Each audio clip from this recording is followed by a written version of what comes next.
Please open the commission. The Royal Commission is now in session. Please be seated. Ms Williams, may I invite you very warmly to extend a welcome to country. Thank you. My name is Mary Williams. I'm a descendant of the Larakir, Tiwi and Iwaja. I would like to acknowledge the commissioners, distinguished guests, ladies and gentlemen. And I'd also like to acknowledge my elders past, present and future generations of Larakir, but I'd also like to acknowledge the elders past, present and future generations of many other nations present here today. The Larakir are traditional owners of Darwin, surrounding regions including Darwin Harbour, east to the Adelaide River and south to the Finniss River. We are the saltwater people, and traditionally our lives are dependent on the coast and seas. The Larakir are known as the Gulamarinjan or Dungalabra after our main totem, the crocodile. European development was devastating to the Larakir, with many deaths attributed to by introduced disease and dispossession faced by all Australians, by all First Nations people. Today, our traditional lands are occupied by the fast-growing capital city of the Northern Territory, Darwin. Within this context of development, we face the enormous challenges that relate to the retention of our cultural identity, preservation of our rich heritage, and fulfilment of responsibility in caring for country on behalf of our ancestors and our future generations. Despite these changes, we remain the cultural authority over matters relating to Larakir country and people. The Larakir presence has continued throughout. We have continued to welcome Indigenous and non-Indigenous, with diverse interests in and on our countries, for centuries and continue to do so. Historically, the Larakir have welcomed Indigenous and international visitors through trade and cultural activities. It is my honour and my pleasure on behalf of my grandmother and the Larakir to welcome you to Larakir country. Thank you. Thank you, Ms Williams. A Larakir, as you've told us, descendant from the for your welcome to country this morning. We respectfully acknowledge the Larakir people as the traditional owners of the land where we gather today and pay our respects to elders, past, present and emerging. We also acknowledge the rich and diverse Aboriginal cultures that continue in the Northern Territory and extend our respect to all Aboriginal and Torres Strait Islander people who are here today. This hearing takes place during NAIDOC Week, the theme of which is Voice, Treaty, Truth.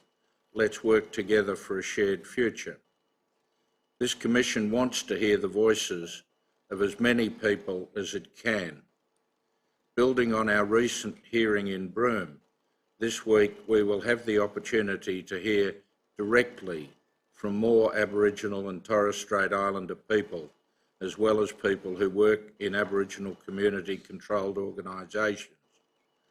We look forward to hearing what these witnesses will tell us about aged care and primary health care in the Northern Territory, including suggestions for improvement. We are, again, Ms Williams, most grateful to you for coming and extending a welcome. And thank you for having me. Yes, Mr Gray. Thank you, Commissioners. I appear with Peter Rosen, QC, Richard Knowles and Brooke Hutchins of Council Assisting. We greatly appreciate the privilege of being here in Darwin during NAIDOC Week, the theme of which includes Voice, Treaty, Truth, in recognition of three key elements from the Uluru Statement from the Heart. Can I just mention to those present that there is an interpreter of top-end Creole available here in the courtroom, should anyone wish to use that service. The focus of this public hearing of the Royal Commission will be on quality of care and quality of life for people receiving aged care and access to aged care for rural and regional Australians, including Aboriginal and Torres Strait Islander people. The hearing will be conducted into those themes over 2 weeks in 2 locations, in Darwin this week and in Cairns next week. I will make opening remarks about the Darwin leg of the hearing now. At the commencement of the Cairns leg on Monday, 15 July, Mr Rosen QC will make opening remarks, including by addressing matters of particular relevance to far north Queensland. Mr Rosen QC will make closing remarks about the hearing overall, including its Darwin aspects, at the end of the Cairns leg of the hearing on Wednesday, 17 July. While the Royal Commission is in Darwin, as well as focusing on those particular themes, the Commissioners will be gaining a deeper understanding of issues affecting the delivery of aged care in the Territory, more generally, including in remote locations. Commissioners, you've already heard evidence providing context for the evidence on the themes of this hearing. In the first Adelaide hearing in February, you heard evidence from a range of advocacy, professional and sector bodies and experts as to their perspectives of key issues in the quality and safety of aged care services. In every hearing since then, the body of evidence relating to the issues identified in February have been expanded upon. The quality of aspects of the care relationship between home care providers and those they care for was addressed in the second Adelaide hearing in March. Quality and safety of care provided in residential care settings with a focus on the needs of people living with dementia was a key focus of the hearing in Sydney in May. The Broome hearing in June touched on aspects of quality and safety in the provision of aged care in remote settings. The Perth hearing in late June, although focusing on person-centred and relationship-based care, demonstrated that those themes cannot be separated from issues of quality of care. Quality of life was also a strong feature of that hearing. At the hearing in Broome, the Royal Commission heard about the delivery of aged care through various models of care in remote and very remote areas of Australia. Those models of care include community-based care provided in community or care centres, including through multi-purpose services. There, the Commission heard from providers operating in remote areas across the Kimberley, South Australia, far north Queensland and including the Torres Strait, and the Northern Territory. At this hearing, the Commission will hear about service delivery in rural, regional and remote areas of Australia. I will return to this in a few moments. The Royal Commission has received submissions which address aspects of the themes in this hearing from a number of peak advocacy and practitioner bodies, clinical and care-related organisations, as well as a number of individual practitioners from a range of disciplines and workforce representative bodies. We do not propose to tender these submissions as evidence in this hearing. However, they have been analysed by staff of the Royal Commission and their relevant contents will be taken into account when it comes time for recommendations to be considered. In a few minutes, I will return to the key themes of this hearing, and in doing so, I will say more about the linkages between these themes and the evidence you've heard already. But first, I will explain the structure of the Darwin leg of the hearing and say something about the different categories of witnesses we intend to call, and roughly speaking, the sequence in which we intend to proceed. We intend to commence by playing a pre-recorded direct account of Mrs Mildred Namamudirdi, an Aboriginal elder from Numbulwar in the Northern Territory, who is a resident in a Palmerston residential aged care facility. The video was facilitated and provided by Danila-Dilba Health Service, which provides primary health care to Mrs Namamudirdi.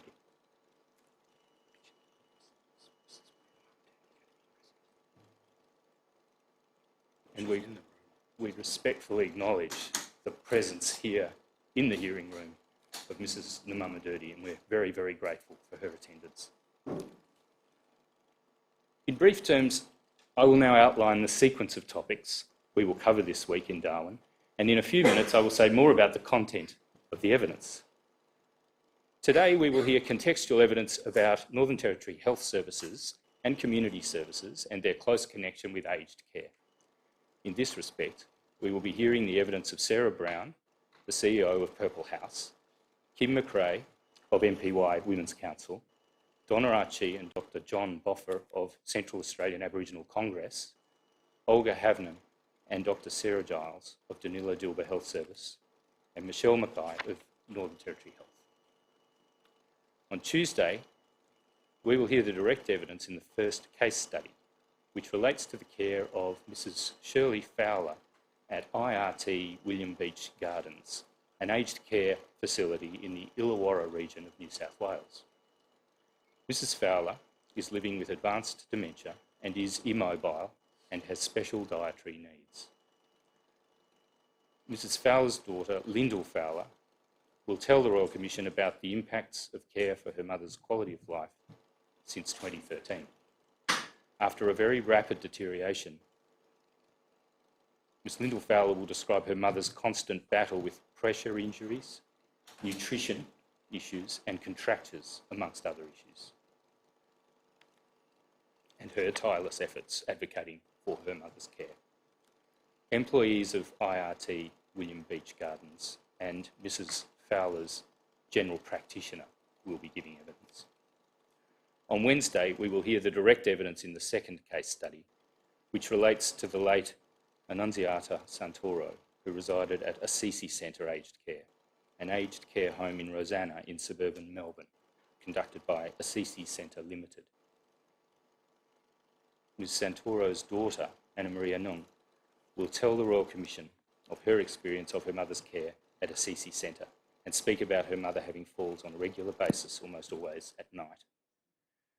Ms. Nung is expected to give evidence of being told by her mother's treating doctor that there were maggots in a serious pressure injury on her mother's heel.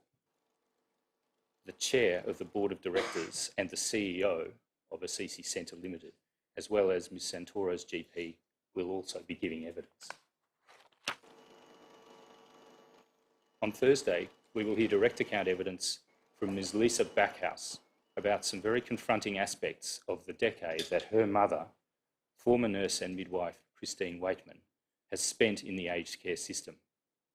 We will then hear from a number of experts and practitioners who will give evidence on a range of selected clinical and related topics of great significance in the delivery of safe and high-quality aged care.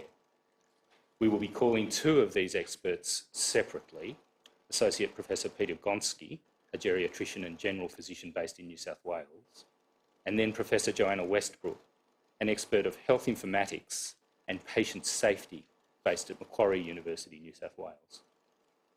We will then conduct two panels on the discrete topics of continence and wounds. We will also be hearing from a care provider who will explain their care model. On Friday, we will hear additional direct account evidence, this time from Ms. Joanne Lovegrove, about her father's experiences in the aged care system here in the Northern Territory. A word of explanation is necessary here. Whereas some of the direct account evidence we lead identifies the name of the person receiving care and the aged care approved provider or aged care service from whom they received it, this is not always possible or appropriate. Ms. Lovegrove's account is one of those instances where details of that kind are not identified. Later on Friday, we will hear evidence from the 2018 Australian Pharmacist of the Year, Dr. Janet Sluggett, a research pharmacist who will give evidence about pharmacy issues impacting on aged care quality and safety. Then from Catherine Maloney, the acting CEO of SARA, the peak body representing rural and remote allied health professionals, and from a panel of witnesses from the Larakir Nation Aboriginal Corporation. Mr. Rosen QC will then make some brief concluding comments, but not a detailed oral closing address. When the hearing moves to Cairns next week, Mr. Rosen QC will make opening remarks, call evidence, including a third case study and a number of additional experts and direct account practitioner and provider witnesses, and will conclude the hearing with an oral address covering both legs of the hearing. I will now explain the procedure we intend to adopt for the case studies. Each case study will be conducted separately from the others. There will be a brief opening for each, and a discrete case study tender bundle will be tendered. The parties given leave to appear on the basis of their interest in that case study have already been given access to that tender bundle and have received the witness statements of family members of care recipients relevant to that case study and other statements.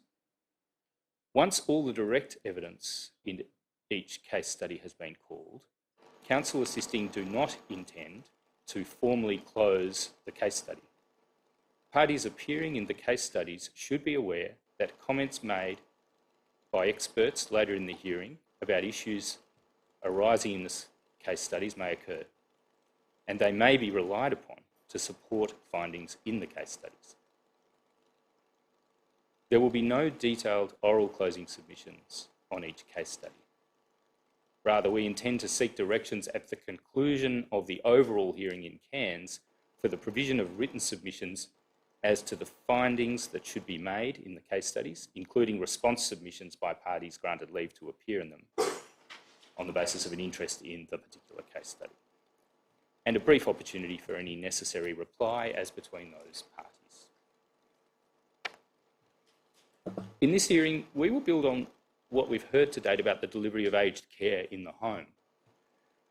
Anna Nung and Johanna Alberts Henderson will talk about the experience of their mothers receiving care under the Home Care Package program before entering residential care. These witnesses will explain how limitations with the packages ultimately formed part of the decision to move their mothers into residential care. Dr. Drew Dwyer will explain how the lack of availability of home care packages impacts on the broader aged care system. Dr. Dwyer will explain that, as a result, older Australians are, in his words, frailing more quickly, often with undiagnosed chronic diseases. This can lead to acute health conditions where older people and their families need to secure residential care in a crisis situation. Some of the experts in specialist clinical areas, such as Adrienne Lewis from South Australia Dental Service and Sharon Lawrence from Dietitians Association of Australia, will outline how clinical service provision could be improved in the home care setting. With regards to quality of life, Professor Westbrook and Dr. Dwyer will highlight the preference of many Australians to remain independent and age in place in the comfort of their homes for as long as possible. Professor Westbrook will address the importance of social relationships for older Australians receiving aged care at home and will illustrate the impact quality of life has on clinical and personal care outcomes by discussing how social support and amount of service provision in the home can delay the transition to residential aged care. Whether provided in the home or in a residential aged care service, the quality and safety of aged care is of critical concern to the Royal Commission. During this hearing, it is not possible to examine every aspect of care, nor is it the intention to analyse specific clinical guidelines or standards. What we will do, however, is to concentrate on some elements of care that not only have a significant influence on clinical outcomes and quality of life in and of themselves, but that illustrate the relationships between personal and clinical care across multiple domains. We will also recognise the importance of all staff in aged care settings, who can all contribute to quality care and a positive quality of life, while still working within their respective scopes of practice. We will hear from a number of clinical and academic leaders in aged care across multiple care domains, including Adrienne Lewis, Dr. Joan Ostaskovitz, Dr. Francis Batchelor, Dr. Jennifer Abbey, Dr. Drew Dwyer, Dr. Sandra Green, Angela Raguse, Jeff Sussman and Catherine Maloney. They will highlight the need for the staff in aged care services to deliver high quality care, while also recognising when outside expertise is required to most effectively support the needs of older care recipients. Falls are relatively common in older people receiving care, but particularly for those in residential aged care.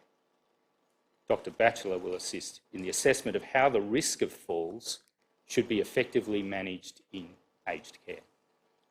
We will explore the way in which aged care staff can support those with a risk of falling, which can result in serious injury, physical deterioration and high levels of stress and concern.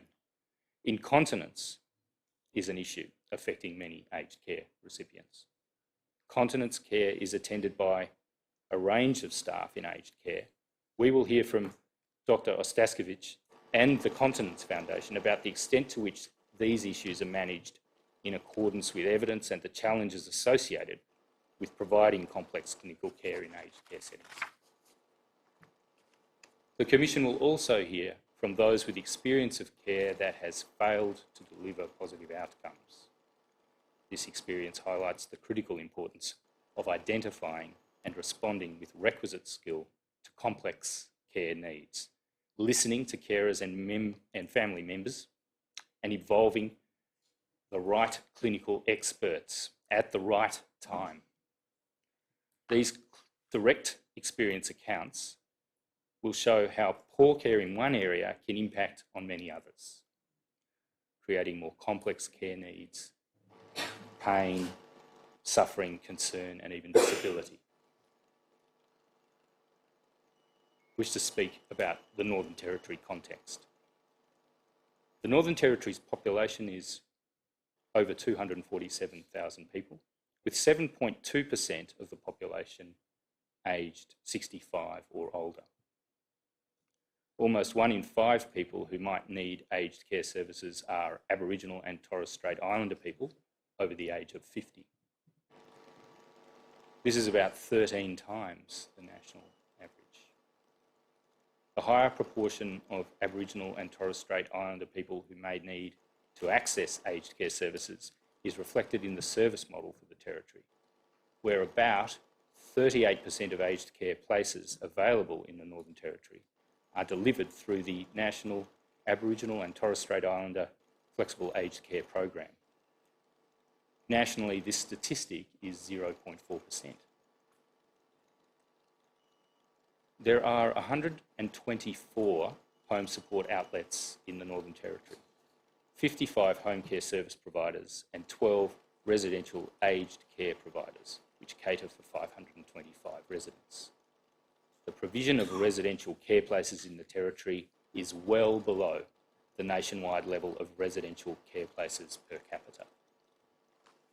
There are 14 national Aboriginal and Torres Strait Islander Flexible Aged Care Program service providers, which collectively provide 171 residential places and 178 home care places. The occupancy rate for residential aged care in the Northern Territory is relatively high at 94.4% compared to the national average of 90%. Today, we will also hear a story these numbers don't tell. We will hear how limited aged care services, cultural factors, and the sheer distance which needs to be travelled by remote and very remote community members culminate in unmet needs in the Northern Territory. When the hearing enters its Cairns leg next week, the setting will be very different. After that, the Royal Commission is holding a community forum in Townsville on Thursday, 18 July, to hear more about the state of aged care services in Far North Queensland. In evidence today and throughout the week, we will hear that clinical and personal care and the requirements of individuals relating to their quality of life in aged care settings in the Northern Territory are quite distinct from elsewhere. Factors like culture, standard of living, general levels of health in communities and access to services have a weighty bearing on these requirements. At the Broome hearing, we learnt about the critical intersection between primary health and aged care. Dr. Kate Fox, a general practitioner who works in Broome and in a remote Aboriginal community, explained the health situation for Aboriginal people living in remote locations. This evidence has application to Aboriginal people who reside in remote locations in the Northern Territory too. She spoke about high levels of complex chronic medical conditions such as diabetes mellitus, kidney disease, which can progress to renal disease requiring dialysis, chronic obstructive pulmonary disease, and heart disease. Dr. Fox explained that for older patients who also experience increased frailty, incontinence, and loss of mobility, acute conditions that require an immediate response can overtake opportunities to treat underlying chronic conditions. However, she observed that it was ultimately the chronic disease and the complications it brings that prevents people from remaining on their country where they wish to stay. We also heard that having to leave country and family is particularly traumatic for Aboriginal and Torres Strait Islander people. During today's hearing, you will hear firsthand from Mrs. Numunyadi, who's here in the Darwin area receiving care a long way from Numbulwar in order to obtain the residential aged care she requires. Many witnesses have already spoken about the centrality of culturally safe care for Aboriginal and Torres Strait Islander people, including Matthew Moore of the Institute for Urban Indigenous Health, who gave evidence in the recent Perth hearing. Cultural safety is at the heart of whether Aboriginal and Torres Strait Islanders, Aboriginal people and Torres Strait Islanders, will access aged care services. And it profoundly impacts their quality of life once they do engage with aged care services. Commissioners, today you will hear evidence from some health providers who will also speak of the importance of cultural safety in the context of their own services and in the context of their clinical engagement with aged care services. Today we'll primarily hear from health and aged care service providers in the Northern Territory. The evidence will detail the unique challenges, but it will also highlight some of the innovative programs being delivered to older Territorians. Sarah Brown from Purple House will give evidence about the crucial dialysis services that Purple House delivers in Central Australia, as well as its aged care services, social support and return to country programs. Since Purple House was conceived in the year 2000, Central Australia has gone from the worst to the best dialysis survival rate in Australia. For older Aboriginal people who would otherwise have to leave their community for dialysis, this is truly life-changing. Kim McRae from the Nganayatra Pitjantjatjara Yankunytjatjara Women's Council, the MPY Women's Council, will speak about the work the Council does in Central Australia to support the Central Australian people who live in the tri-state desert region. This work ranges from social and wellbeing programs to disability, respite and aged care services. She will explain the importance of the relationship with primary health care providers in community, as well as primary and tertiary providers in Alice Springs. CEO Donna Archie and Dr. John Boffa will give evidence about the work of the Central Australian Aboriginal Congress, the largest Aboriginal community-controlled health organisation in the Northern Territory. They will further explain the interconnectivity between primary health and healthy ageing, pointing to the need for better integration between primary and aged care.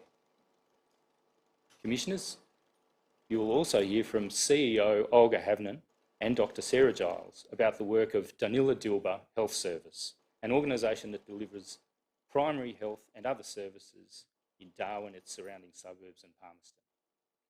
Danila Dilba delivers primary health care to residential aged care services 3 days a week.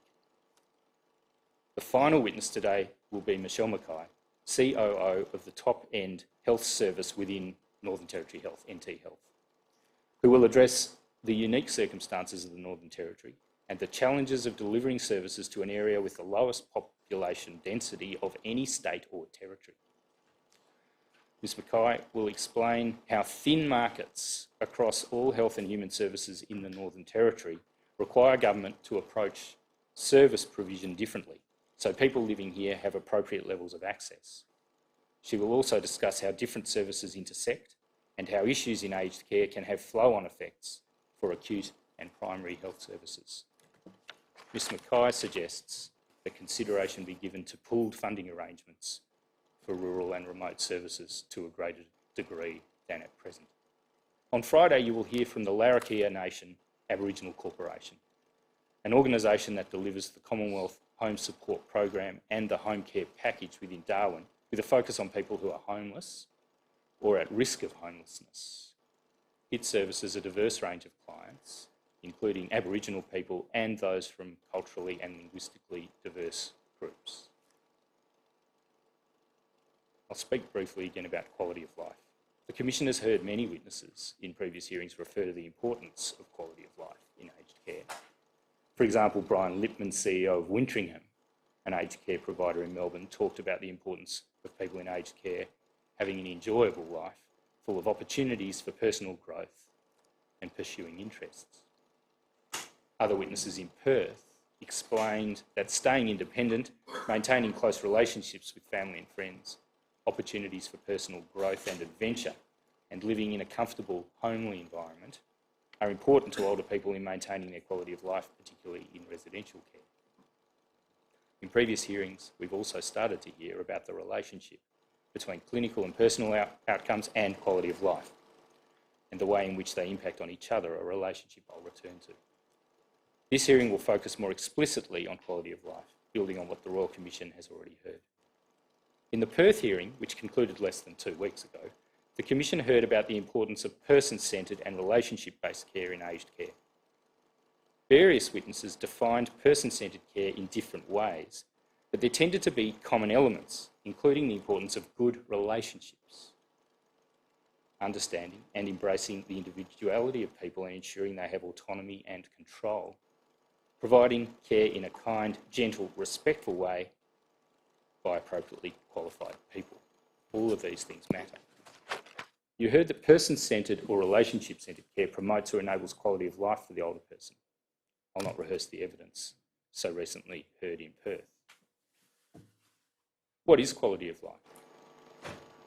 As the Commission has heard in evidence, the term quality of life is often used in the aged care sector by carers, nurses, doctors and providers. The term quality of life was first used in medicine in 1966 by J.R. Elkington in an editorial entitled Medicine and the Quality of Life. While the concept has been used in different ways, at its core, it extends medicine beyond mortality and morbidity to a person's experience of life. The Australian Centre on Quality of Life notes there's not one agreed definition of quality of life, but defines it as having subjective and objective domains. The objective domains could include observations external to an individual regarding their standard of living, income, education, health status and longevity. Objective domains are measured through culturally relevant indices of objective well-being. Subjective domains of quality of life are based on psychological responses by the individual about their circumstances and perhaps emotional responses, including their life satisfaction, happiness and self-ratings.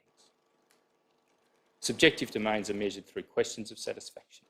How satisfied is a person with their life?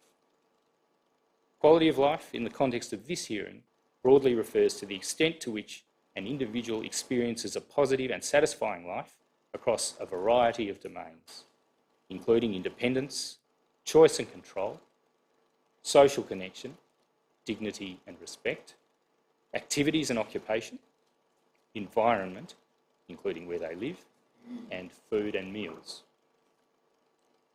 Central words and concepts relevant to quality of life, which the Commission has and will continue to hear in evidence, include dignity, control, social connection, needs and wants, respect, dignity of risk, well-being, boredom, frustration. The Royal Commission's terms of reference do not explicitly refer to quality of life, but do use terms such as person-centred care, dignity, choice and control that are key concepts related to quality of life. Further, the terms of reference direct inquiry into the quality of aged care services, and it is clear that quality of life is fundamental to quality of care. The Commission will hear experts in multiple clinical areas, medicine, nursing, incontinence, falls, wounds, all refer to quality of life as an aspect of, and perhaps the most important aspect of care. Dr. Gonski, who describes a model of acute services that focuses on providing this type of care to older people in their place of residence, notes that the most important aspects of quality care is to provide individual personal care to residents. He says that residents will need less care rather than more care if they are enjoying their later years more. There will be slowing of deterioration, less falls, less anxiety and depression, less pain, less use of medications, and therefore less side effects from medications. Other clinical experts echo these words in different ways.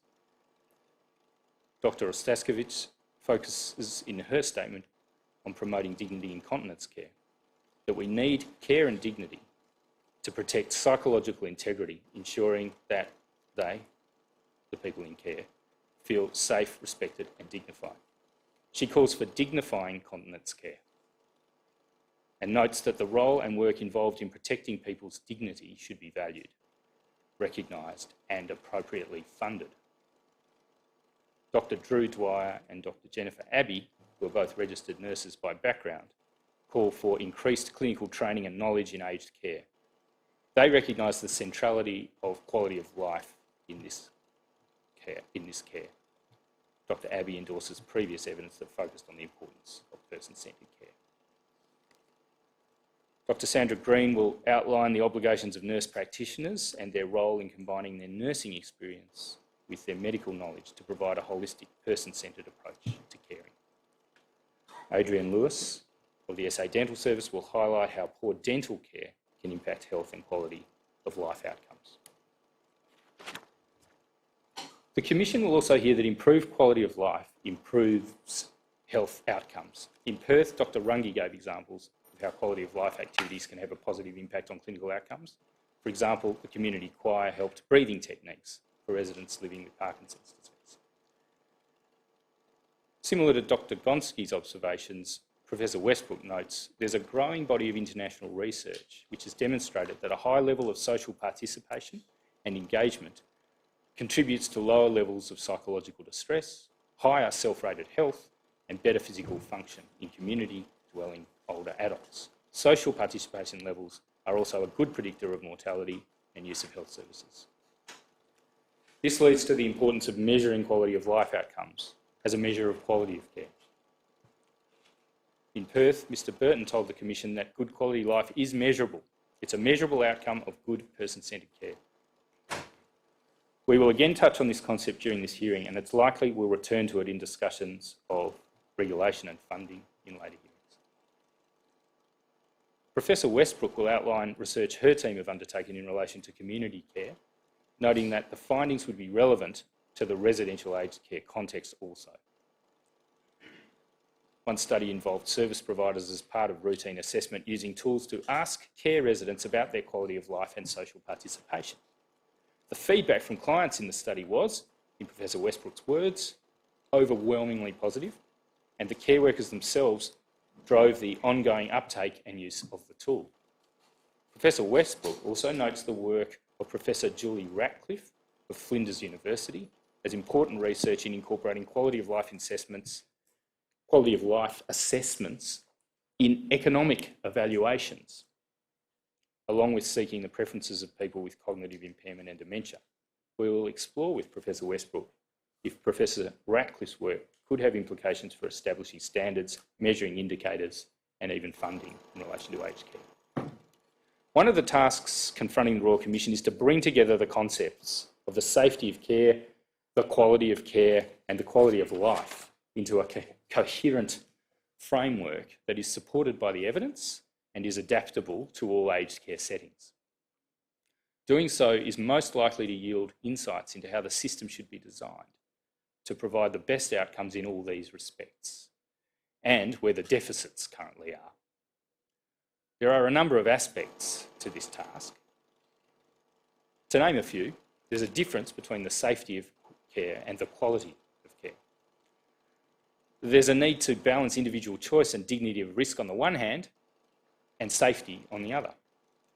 There are different domains of care, ranging from manifestly clinical care that can only be provided within the scope of practice of clinically qualified professionals to a wide range of personal care activities and other things that must be done to enhance quality of life, including a caring attitude and time to engage. These are all interconnected. For example, a failure in personal care can quickly lead to a clinical issue. Poor quality of life can also become a clinical issue. This hearing will highlight new approaches that focus on quality of life. Witnesses will describe the Eden alternative, new direction care at Belmere, as well as established care providers such as Hammond Care.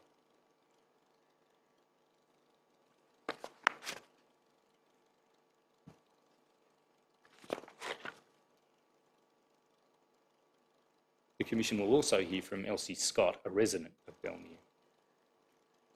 While there appears to be consensus among the clinical experts in the hearing regarding quality of life as a domain of care, there is, at least at face value, tension in practice.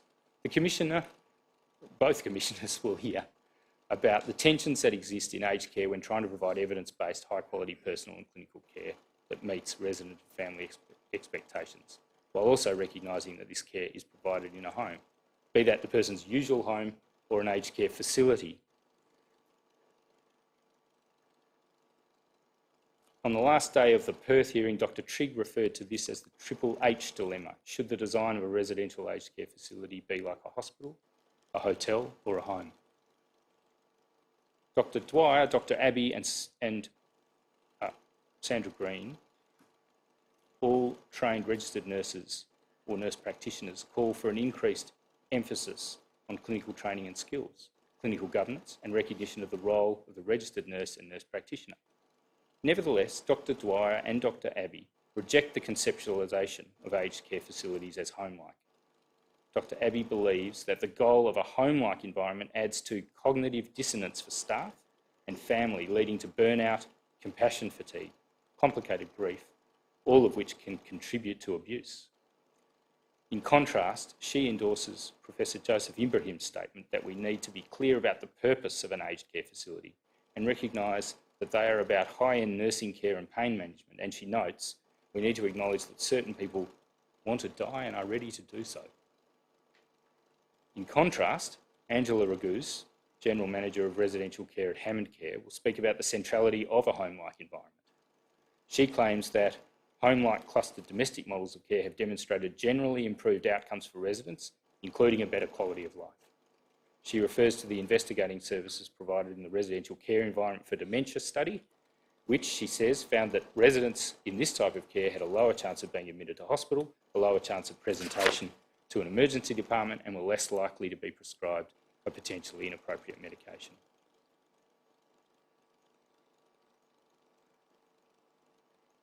Another domain of care we intend to examine deeply is food and nutrition.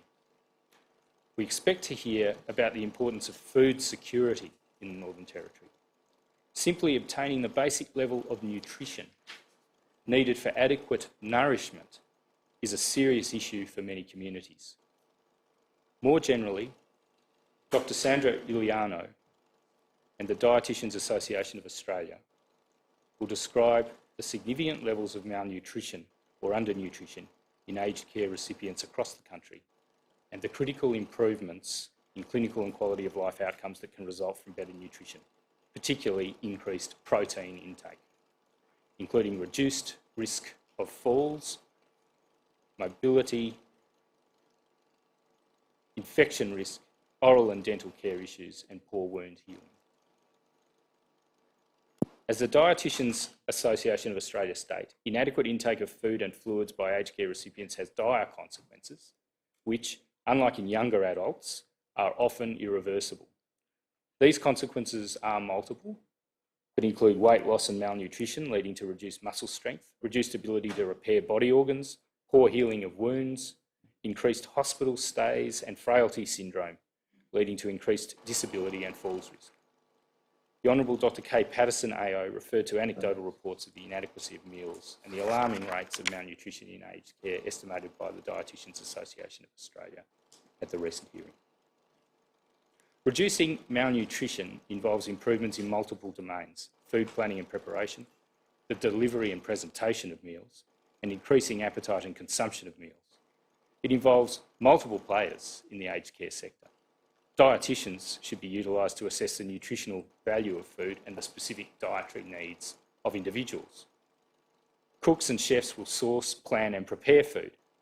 Care workers should assist in food and fluid consumption and can identify signs of malnourishment or dehydration or risk of malnourishment or reduced appetites.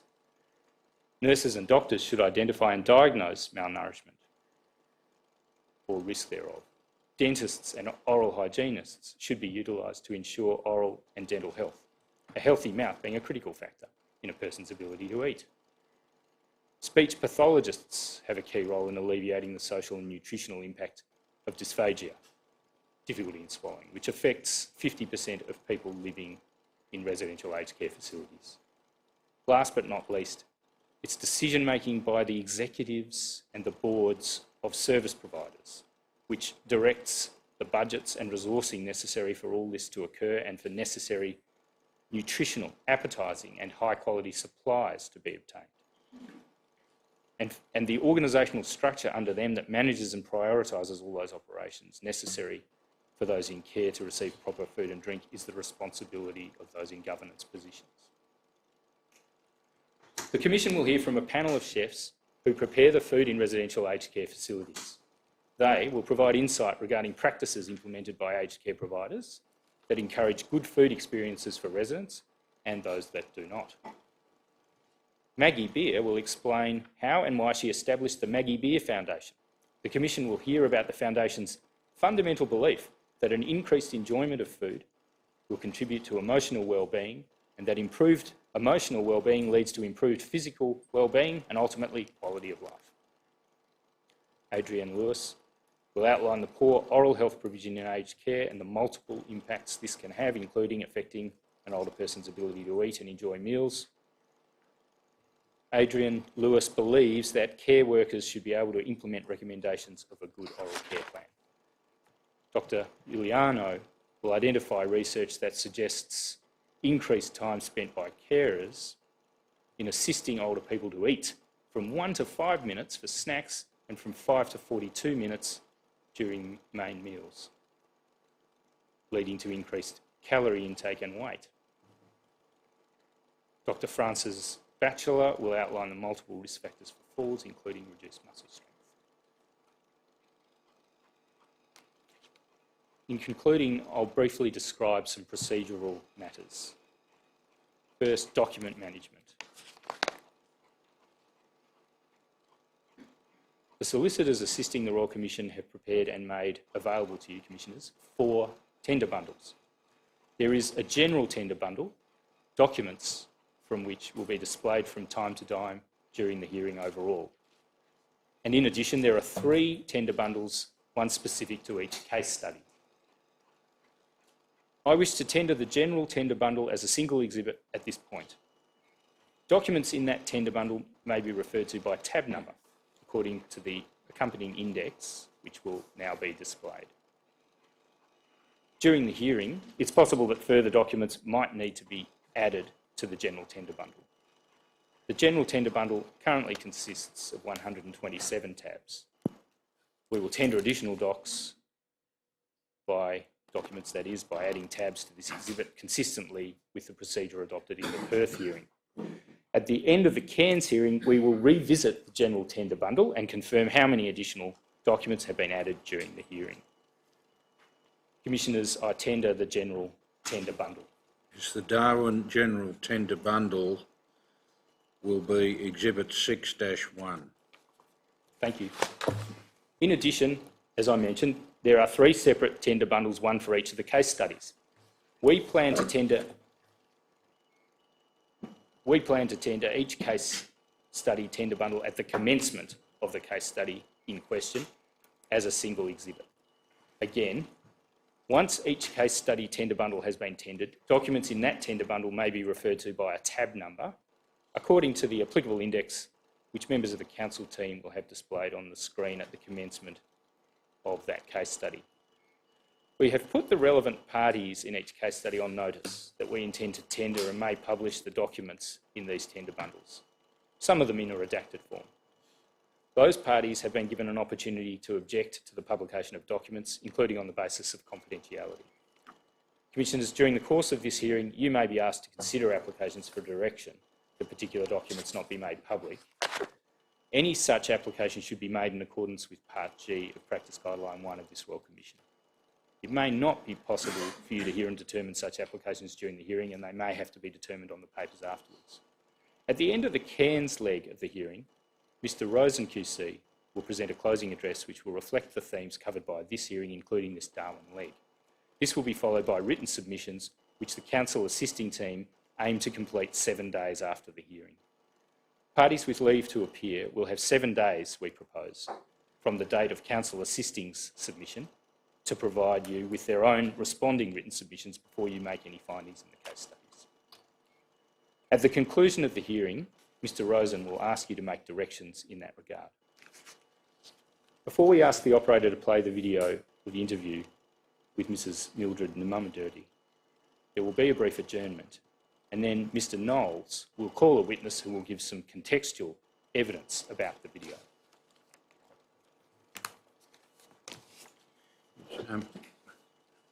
I understood that there was no need for an adjournment. Very well, Mr Knowles will.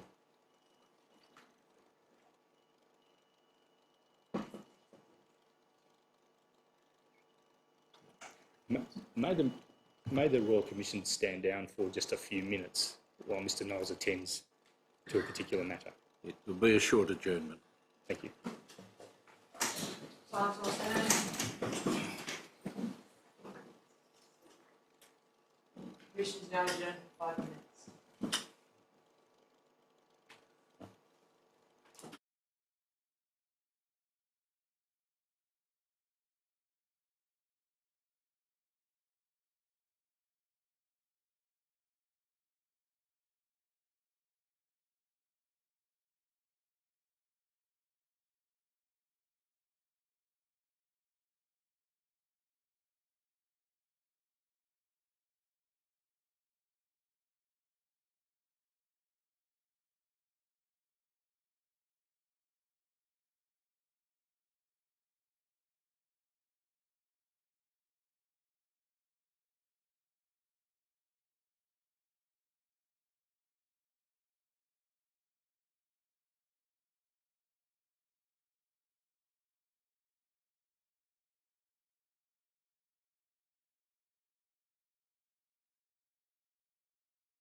Please be seated. Yes, Mr Knowles. Thank the Commissioners for that short adjournment. I'd now like to call Dr Meredith Hanson-Kanahoy, who is with Ms Mildred Numa-Madurdi. I would like also at the outset to express my gratitude to Ms Numa-Madurdi for her involvement in the Royal Commission and for being here today. So we have Dr Meredith Hanson-Kanahoy in the witness box. Dr Hanson-Kanahoy, can you tell the Commission your full name? I don't think the witness has been sworn in. Yes. Can you repeat after me? Yep. I solemnly and sincerely declare and affirm I solemnly, sincerely declare and affirm that the evidence I shall give that the evidence I shall give will be the truth, will be the truth, the whole truth, and and nothing but the truth. nothing but the truth. Thank you. Dr Hanson-Kanahoy, can you tell the Commission your full name? My name is Meredith Hanson-Kanahoy. Yes. And you've prepared a statement for the Royal Commission? That's correct. Yes. And that's document WIT.0233.0001.0001. Have you read your statement lately Yes, I have. and you wish to make any changes to your statement? No. And are the contents of your statement true and correct to the best of your knowledge and belief? Yes. Seek to tender the statement of Dr Hanson-Kanahoy. Yes, the witness statement of Dr Meredith Hanson-Kanahoy dated, hasn't 4 come July. up, the 2nd of July 2019 I think will it's, be Exhibit 6-2. I think it's dated the 5th of July, Commissioner. It says 4 on the front, but it's signed and dated on the 5th by. Well, I understand. the one that's just come up on the screen's 4 July. On the front? Yes, and the signature, I believe, is on the last page, the 5th. So I think that date is a bit. Well, the of a one misnomer. that's in the folder that we've been provided with. Oh, I see. 5th of July. I apologise, Commissioners. All right, I'll go back for the purposes of the record. The statement earlier referred to, which is dated the 5th of July 2019, will be Exhibit 6-2. Thank you, Commissioners. Dr Hanson-Kanahoy, you're a GP working for Danila Dilba Health Service in Palmerston. Yes, that's correct. How long have you been a GP? I've been a GP since February 2016. I've been a doctor for 7.5 years. And can you tell the Royal Commission a little bit about the Danila Dilba Health Service? Danila Dilba Health Service is an independent Aboriginal health service providing care for the Darwin, Palmerston wider community for Aboriginal clients here in Darwin. Yes. Yep. And what's your role at Danila Dilba? So I'm a specialist general practitioner, so I work in the Palmerston Clinic 4 days a week, and 1 day a week is kind of dedicated to care of a residential aged care facility, which is near to our clinic, Terrace Gardens. Yes. And what does the work entail in terms of the visits to the residential aged care facility? So I regularly visit on a Thursday morning. I review the residents that are under my care. I go with an Aboriginal health practitioner and we do health checks, we do clinical reviews, arrange reviews if needed, and of course be available out of hours and on call if the need arises. And one of those residents at Terrace Gardens is Ms Numa-Madurdi? Yes, that's correct. Yes. And she's one of the elders and traditional owners in her community in Numbulwar? That's correct. And can you tell the Royal Commission a little bit about what you know of Numbulwar? Well, I've never been to Numbulwar, but it's a long way from here. It's around 800 kilometres, and some of that's on a dirt road at the very end. It's quite distant. It's a small, isolated but beautiful, apparently, community right on the sea in the Gulf of Carpentaria. And what's the population of Numbulwar, to your knowledge? It's around 750, but Mildred would correct me, but it can go up to 1,500. Depends on what's happening in the community, events, funerals, football matches, that sort of thing. Yeah. And to your knowledge, where is the nearest residential aged care facility to Numbulwar? So the nearest residential facility would be in Katherine, but that's still a 5-6 hour drive, and then otherwise it's here in Darwin. And can you tell the Royal Commission how Ms Numamadudi came to be in Terrace Gardens and when that occurred? Right, so I first met Mildred in March 2018, and I was informed when I visited Terrace Gardens that I had a new resident. And Mildred had been admitted to permanent residential care at Terrace Gardens after a stint in hospital when she was unwell, having been flown out from her remote community prior to that. And you've been her GP since then? Yes, that's correct. And so far as you're aware, she's not been able to return to Numbulwar since then? No, unfortunately, despite exploring options, no. And from your observation, has Ms Numamadidi had difficulties in keeping in touch with her family in Numbulwar from time to time? It has been really quite difficult. We are dependent on a mobile phone, and it took some months to sort out a mobile phone for Mildred that she could use, because there is no phone, there's no sort of service in the residential care, plus connection with Numbulwar. It all depends on seasons and times and other people having their mobile phones switched on, etc. But we have got that now sorted out. Yes. And on the 25th of June this year, you assisted Ms Numamadidi prepare a video statement for the Royal Commission. Yes, that's correct. And can you describe for the Royal Commission where it was taken and who appears on the video with yourself? So the video was shot at Terrace Gardens in an outdoor area. There was myself, there was Mildred, there was also Thekla Hartree, who's a Creole interpreter, because I wanted to be very clear that everyone, particularly, Mildred understood the consent process for the Royal Commission. And then there was the camera crew and a health practitioner that works with me. Yes. Commissioners, that video is at tab 64 of the General Tender Bundle. It is document RCD.9999.0093.0001.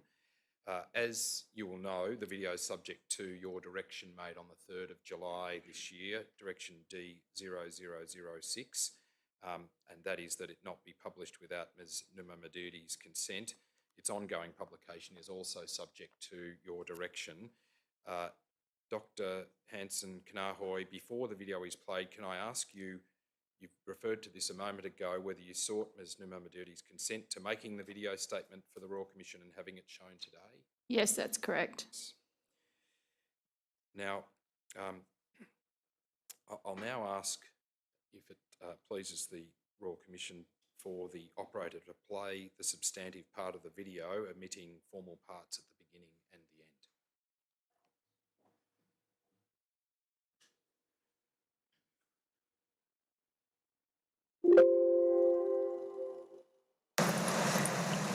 So, Mildred, we're going to try and tell your story about how you came to be living here in this place.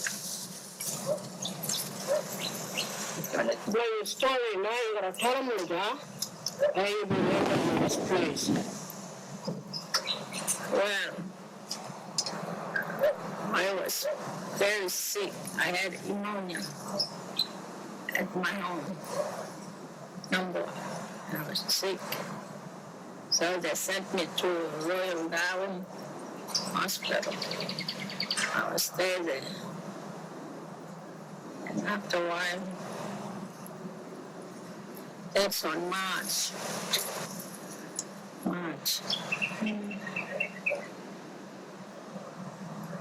And I finished my hospital, so they decided to send me to home. So I didn't know this terrace garden. They was asking me for guinea girl to stay and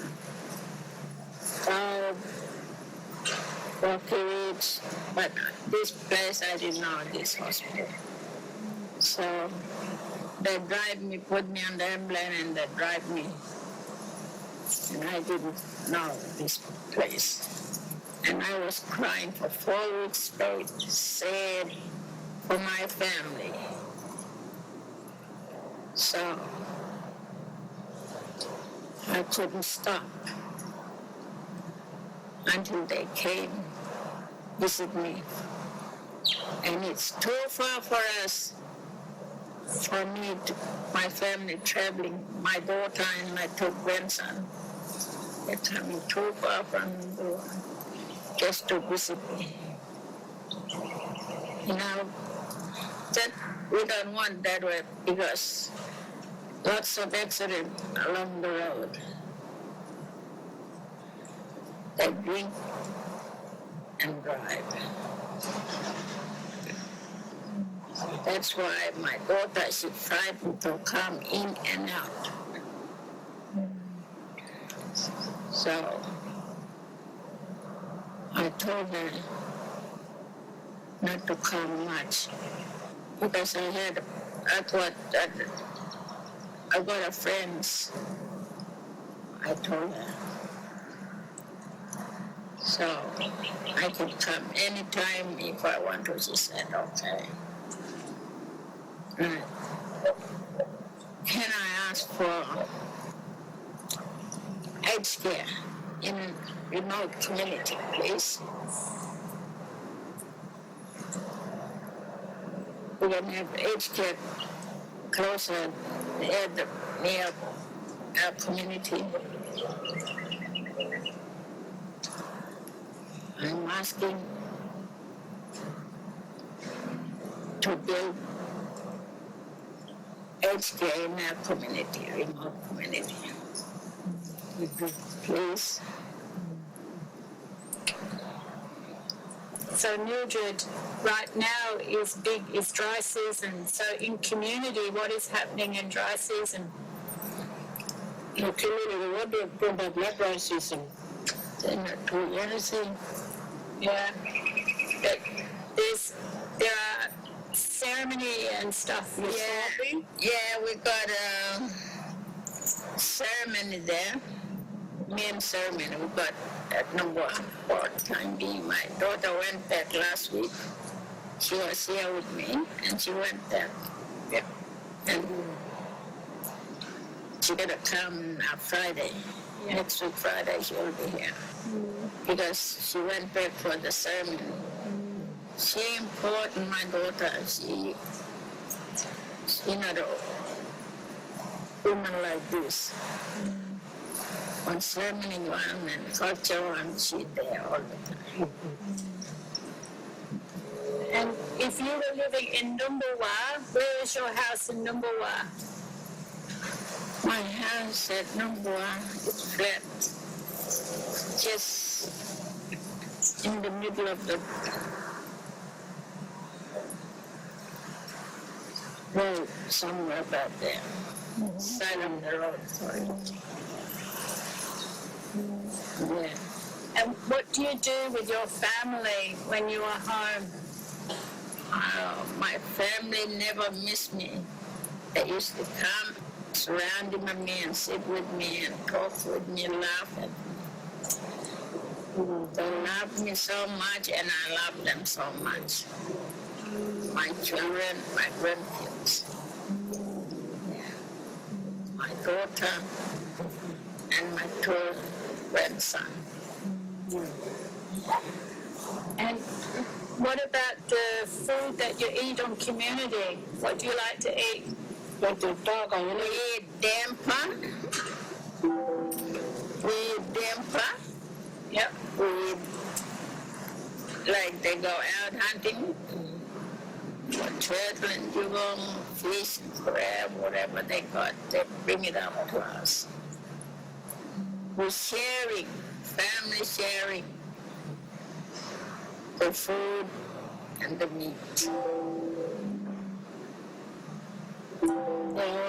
miss me, and they all miss me. I'm here, far away from them. Yeah. And how does it make you feel when you talk to your family on the phone and they are a long way from you here? I make them sad, and I myself sad. Yeah, my heart is crying. Yeah, my heart is crying because I'm far away from my family. Yeah, because if I pass away here, I got my spirit, my culture, my ceremony way back home. And my family,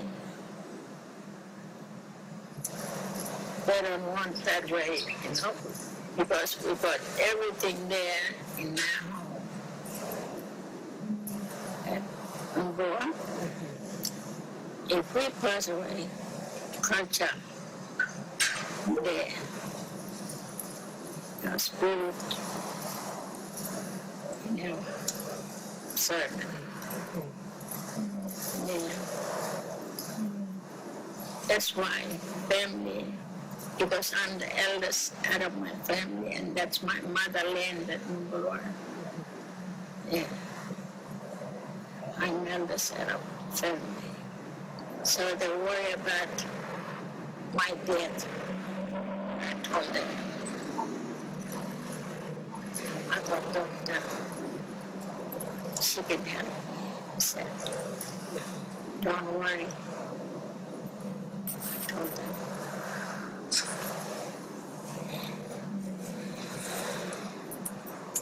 Is there anything else you want to say to the Royal Commission, Rob?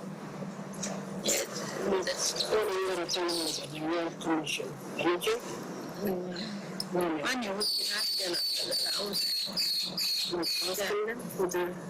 that's okay. Aged care. Yeah, aged care. Because before, when you lived in Numbulwar, you could go on the beach in your wheelchair, but you got very sick. Yeah. And that's why you end up here.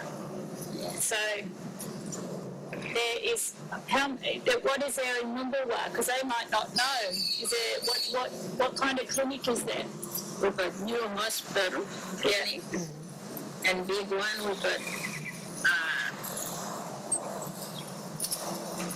what you call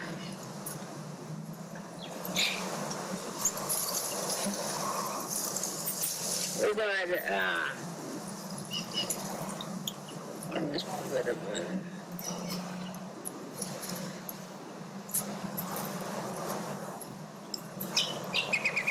It's like a clinic with nurses and health workers and doctors. Yeah, we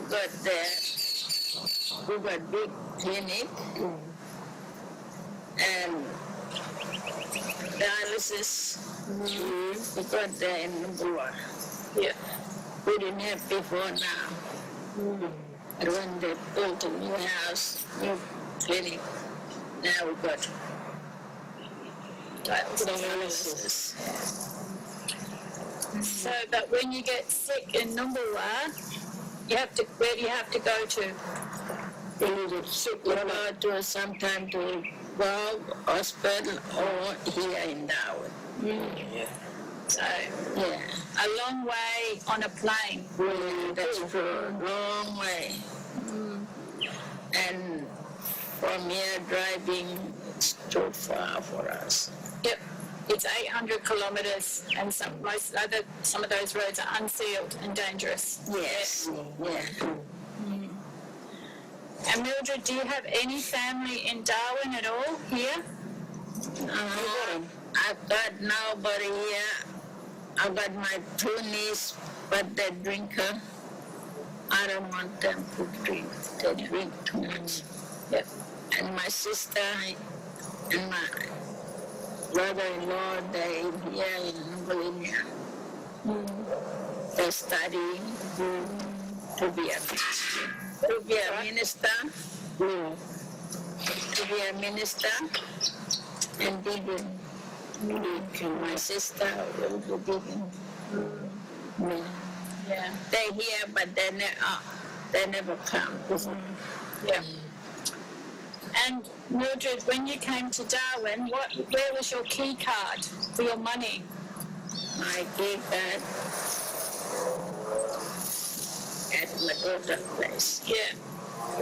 So when you came to Darwin for like 6 months, we had trouble sorting out your money. Is that right? I don't know. Yeah.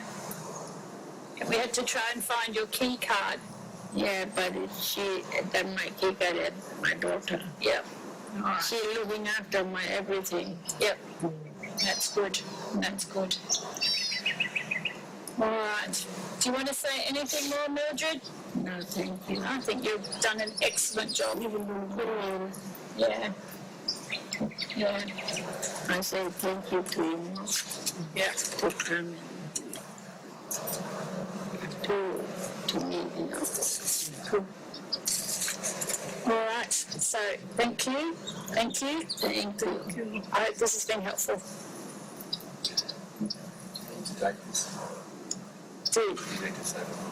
Oh yes, it's the 25th of June, and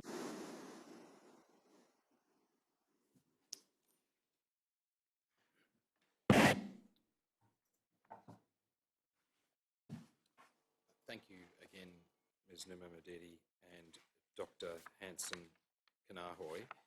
Can I just ask, Ms. Numa-Madedi, is there anything that you wish to say? no, thank you. And Dr. Hanson-Kanahoy, do you wish to say anything else to the Royal Commission today? No, I think it's pretty clear. Thank you. Commissioners, unless there's anything further that you wish to ask of either of the witnesses, that concludes this evidence. I've just got one question, Doctor, and it's this. The reason, as you've explained, why it's necessary to have Mildred here in Darwin is that she requires a particular level of care that could not be provided on country. Is there another centre closer to her hometown that might realistically be considered for the establishment of an equivalent facility closer to the remote areas? Realistically, no. The nearest is Rocky Ridge in Katherine. That's still a 5 to 6 hour drive from Numbulwar. So there is no residential care closer, because once you get on that road and you keep going, that's basically the community at the end of the road. So there isn't realistically anywhere that Mildred could live in that's right on country for her. Thank you.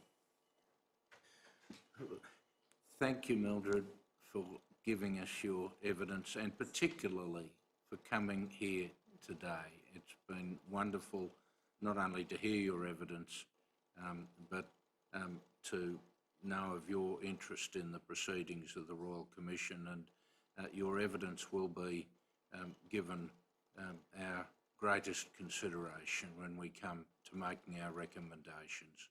And Doctor, for your assistance, we thank you. Thank you. The Commission will adjourn for 15 minutes. Royal Commission is now adjourned until 11:35 a.m.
Yes, Ms Hutchins. Commissioners, I call our next witnesses, Ms Sarah Brown of Purple House and Ms Kim McRae of NPY Women's Council.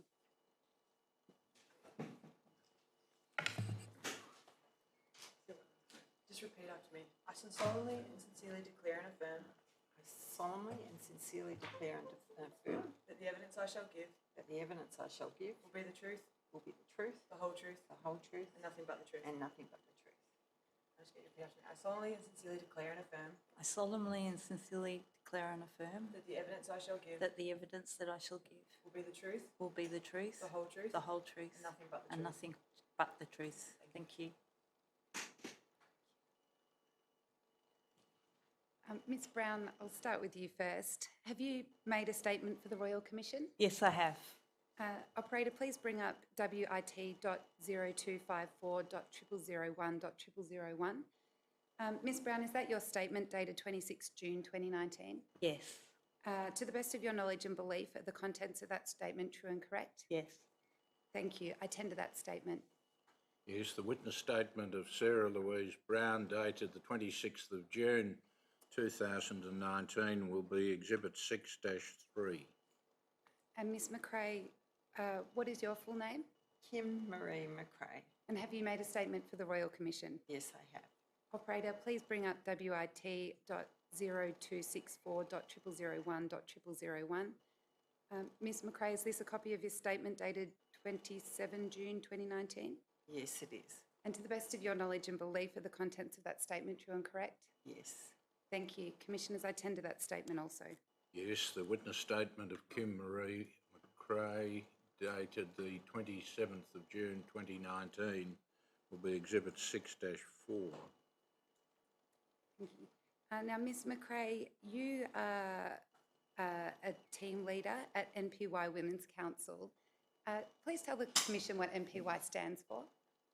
It's the three language groups of the area that we cover. So those language groups are Nganyadara from the Nganjara lands in Western Australia, Pitjantjatjara from the APY lands in South Australia, and Yankunytjatjara languages.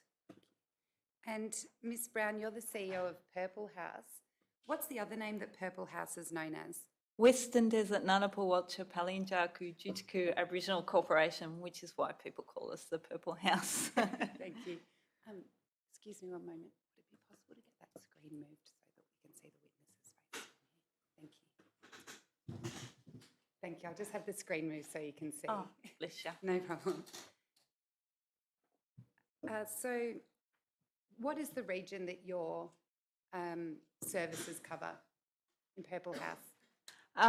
So it began as the Western Desert of the Northern Territory in WA, but today we're helping people from the top end, from Arnhem Land, from NTWA and South Australia. So we've expanded significantly, but remote regions of the Northern Territory, WA and SA.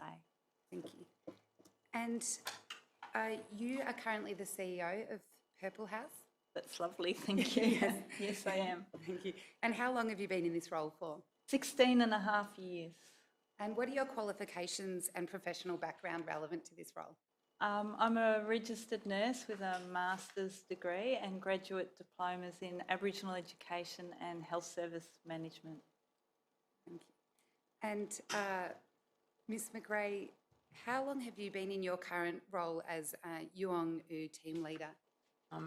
Jungu team manager, and I've been in my roles for 15 years. And what does that role involve?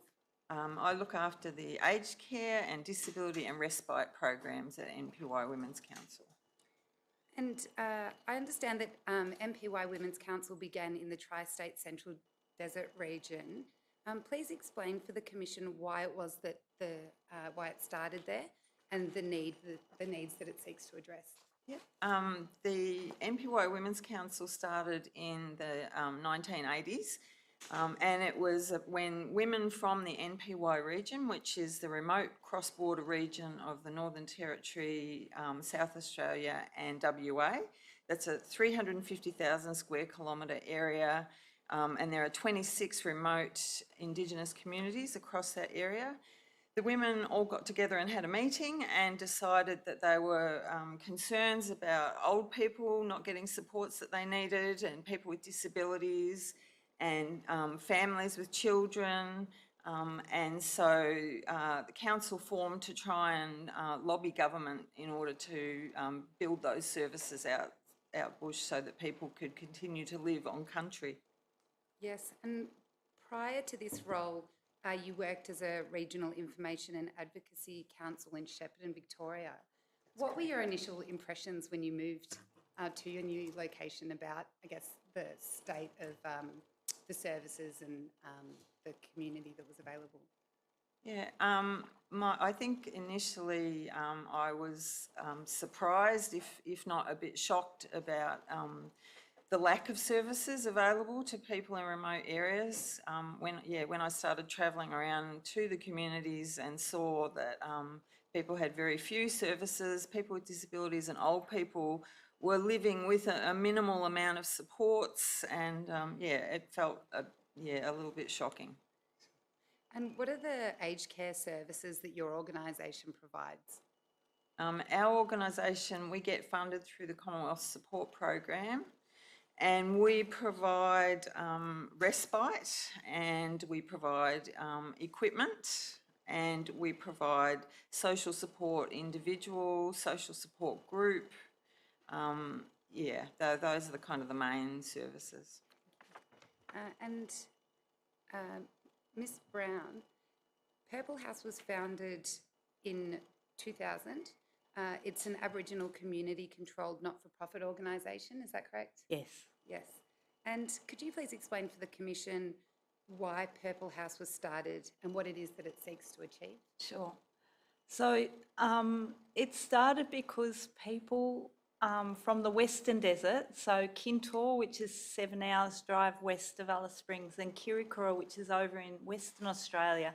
I think it's officially Australia's remotest community, were worried for their family members who were getting a diagnosis of end-stage renal failure, and were having to leave their country, their family, their community to come to Alice Springs to seek dialysis treatment 3 times a week.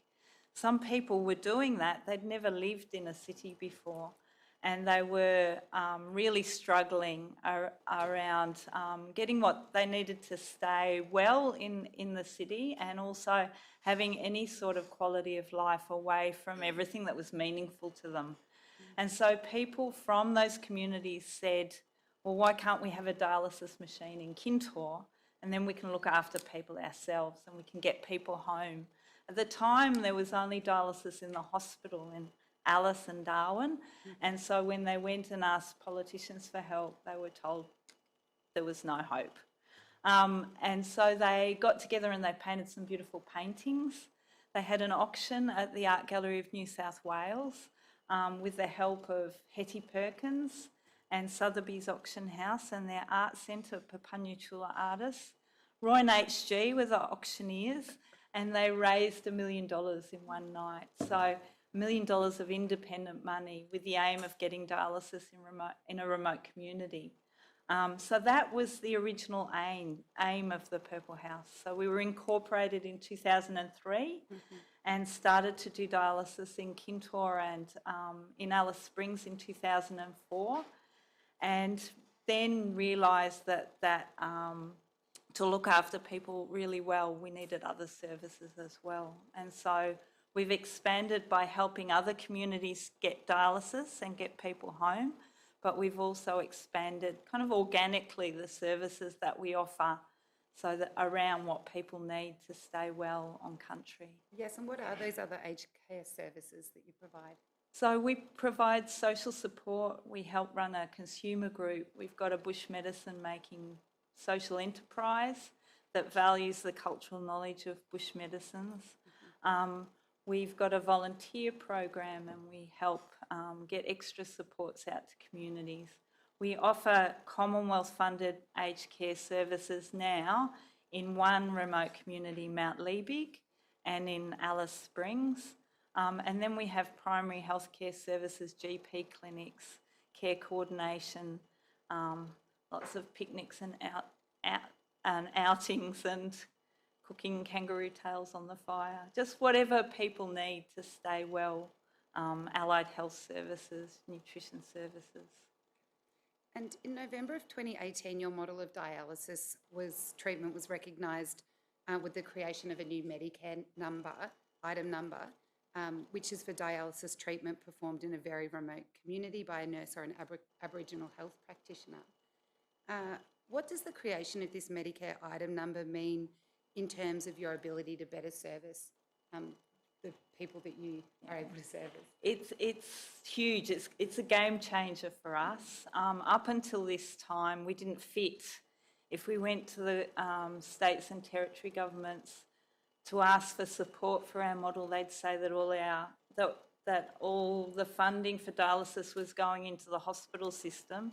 And then when we went to talk to the Commonwealth, they said that they didn't fund dialysis, which is seen as hospital business. This means that for us now, the borders have disappeared because the Medicare item number doesn't care if you're in the NT or South Australia or WA. And also it's sustainable funding. It's money for each dialysis that we do in a remote community. And so if there's high demand, we can look at more resources to get more dialysis and get more people home. And also significantly, it doesn't change with, a Medicare number doesn't disappear when a government changes.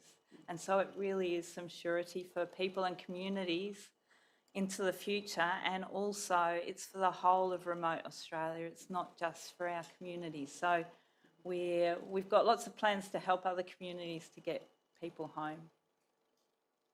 And Ms McRae, I'd like to discuss with you next the types of people that access your services.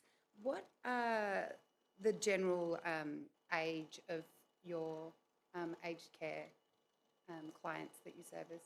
Currently, we have clients aged between the age of 50 up to about 95. And how many clients do you currently service? Aged care clients, we service about 110 people. And is there a range of languages spoken across your clientele? Yeah, those three languages for the MPY languages, but also there are people all around the region.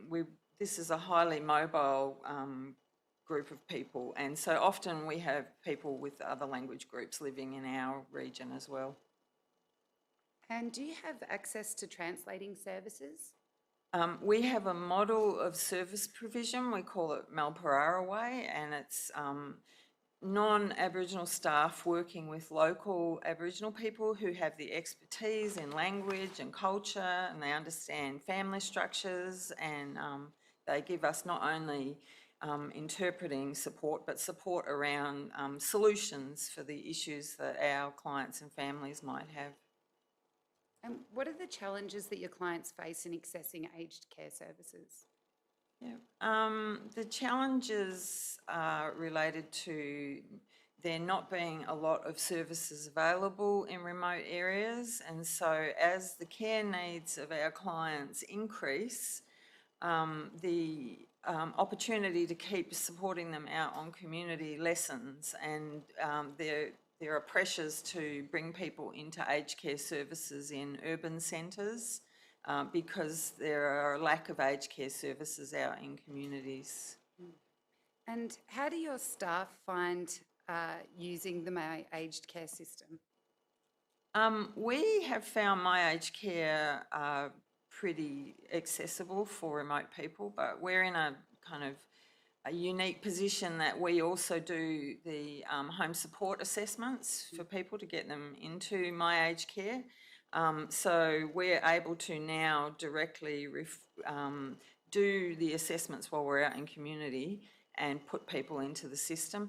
I mean, generally speaking, our clients don't use the internet at all, so they're not using the My Aged Care portal. They don't ring up the contact centre. They rely on staff in communities to be able to support them to access My Aged Care. Through face-to-face? That's correct.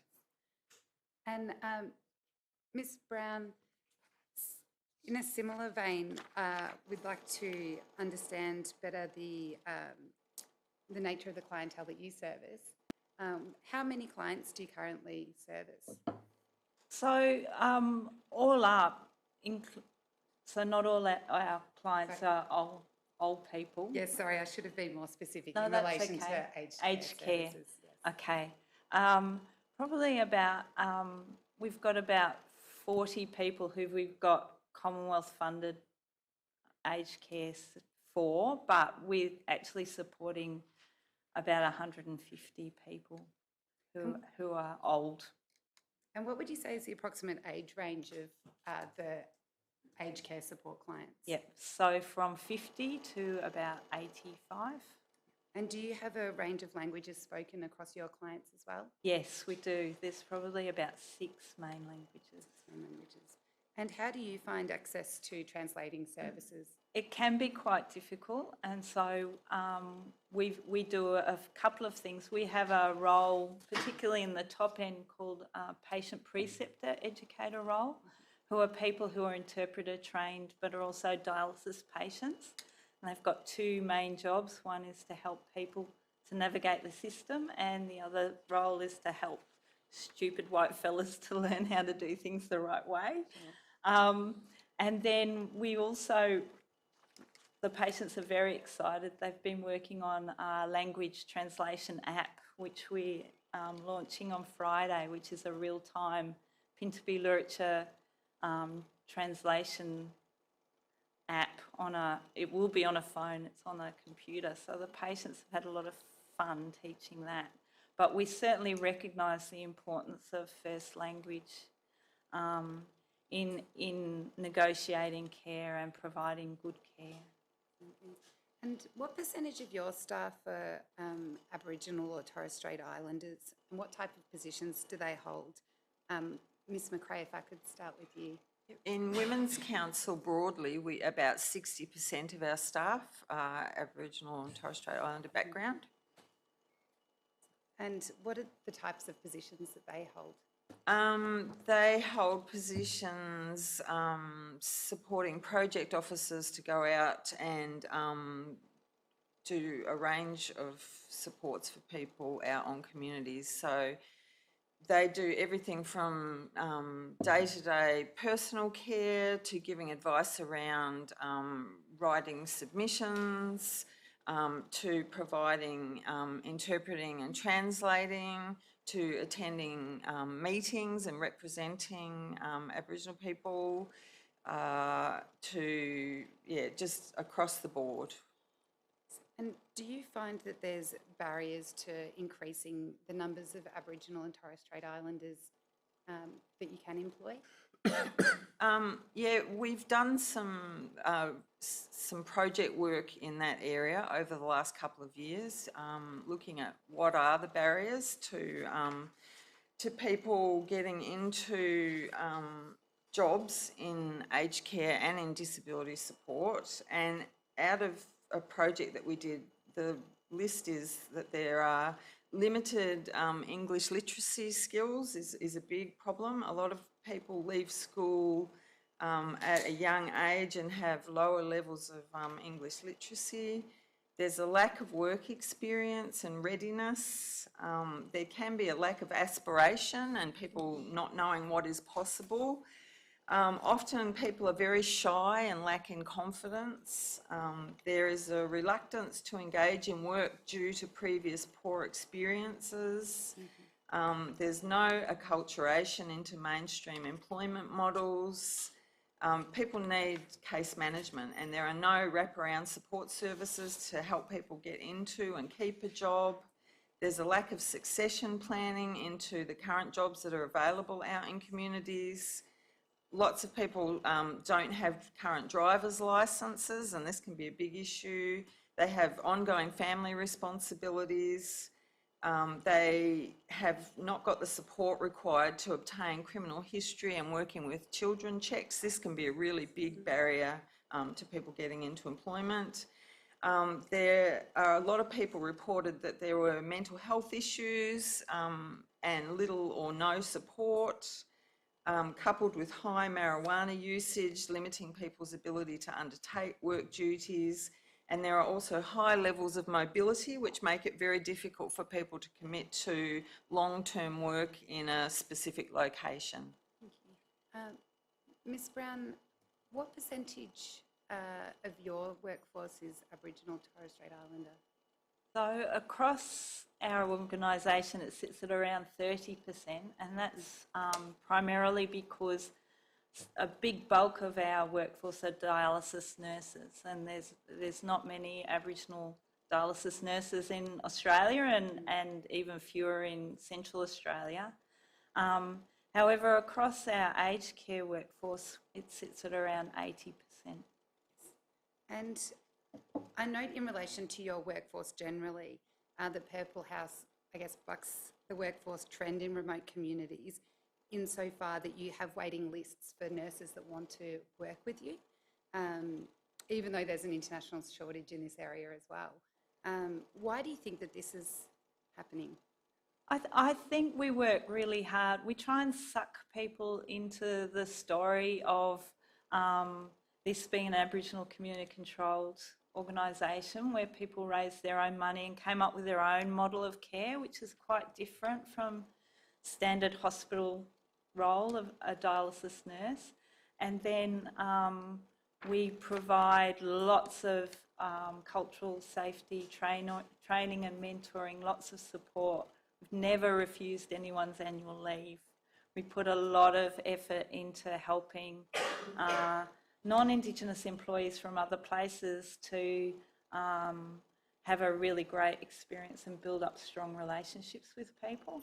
And then in terms of our Indigenous workforce, we work really hard to be as flexible as we can to encourage people to come, even if they've got other carer and family responsibilities.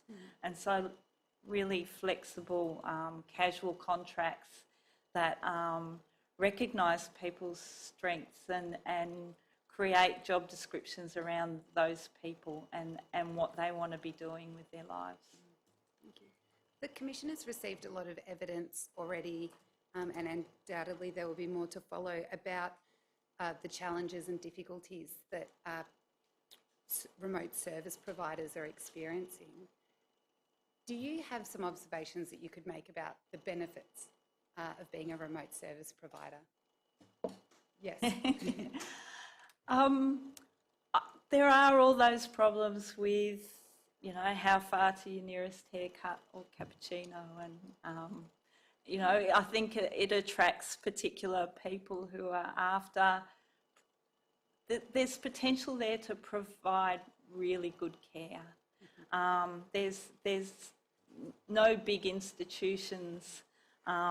For us, our focus is on getting people back to country, helping people to have a good life and doing things the right way. And that's the right way culturally, it's the right way for communities and their future, and for patients and staff and for everyone. So there's really the potential to live and share your life in a beautiful part of the country with people who have a really strong focus on looking after each other and on how important it is to pass on cultural heritage, where the opportunities to be innovative and creative are incredible, and where with a bit of an extra determination you are able to create things that the envy of the rest of Australia in many respects. Ms McRae, would you have anything to add? That was a pretty comprehensive answer, Sarah. All I'd add to it is I think that in the retention of staff at Women's Council, a lot of it has got to do with the relationships that you build with your clients, with those families, with the women. Those relationships are incredibly rewarding. They involve sharing of culture. The women are amazingly generous in trying to educate new people who come out to communities. So for me, learning about Aboriginal culture, coming to understand all the things that I have in common with the ladies that I work with, understanding the importance of supporting people to continue living on country and what that means to people on a really deep level has been one of the things that has kept me in my job for 15 years. Thank you. That's a much better answer than mine. Okay. Now, Ms McRae, NPY Women's Council performs home support assessments. What are some of the challenges or difficulties that your organisation experiences when you're doing this work? Yeah, we've kind of had to, we all did the standard training to become home support assessors, but we've had to change the assessment tool a little bit to make it more culturally appropriate, because some of the questions and the way that the questions were asked was not going to work out in communities. And we have to work Malparara way, so we always work with a local Aboriginal person helping to do those assessments to ensure that understanding, to do interpreting and to help us understand the responses that we get from the clients and families. Yeah. Are you able to provide an example of the types of changes? We've had to simplify. I think initially when I did the training in 2015, it was a huge document. It was something like about 15 pages of questions. We've just had to really simplify it to reflect what life's like out in communities. So yeah, without having the document in front of me, it's hard for me to give you an example because I haven't done an assessment for a little while, but we've just had to look at how people live out there and make sure that those questions are framed in a way that reflects that and that they're going to understand and is going to be valid in that context. Your statement notes a number of current health problems that affect your clients. Which are the most common health problems that you see? Diabetes, I think, would be the most common, followed closely by renal failure. But people have really complex health issues. Most of our clients have a very long list of health issues. I mean, one of the things that's always amazed me is how people continue to be resilient in the face of very high levels of health issues. Yeah. And what are the types of measures taken by your organisation to try to support these types of clients? Yeah, I mean, the biggest thing I think is nutrition and making sure that people are getting regular meals. That can be a big issue for a range of reasons. Some of it's about the fact that poverty is a huge issue out on communities. Most people are dependent on Centrelink benefits. There is an obligation to share and support your family, and sometimes the end result of all of those things can mean that old people aren't getting enough to eat because they're making sure their grandkids are eating before they're looking after themselves. So making sure that people get access to the meals program, that they're getting regular nutritious food can make a huge difference to someone's life. Also being able to access laundry services, being able to, because most people don't have a washing machine in their house, so being able to wash bedding, blankets, clothing, particularly if incontinence is an issue, is really important in terms of maintaining people's health. Yeah. So those sort of really basic supports are very, very important to ensure that people can continue to live on country. Yes, and when you mentioned the access to the meals program, what program is that? Through the Commonwealth Home Support Program, people can be referred in for meals if they're eligible, and so that's probably the major work of our home support assessors is referrals for meals. Yes, and do you find that the scope of the areas that those meals can be provided covers the areas that you provide services to? people can get meals in most of the communities that we go to, but the quality of the meals can sometimes vary quite a lot. Sometimes it's something that's been frozen and is given out to the family. It's not a fresh meal being cooked on the day, or it might be just a sandwich from the store, or in some communities there are really good meals available where they've got reliable staff and they've got access to healthy food and people get better quality meals. In instances where it's the frozen meals, what are the types of food? It can vary. I mean, I've seen some examples of people saying to me that they were offered a frozen meat pie to put in a microwave. I've seen other examples where a very good, nutritionally balanced meal. And Ms Brown, you identify in your statement similar health problems to that expressed by Ms McRae. You also note that your clients include end-stage renal failure requiring 3 times a week dialysis. What are some of the other major problems that you are seeing in your clients? So the bulk of our clients across our organisation are referred to us because they require dialysis. But often people will have diabetes, high blood pressure, dementia.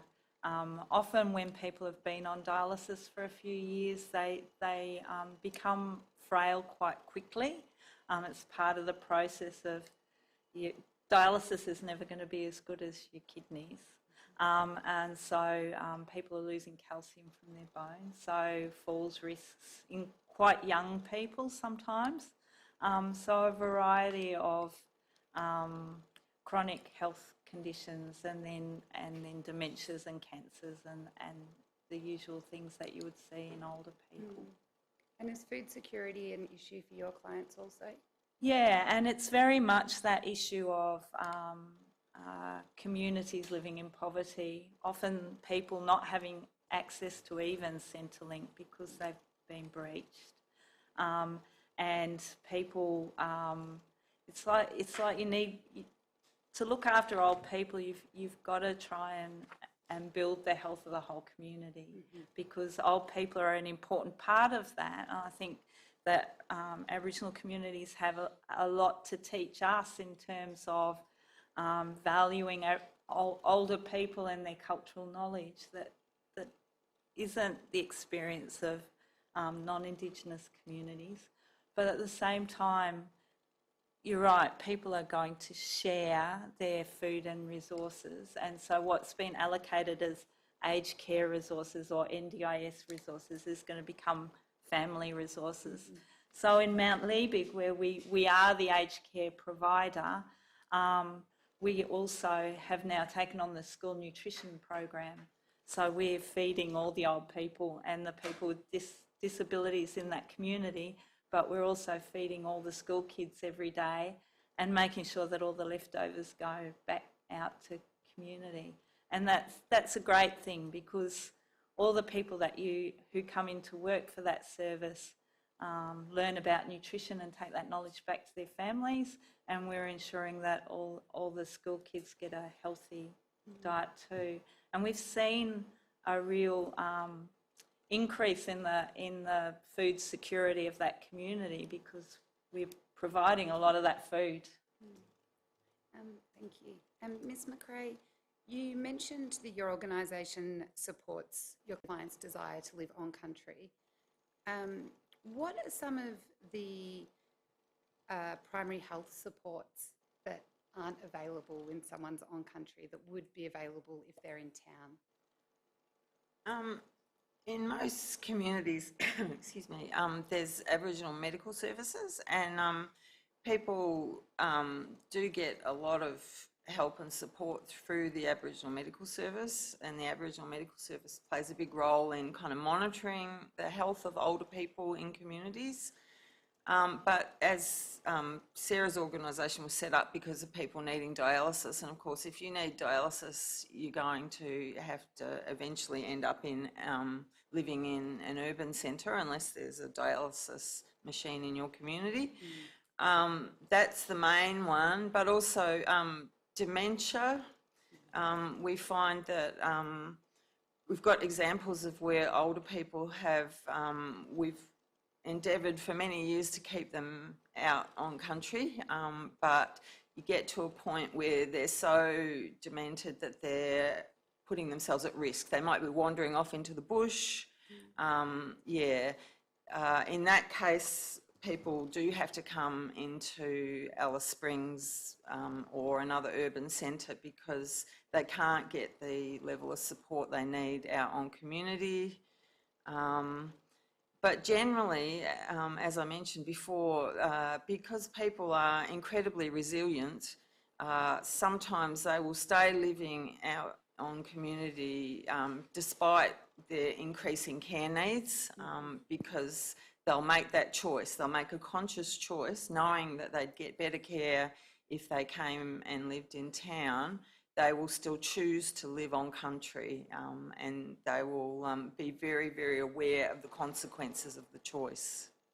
Yes, and what role do you see for your organisation in explaining that friction between someone's dignity of choice to live where they may want to live and, I guess, the deficiencies or shortcomings they might receive in their care while they are on country? Yeah, I mean, we do a lot of advocacy for people around their desire to continue living on country. At times that puts us a little bit at odds with other service providers who may feel that it would be more appropriate for someone to live in town and get additional supports. We support what their client and their family wants.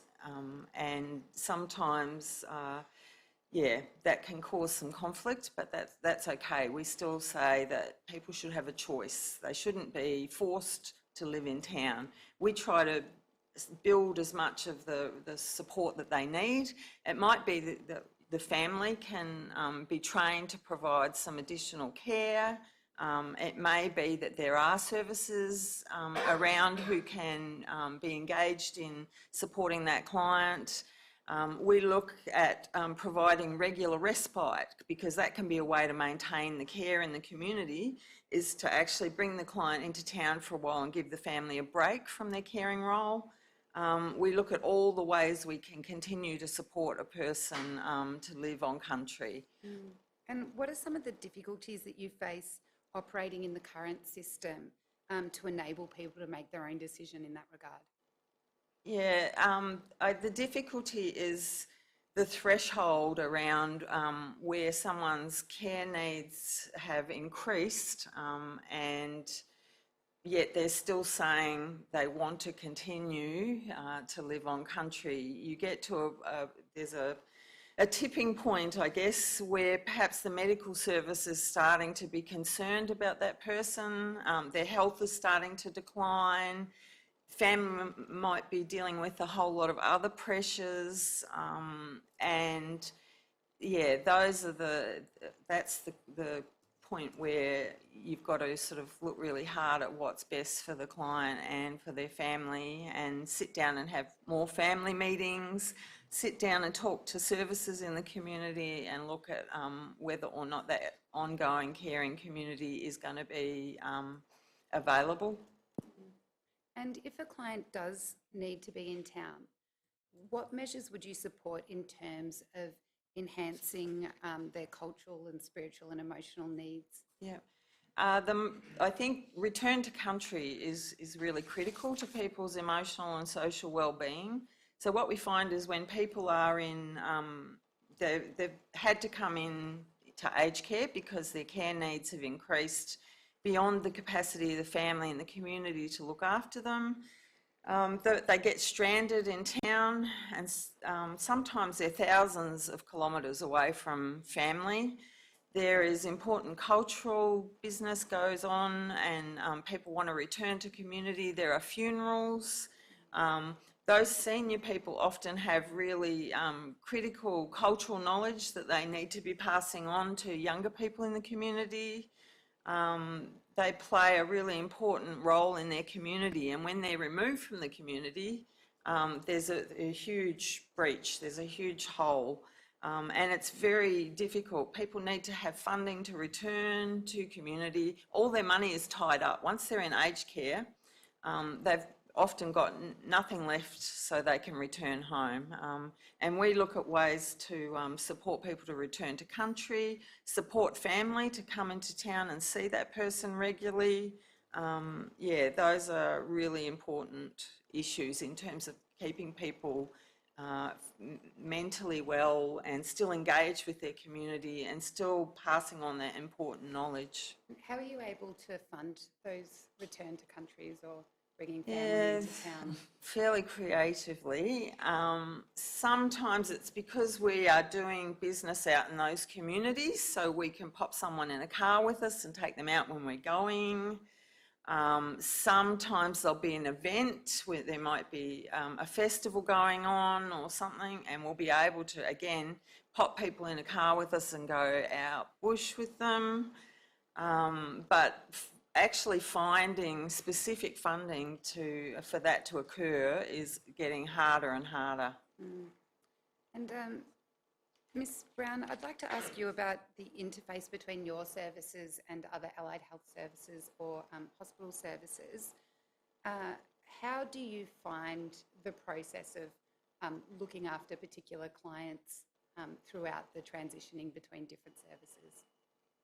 Okay, so we're in a situation too where in some of the communities where there are Aboriginal community controlled health services, but in others there's territory government health services in communities, and then we've got the regional hospitals. I think there's a shortage of aged care residential beds in Alice Springs. And so often people are coming into town requiring aged care support and end up being in the continuous care ward of the hospital and may actually be there for 12 months, 18 months or longer, may actually die in hospital, which is a big issue. Lots of very miserable people who have access to very few services or social supports and are basically living in the hospital for an extended period of time. In terms of we have shared care of dialysis patients with the hospital, and now we're a major dialysis provider. So we work really well with the hospital around being able to take people out of the mainstream system and get them home. And we have some, not as much as we'd like, access to occupational therapists, physios, that ongoing support. It tends to be fairly patchy out bush, so we try to make sure that when physios and people are visiting a community that they pass on what needs to be done regularly for people to our staff and to their families so that we can keep that up, because if you only get a physio visiting a community every 3 months, then you've got to be doing things yourselves in between time. So we've got a good working relationship with the Territory Health Department, and as our outcomes get shown as being better and better, they're asking us to do more because they know that it's better for people if they get Purple House support and get a chance to go home.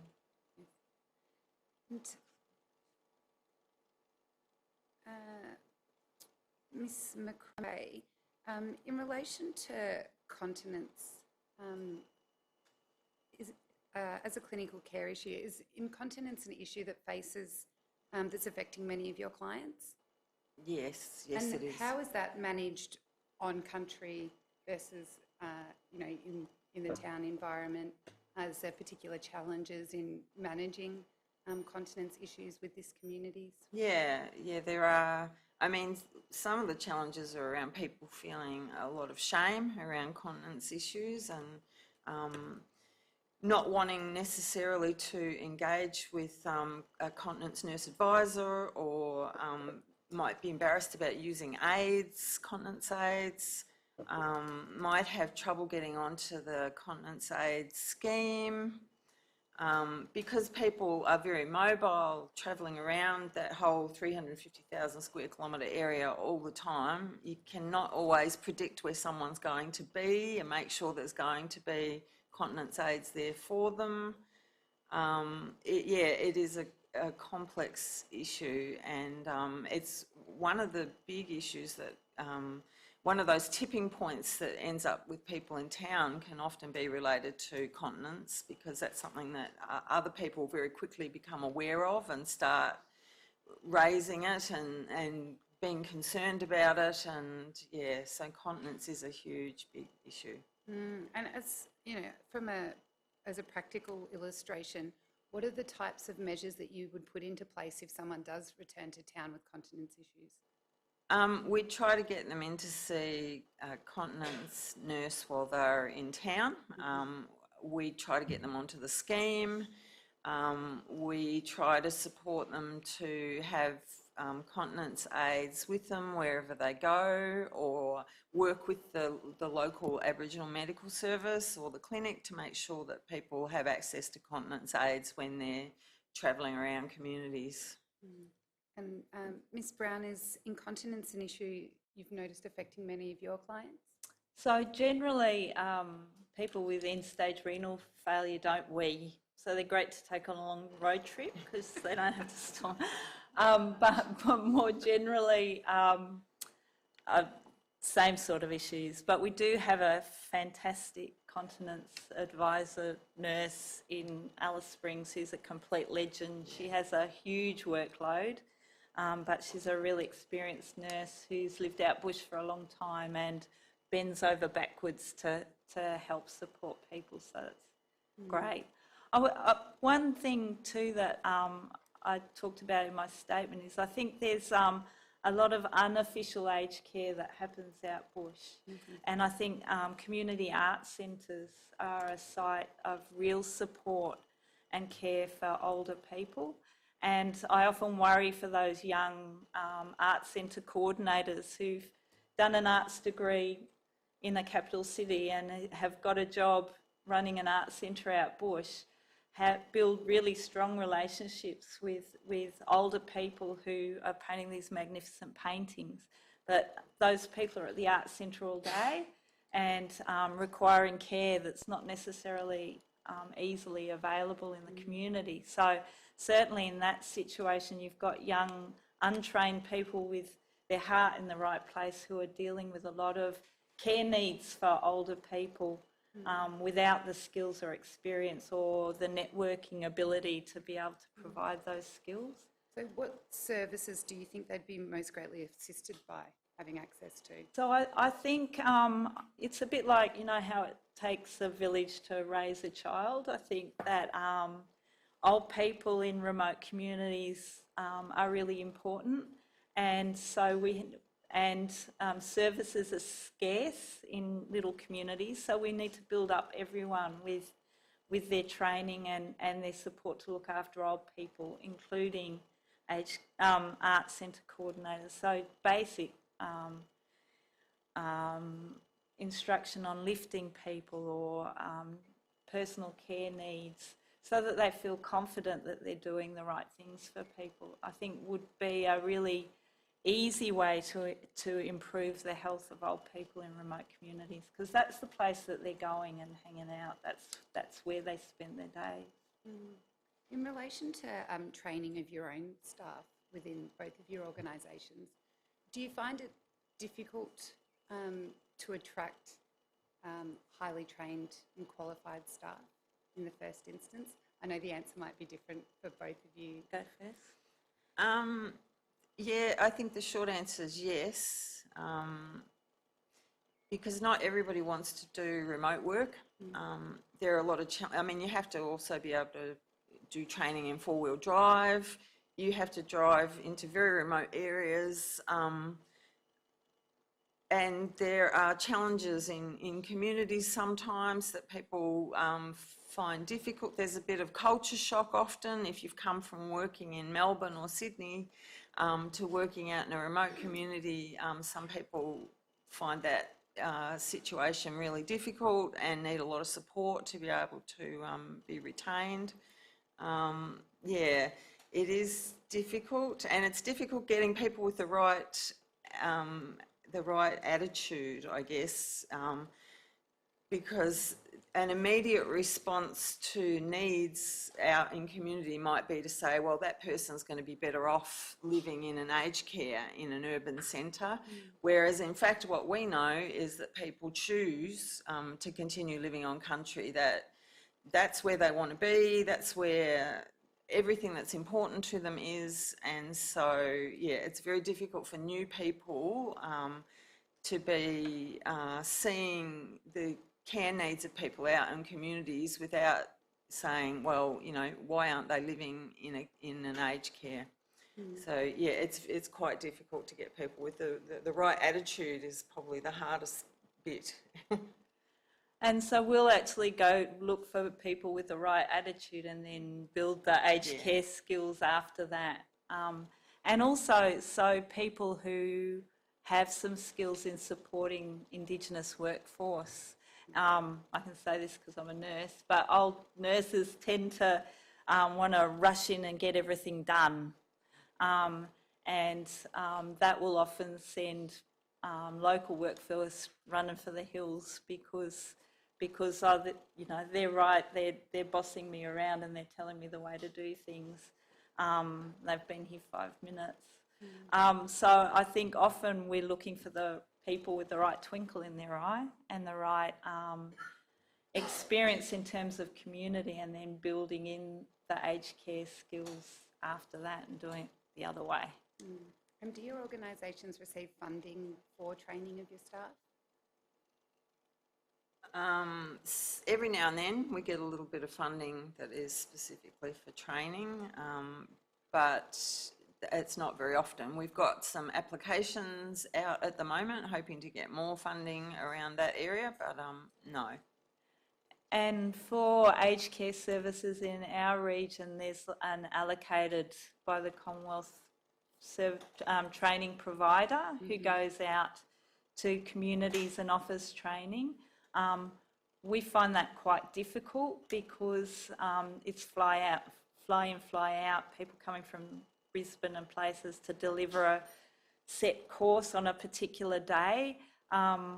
We think it would be much better if we had an allocated lump of resources and we could work with people about what their training needs were and work alongside people on an ongoing process rather than these drop everything, you're going to sit in a classroom for a couple of days.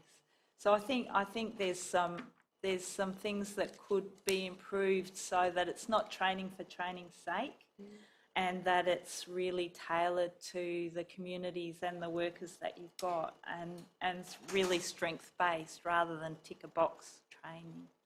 Yes. And Ms McRae, what are some issues that you see as affecting, you know, the health of the people that you serve as, you know, clinical type issues that you would like to be able to address through the provision of the availability to provide extra services? Probably the first thing that jumps to my mind is palliative care and the need for culturally appropriate palliative care. Again, really the importance of returning to country. If someone knows that they have a life-shortening illness, being able to build supports around that person and their family, providing supports for people to go home and die on country is probably a really big issue that we hear about again and again. People get really unwell and can't return home, being able to bring family in when that's the case so that people have family around them when they pass away. yeah, being able to access supports for people to return to country is a matter of really high importance to our families. And Ms Brown, do you have a further particular issue that you'd like to highlight? No, I think I'd agree with all of that. I mean, I guess for us, we've still got lots of communities where there's no dialysis and nurses, and people are desperate to get home to spend what time they've got left in community with their families. I don't think you can underplay the importance. We've got senior people with the cultural knowledge of particular bits of land of Australia that's been passed on to them, and they're away from their country.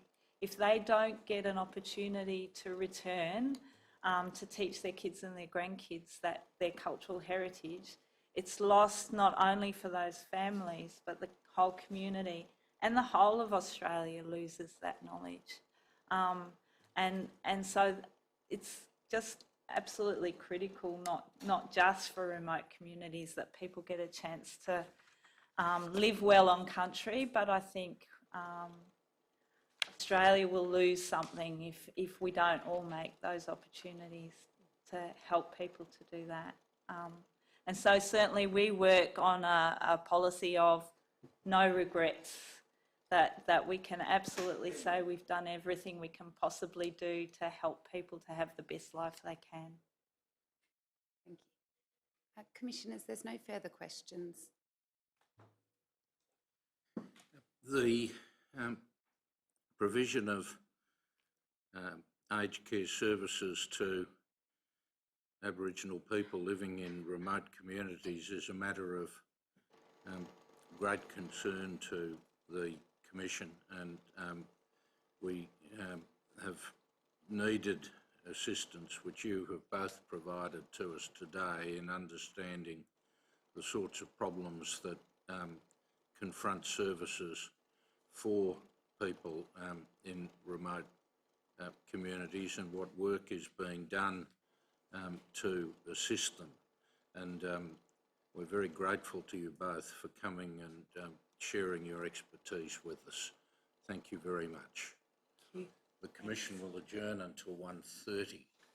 The Royal Commission is now adjourned until 1:30.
Yes, Mr. Rosen. Afternoon, Commissioners. The next witnesses, as Commissioners will see, are a panel of four, two from Darwin, two from Alice Springs. If I could ask that the panel members please be sworn.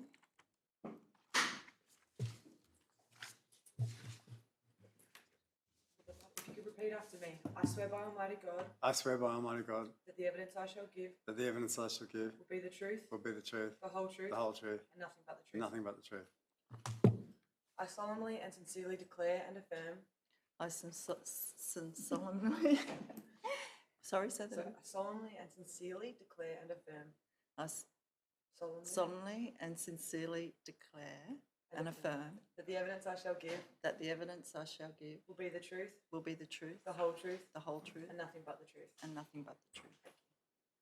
I solemnly and sincerely declare and affirm I solemnly and sincerely declare and affirm that the evidence I shall give that the evidence I shall give will be the truth, will be the truth, the whole truth, the whole truth, and nothing but the truth. and nothing but the truth.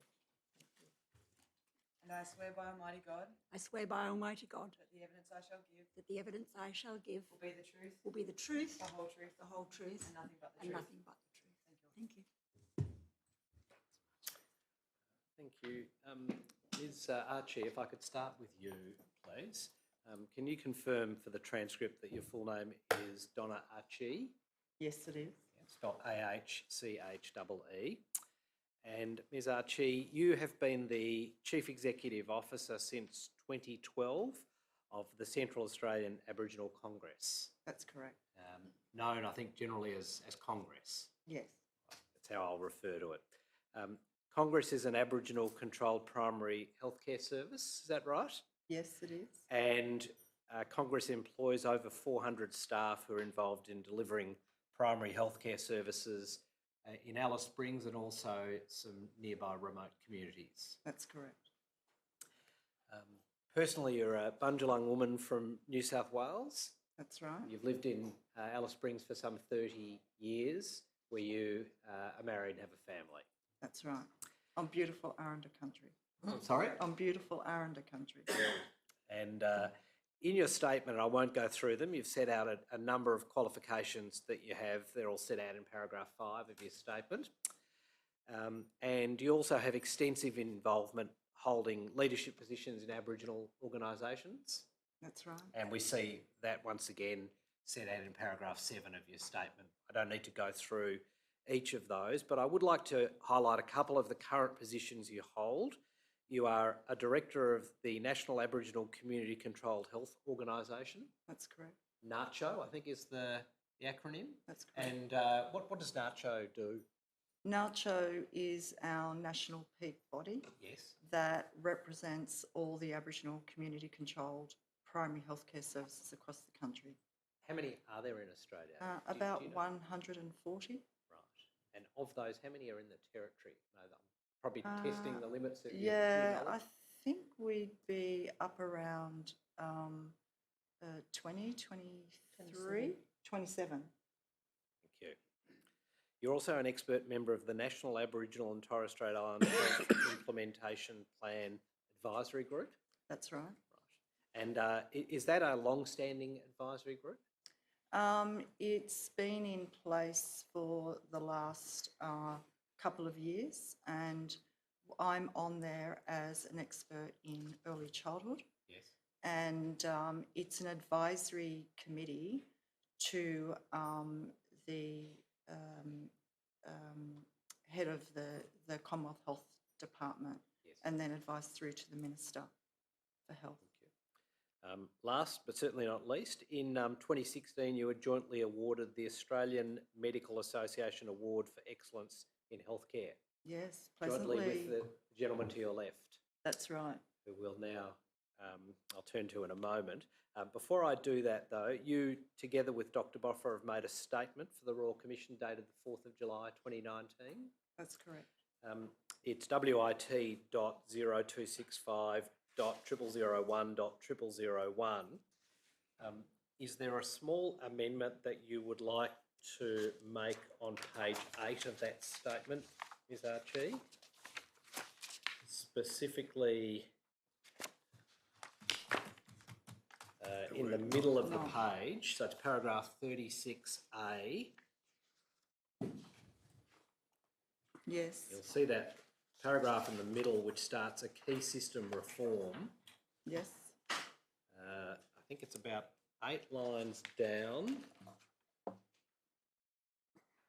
Sorry, 5 lines down. There's a sentence that starts, the aged care services people receive under both aged care packages and HAC are often critical to the maintenance of health and well-being and should, and then the word not should be after the word should. Is that right?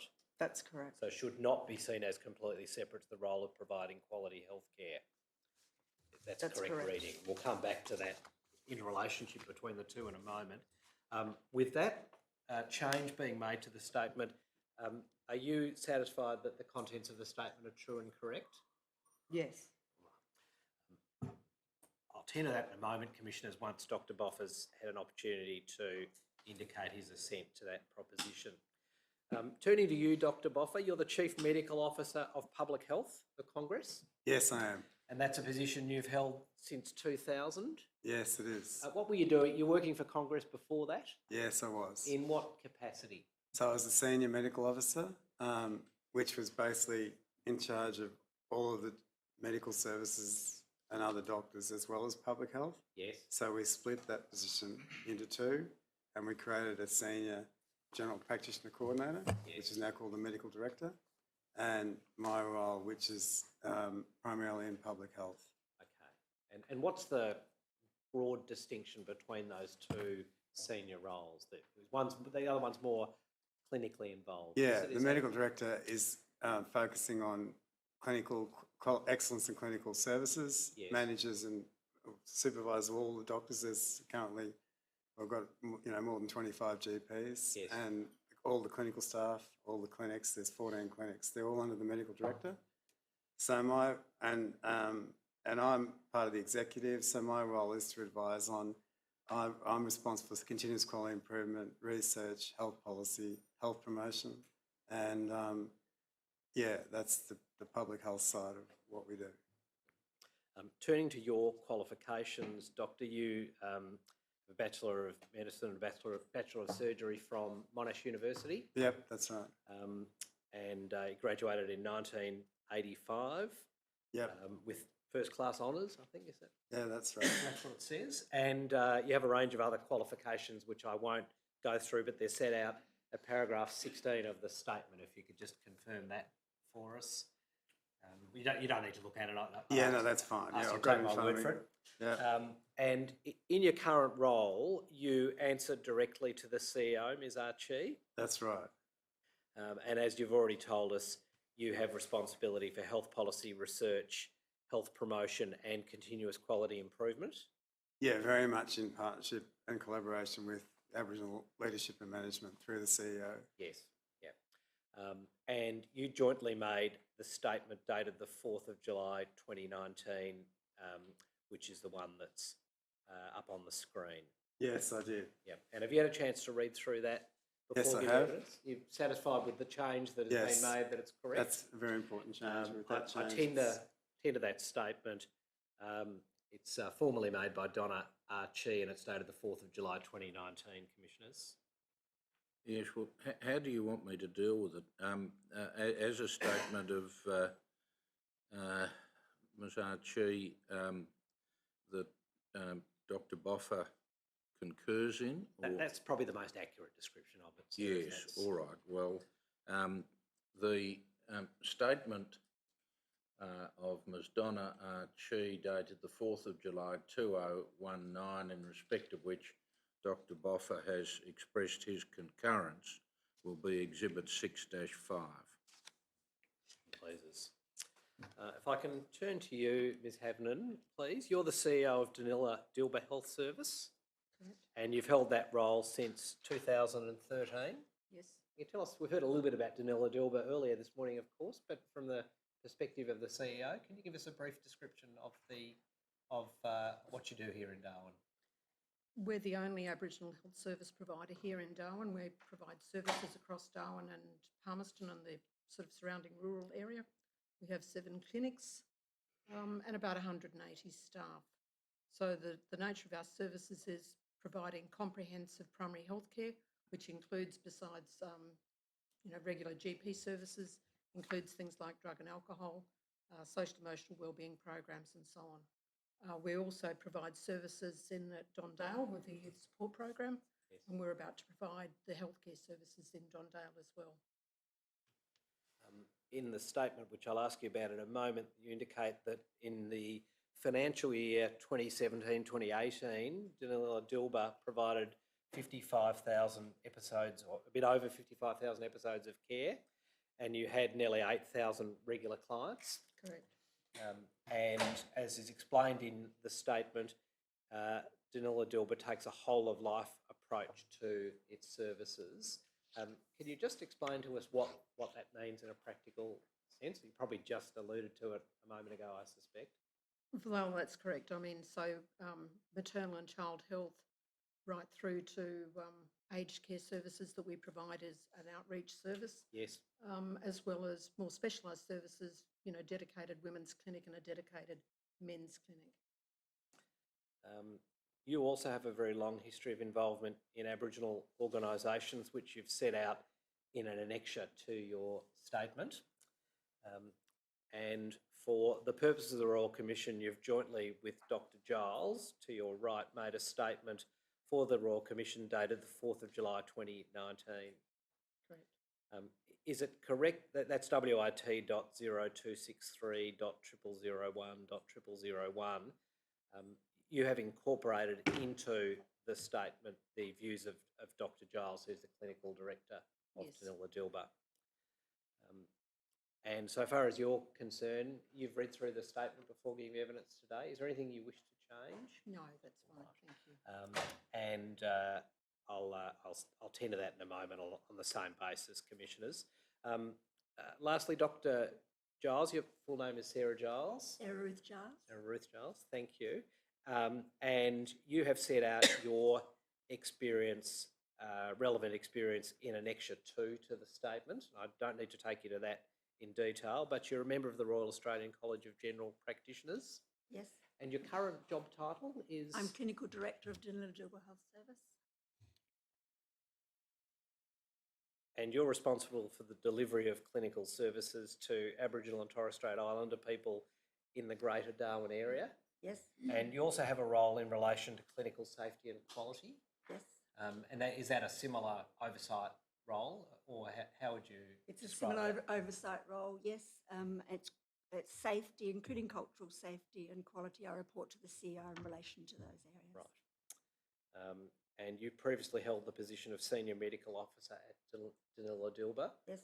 And what's the difference between that previous role and the current one? After several restructures of having Senior Medical Officer, we restructured to have a Senior Medical Officer of Safety and Quality and Honour of Workforce. That was then combined again into a Clinical Director role with overall management as well as quality and safety roles.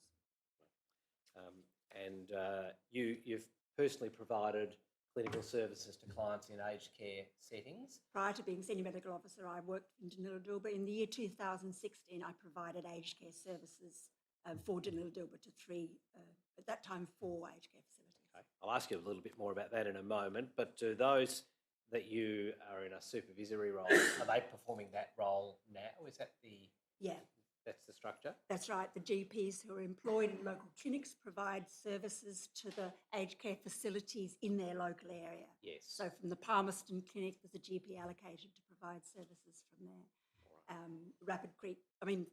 Bagot Community Clinic provides services to Janinga. Yes. And we have one other facility that Malak Clinic provides a service to. All right. I'll ask you a little bit more about those in a moment. For the moment, if I could just tender the statement of Olga Havnen, dated 4th of July 2019, Commissioners, perhaps on the same basis as the previous Concurred in marked by Dr Giles. By Dr Giles. Yes. Thank you. The witness statement of Olga Havnen, concurred in by Dr Giles, dated the 4th of July 2019, will be Exhibit 6-6. If I could come back to you, Ms Archie, please, and ask you just a little bit more about Congress. You refer in your statement to Congress being the largest Aboriginal community-controlled health service in the territory. Measured on what basis? Number of staff, number of clients, geographical area? What are we using as a measure for that? A combination of all those things.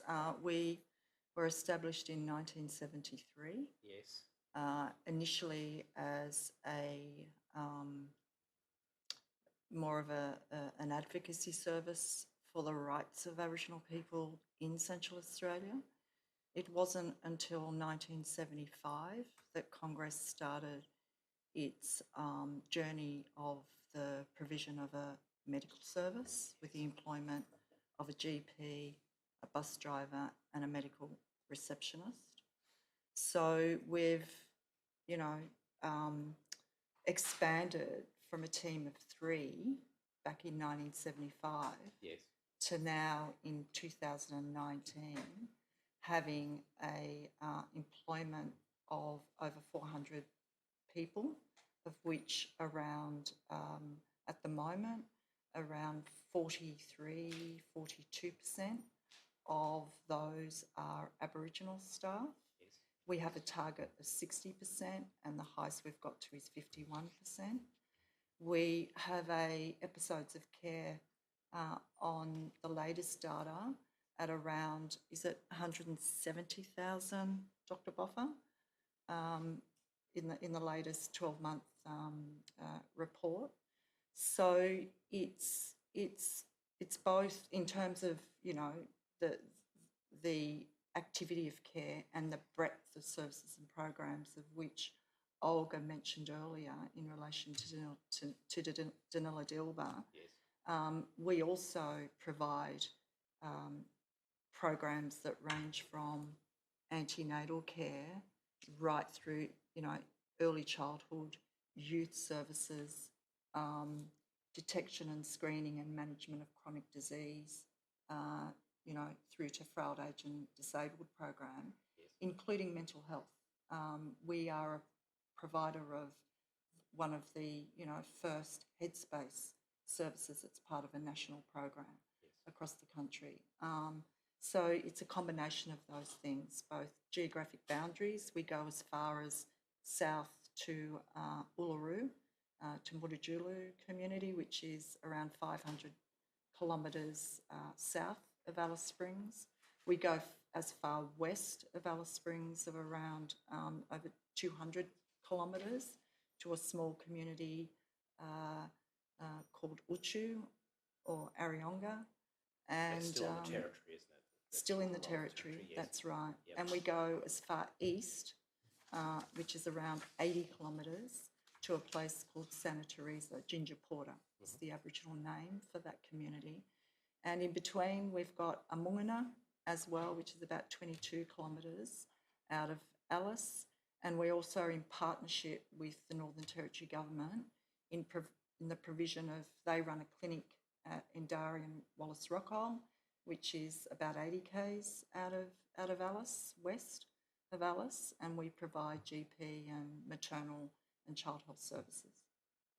Can I just ask you a little bit about something you've mentioned, which is the proportion of staff that you employ from Aboriginal and Torres Strait Islander backgrounds?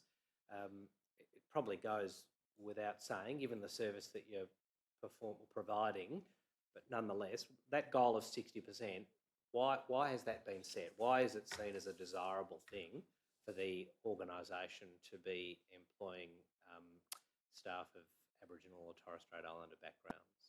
Well, I think the first thing is that it's in line with the UN Declaration on the Rights of Indigenous people to control their own destiny. And in doing so, being an Aboriginal community-controlled primary healthcare service, it's important that, ideally, our board would love, including management, would love 100% Aboriginal staff. But given the nature of the service in which we provide, we've sort of looking at 60 as the appropriate target. Yes. Of course, we want to see more Aboriginal doctors, more Aboriginal nurses, more psychologists. We employ psychologists. We're the only, I think, service in the Northern Territory that employs 2 neuropsychologists.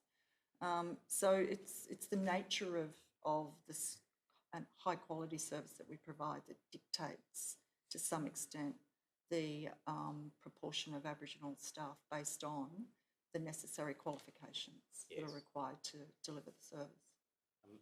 Perhaps I can bring you in at that point, Dr. Boffer, if I could. The ability to attract Aboriginal people with professional health qualifications, I think has been suggested presents as a challenge to the organisation. Are there initiatives that have been taken to try and increase the number of Aboriginal doctors, Aboriginal nurses, and so on that are working for the organisation? Yeah, well, firstly, we monitor data in all aspects of the organisation, including HR. So we can say that 7% of degree qualified health professionals are Aboriginal people. Yes. 61% of all other positions, including degree qualified non-health professionals, are Aboriginal people. So the big challenge is getting Aboriginal doctors, nurses, psychologists in that group.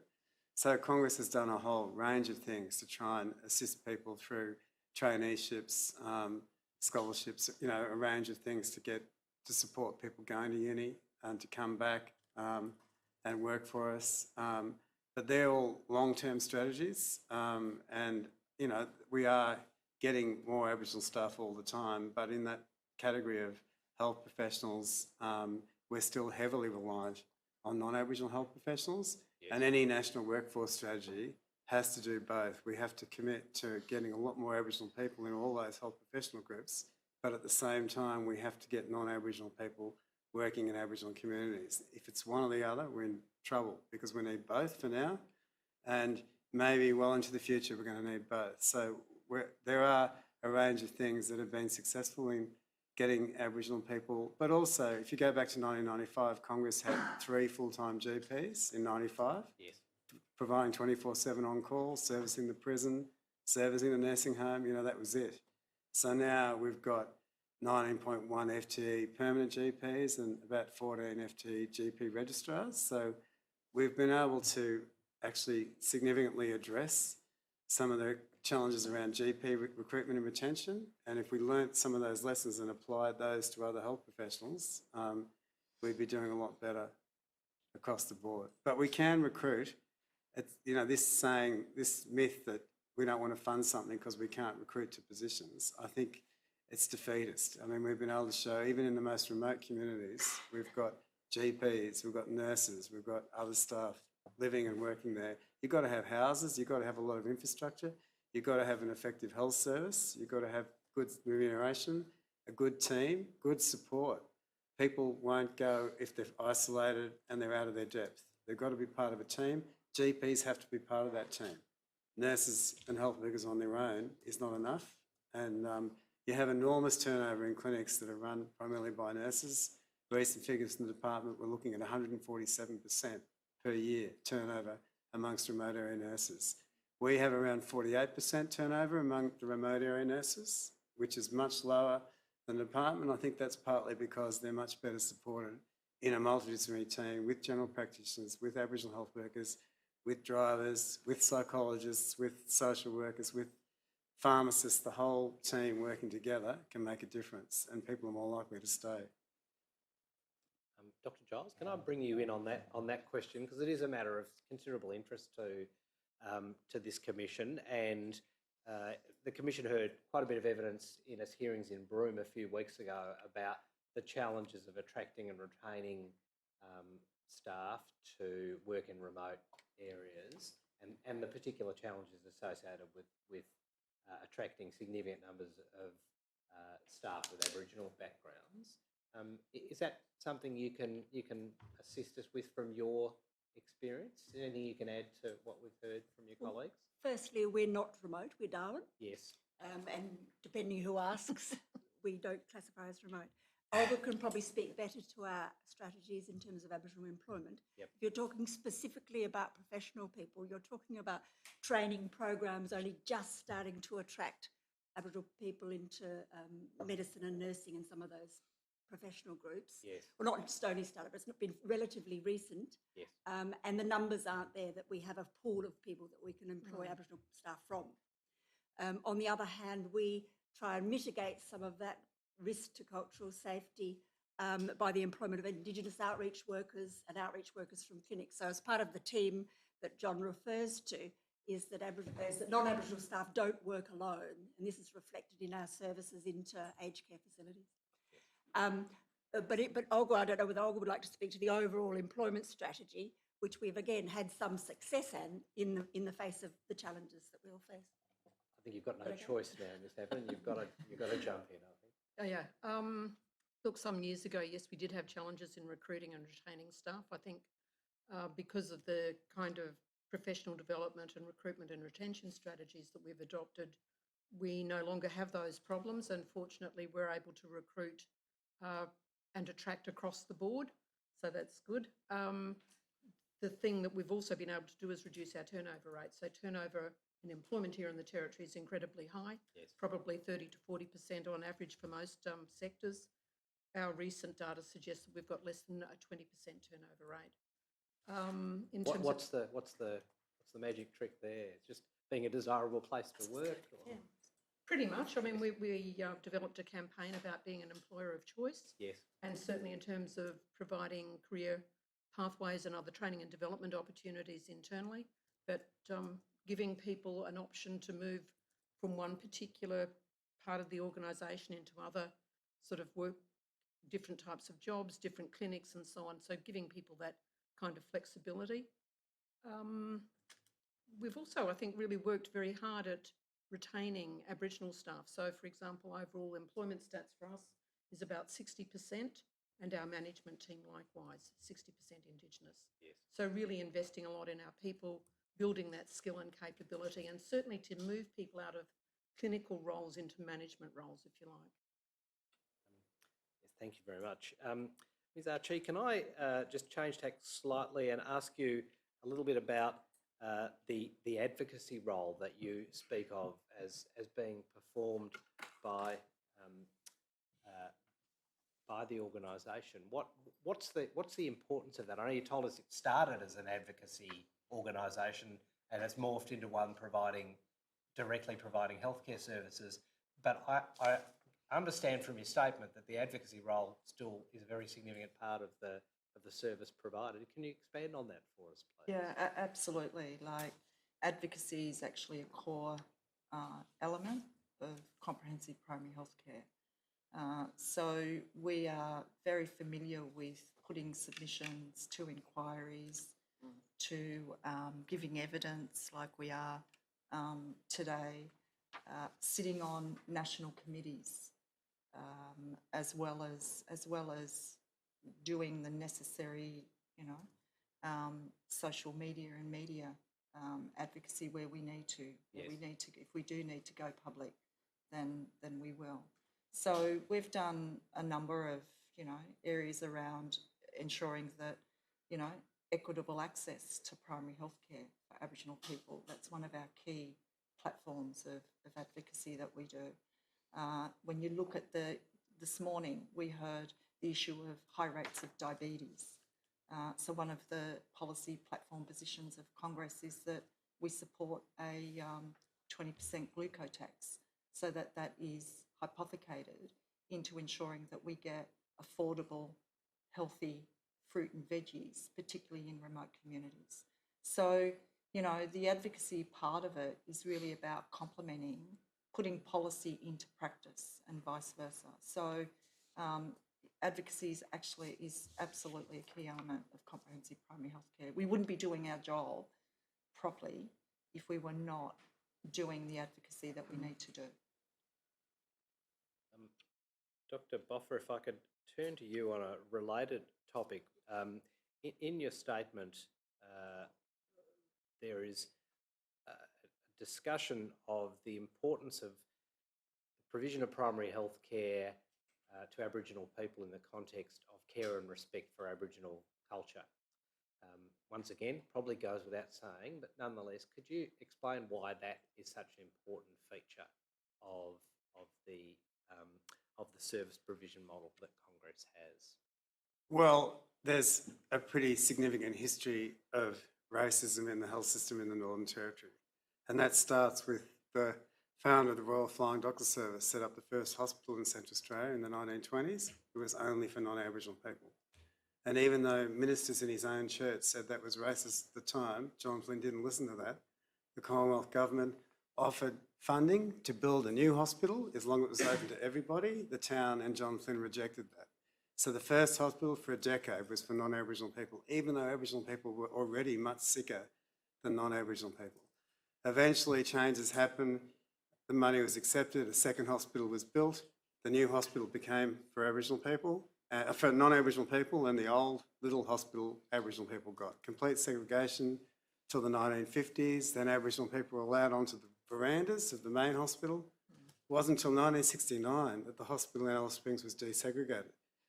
And the hospital was the main institution that removed the children. So if you had a half-caste baby who was sick, you didn't go to hospital until the child was nearly dead, because you knew if you did, the doctors would tell the Native Welfare Branch, they'd just seen this child, half-caste, here are the parents, here's where the child lived.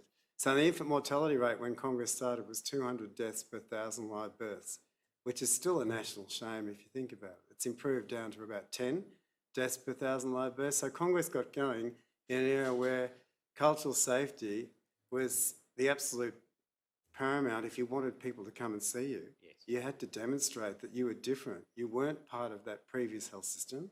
You were different, you could empathise with people, you understood their culture, you understood the importance of language, the importance of traditions that have been around a very long time, to gain respect, to gain trust, and that you've got to stay a while to do that. So it's if you want people to come and see you when they're sick, and particularly if you want them to come and see you when they're well, which we do, we want people to come and see us for health screening. They're not going to do that if they don't have absolute trade. And that's what community controlled health services have achieved. Aboriginal people setting up their own health services, employing their own staff. I mean, when I went to Tennant Creek, there was no doctor in 1988. The previous doctor was sacked 3 weeks earlier. I didn't find out why until I'd been there a while, because it was a major mistake that doctor made in ceremony, which should never have happened. So they were able to sack that doctor though. That's power. When you've got someone who's culturally incompetent, not just culturally incompetent, but culturally dangerous, and having control means you can get rid of those people and get other people to come and work for you who are going to be able to work cross-culturally in an appropriate way. So I think it's one of the great successes of Aboriginal people setting up their own health services. They're able to then employ their own staff, ensure they're given proper training, and ensure, and if they're not able to work in a way that's consistent with that, they can then say, well, you're not suitable for us, we'll get others. And you know, unfortunately with workforce shortages, sometimes you end up having to, particularly in the early years, you know, we had to work with people that we really shouldn't have had to work with. Overseas doctors, you know, one I remember was from Geordie, North England, ended up being terribly alcohol dependent. We didn't know that for a while, but you know, we've had, but not now, we've got more choice now. So we can actually make sure we employ good staff. But Donna's point, the point being made about why you need Aboriginal staff. Aboriginal staff, almost by their very nature, are culturally appropriate. You know, you don't have to retrain Aboriginal staff. They understand the people that they're working for. Non-Aboriginal staff, you've got to do a lot more work to make sure people know how they have to practice in a way that shows empathy, compassion, and trauma-informed care is a catchphrase now. It's a common term, I mean, but for many years it just means you've got to understand people's history. Yes. You've got to understand, to have empathy, you've got to know what's led to the way people are. Otherwise, you victim blame. And anyone who victim blames shouldn't work in Aboriginal health.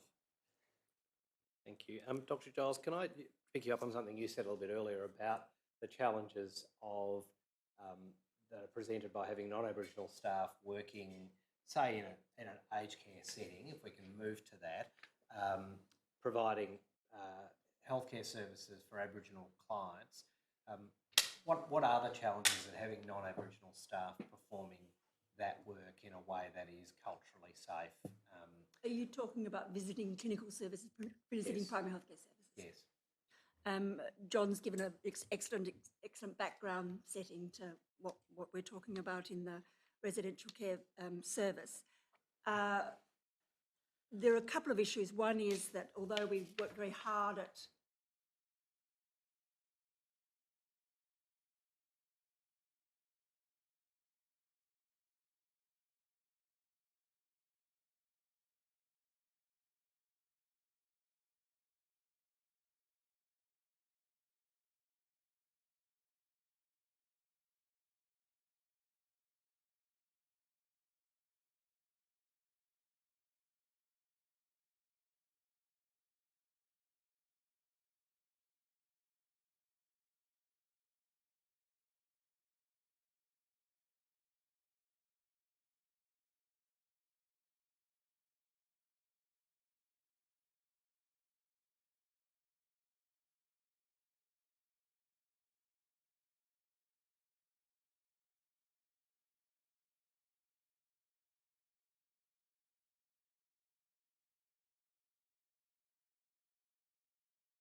so it adds extra value to that. And I think we work quite hard at getting culturally competent staff, and senior staff are the ones that we usually send into aged care facilities because they've been with Danila Dilba for a long time and know the environment better.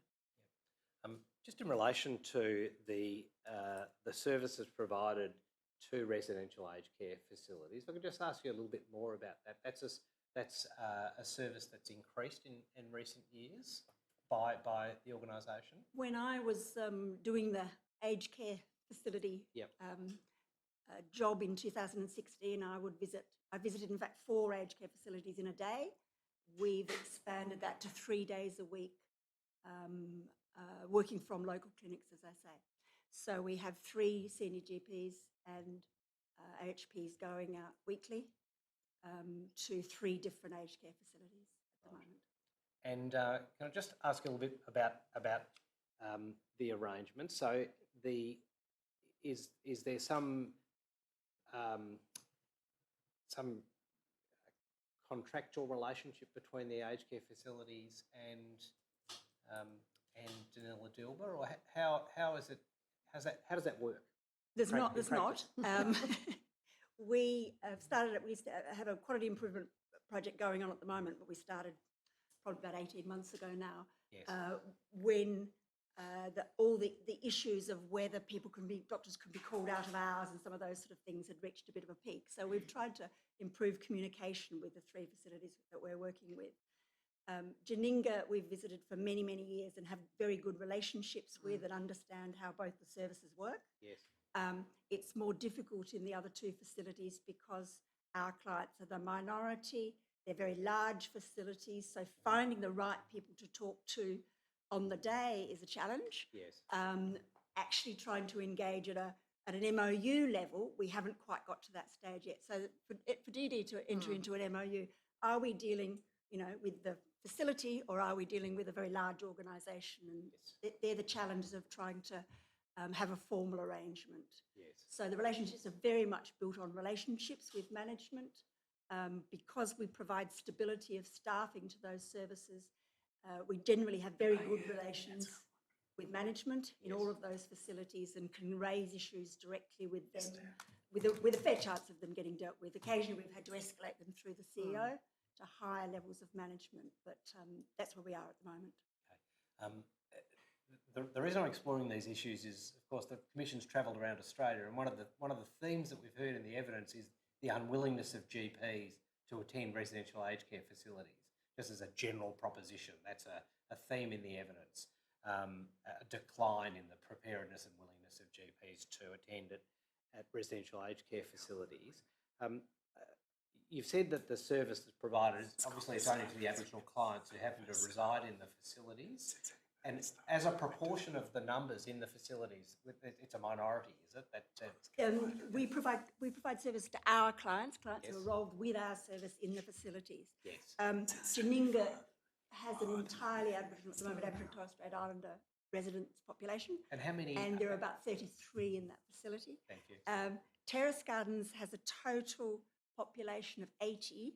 Of the 33 Aboriginal clients, we have 21 of those are our clients. Yes. So they have 33 residents, 21 of those. And in Tiwi Regis, I'm not sure how large they are, but they're large. We have 10 clients there.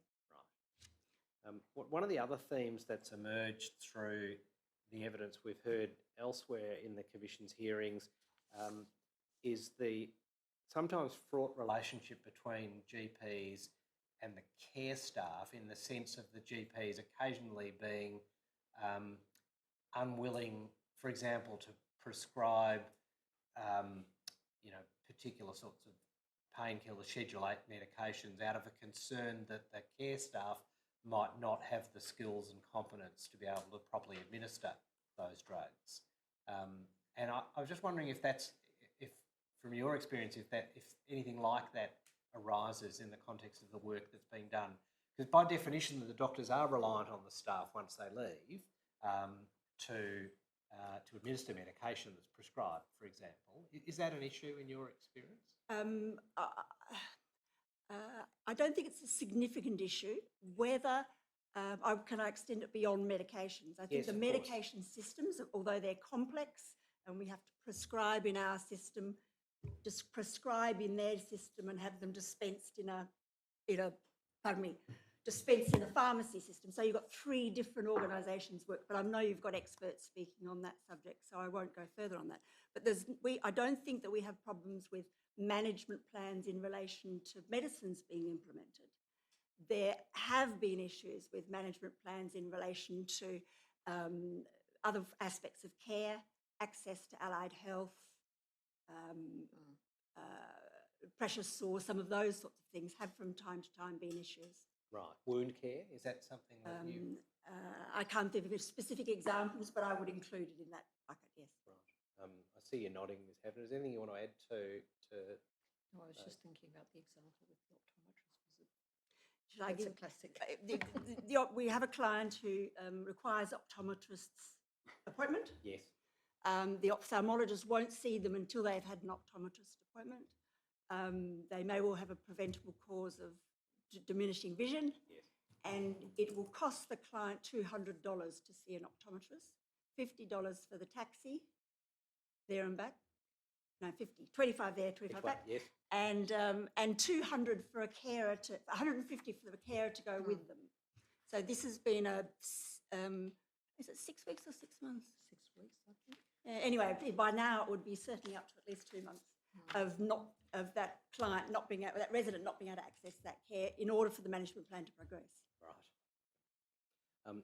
Whilst I've got you talking about the experience in aged care facilities, an issue that jumped out in your statement concerns the availability of interpreter services in particularly in relation to residential aged care facilities. And if it helps you, this is paragraph 54 of your statement. I might perhaps ask that to be brought up on the screen. It's page .0012 of the Dilba statement by Ms. Havnan.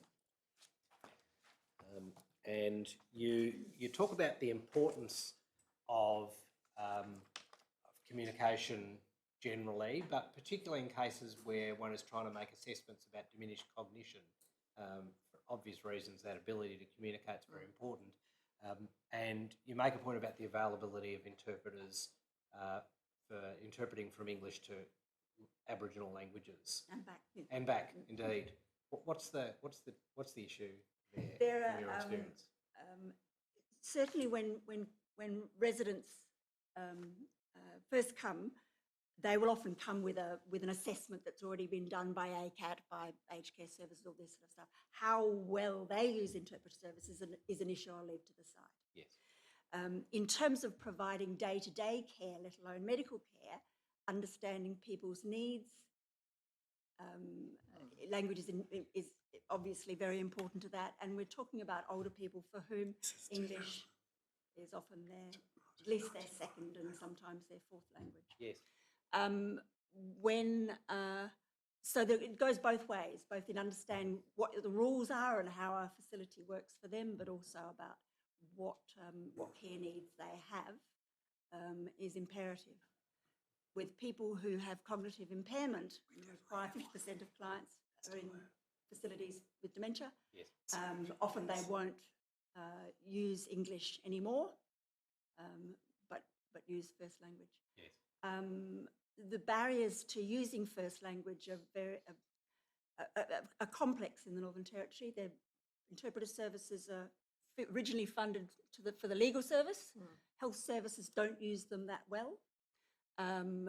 In Royal Darwin Hospital, mental health services use them better than most other areas, but they're still not used really well. Even in primary health care, it's difficult to access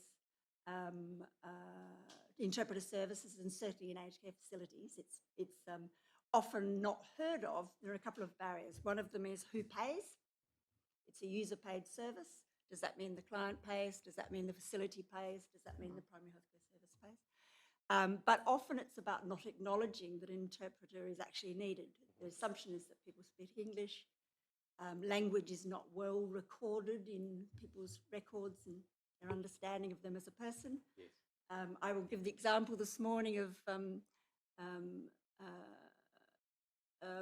when we were trying to find the language. The interpreter language was Creole. Gave that to the interpreter service. They came in and said, "Which Creole?" I didn't know there was more than one Creole.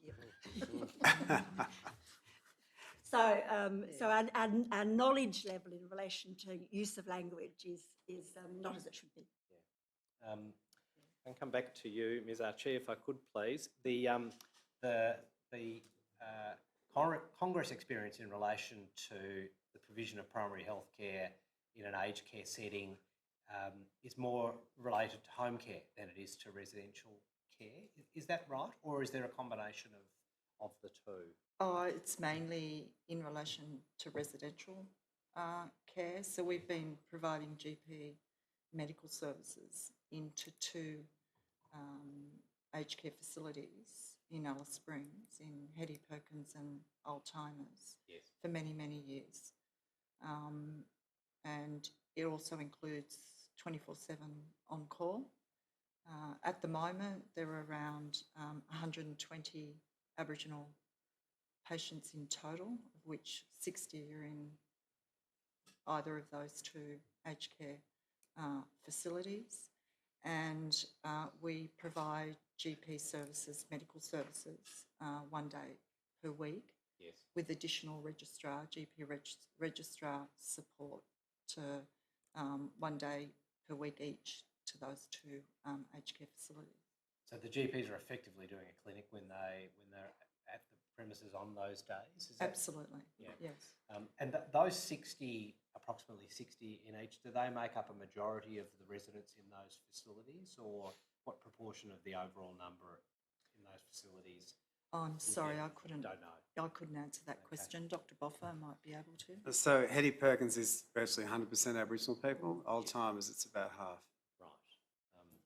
And the challenges that present themselves to providing those facilities, is there anything you can, providing those services in those facilities, is there anything you can add to what we've heard from Dr. Giles about their experience? Is it pretty similar? I think the issues of access to interpreters, as well as in addition to that, we would propose the employment of cultural workers in the residential aged care facility as a way of ensuring culturally responsive practices. Yes. And also making sure that staff, where there is a high proportion of Aboriginal aged care patients, are undergoing mandated cross-cultural safety training. Buffer, is there anything you... I just add Like to add there? that comment you made before about GPs, whether they trust the nurses, depends on, historically, at one point in time, nearly 20 years ago, one of the aged care facilities went down to having no registered nurses on staff. Now, that same facility has 5 registered nurses on staff. If there's 5 registered nurses on staff, doctors will trust. If there's no registered, medications are incredibly complex for these people. They have multiple chronic conditions, so they have very complex medication regimes. If you don't have a certain number of registered nurses in the facility, then medication dispensing is unsafe. The complexities of prescribing, doctors prescribe on one system, then there's medication charts the facilities have to use, who transfers the information. There's a lot of problems you'll hear from. That's a national issue. That has to be sorted, so there has to be one system for medications, not 2 separate systems. But the trust depends on, as long as there's an adequate number of registered nurses, then things work and errors are kept to a minimum.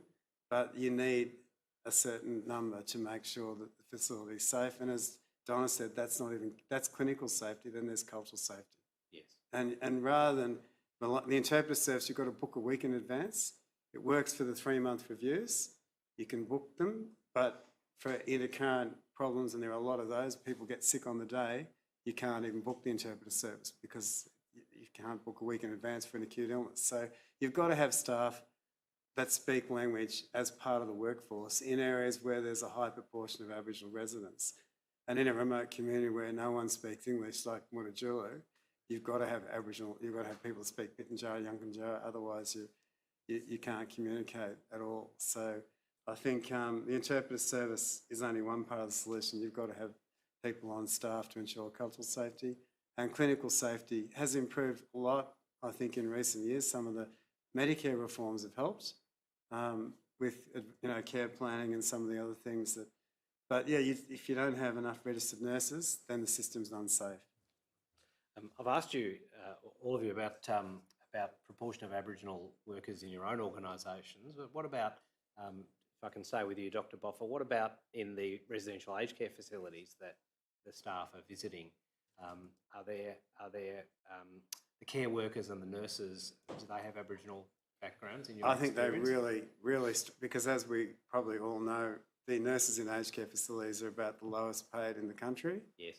Their capacity to recruit is more difficult than virtually any other sector, so they don't have much choice. So if you're an Aboriginal person graduating from nursing, you could pick where you wanted to work. And so I think very few Aboriginal nurses are choosing to work in aged care facilities. They'll take jobs in primary healthcare. We're always looking for Aboriginal nurses. We've got exciting programs like the Nurse Home Visitation Program. There's varied roles across all our services for newly graduated Aboriginal nurses. So I think nursing homes don't have the luxury of being able to even begin to Aboriginalise their nursing workforce. They're struggling to get and retain enough registered nurses to do the work that's required. So there's issues around their level of pay, the level of support they have. Like you said, medical support. Yes. As I said before, if you've got nurses working in teams without good medical support, it makes the whole job so much harder. You get high turnover. And as you said, nationally, a lot of nursing homes struggle to get GPs. And even when they do, if they're fee-for-service only GPs, they'll only do so much. Whereas if you've got salaried GPs working in nursing homes like we have, then they can do more than just Medicare. They can help the nursing home deal with other issues, with quality improvement issues, with other issues. Yes. They're not totally reliant on a transactional payment at the point of service. They can do other things. And I think the benefits of that are very significant when it comes to ensuring good quality medical care working alongside the nursing staff. Can I ask you a little bit more about that, and I'll come to you, Dr. Giles, with a similar question to give you time to prepare the answer. You've touched on this, the idea of skills transfer by GPs, for example, attending at residential aged care facilities. Is that done on a purely sort of incidental ad hoc basis, or is it part of the model of primary health care that you utilise? No, I think it's done more on an ad hoc basis, but we have, the one GP has serviced the nursing homes in Alice for about a decade, so that GP gets to know nurses. Yes. And in that context, can transfer skills, transfer knowledge, but it is pretty much done on an ad hoc basis. It's not formalised in any real way. And I don't think, I don't know what the nurses in the nursing homes do for their professional development. We've got 45 nurses across Congress, but I don't think we've ever had a joint session, PD session with the nurses in the nursing homes. So there's probably opportunities for that to be further explored as professional development, professional support, because they can feel quite isolated in these institutions because there's only a few of them in each of those institutions. Whereas if you're in an employer where there's a lot of nurses or a lot of any health professionals, they support each other. Just before leaving that topic, you raised something which I think is probably quite significant. That is that the residential aged care facility that's looking to employ a nurse, particularly a nurse with Aboriginal background, they're competing directly with you, I suppose, in terms of being able to attract such a recent graduate, for example. Yeah, they are. And they should be able to offer the same, they should be funded to a level where they can offer the same level of remuneration as nurses working in general practices, as nurses working in Aboriginal community mental health services. That's important, as well as the funding model needs a loading for cultural safety, which is, there's precedence for that. One classic example was in general practitioner training when NTGP was set up, which is the Northern Territory General Practice Training Organisation. The standard funding model didn't fund the complexities of training GPs in cross-cultural contexts in the Northern Territory. Eventually, after years of arguing, a loading was added to the funding model for that. So it becomes part of the standard funding that if you're in an area where there's a high proportion of Aboriginal people, you get additional resources so you can employ automatically Aboriginal workers to ensure cultural safety. So I think that plus having a level of remuneration so the nurses can get the same amount of funding as other nurses is quite important. But then we do need more nurses overall in primary healthcare. Yes.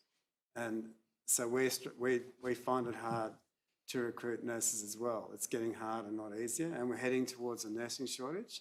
We don't have a medical shortage. We have a maldistribution of doctors, a severe one, but we don't have a shortage. But nursing, we're heading towards an absolute shortage. And in that environment, the nursing homes are going to find it harder into the future. Yes, yeah. Dr. Giles, from your experience, are you able to add anything to those issues that we've been discussing about the potential for skills transfer by medical staff to residential aged care facilities, and that the issue of competition for new staff, particularly nurses? Does that resonate for you in the Darwin setting? Absolutely. I think that if you asked us about the employment levels of Aboriginal people in residential care, although it's very difficult to say, we think it's very, very low in Darwin. Yes. But whether we want residential care facilities to duplicate an Aboriginal workforce, or whether we want to work on integration models where primary health care plays a greater role, I think is open for discussion. Certainly when you talk about transfer of skills and things like that, a recent example was when a residential care facility asked us for advice in relation to a space they were developing and its cultural safety, and let alone clinical safety.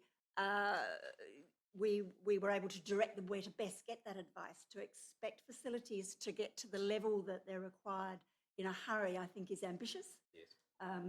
But I think that we, certainly in Darwin, have a very strong integrated model where relationships, particularly with a service like Janinga, where we've been working with them for many years and when they provide services entirely to Aboriginal people, it's a good model. When you're talking about other facilities, how you talk about facilities that provide to both Aboriginal and non-Aboriginal clients, whether you expect the same level of staffing or whether there's another model, I think is really important to consider. Ms. Habron, is there anything you wanted to add to that? No?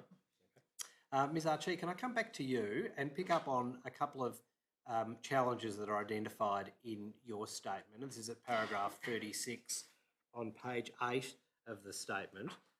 There's a couple of areas that are identified, and there's a bit of discussion there. The first is top of that page, paragraph 36, a shortage of home care packages and a lack of transparency and accountability on the services being provided for a given level of package. Could you expand on that in the context of the experience in Central Australia? Yes, just as recently in the last couple of weeks, we've tried to, getting access for our patients to a level 4 home care package. We've been told that that person would have to wait 12 months or more. For a level 2, it's at least 9 months.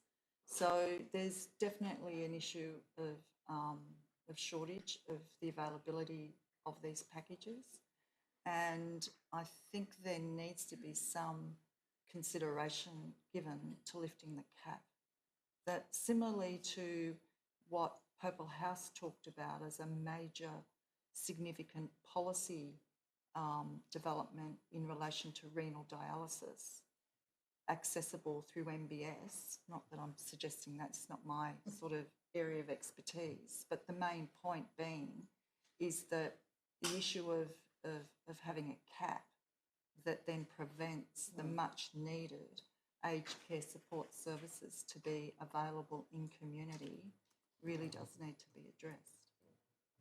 Probably no consolation to you, but those waiting times are consistent with what the Commission's heard is the case elsewhere in Australia, but it doesn't make it any better, of course, and presents a particular challenge. There's a related issue that is also dealt with in the same paragraph, or the following paragraph on that page in the statement, and that concerns the need for better linkages between the assessment process and primary healthcare networks. Can you, or perhaps Dr. Boffer, whichever one is more comfortable, explain to us what that means in a practical situation? Why is that an issue, practically speaking, that the lack of linkages between the two processes, aged care assessments and primary health delivery? Yeah, well, we've had examples where we don't know that a patient is actually has received a healthcare package. An aged care package? Home care package, yes. Sorry.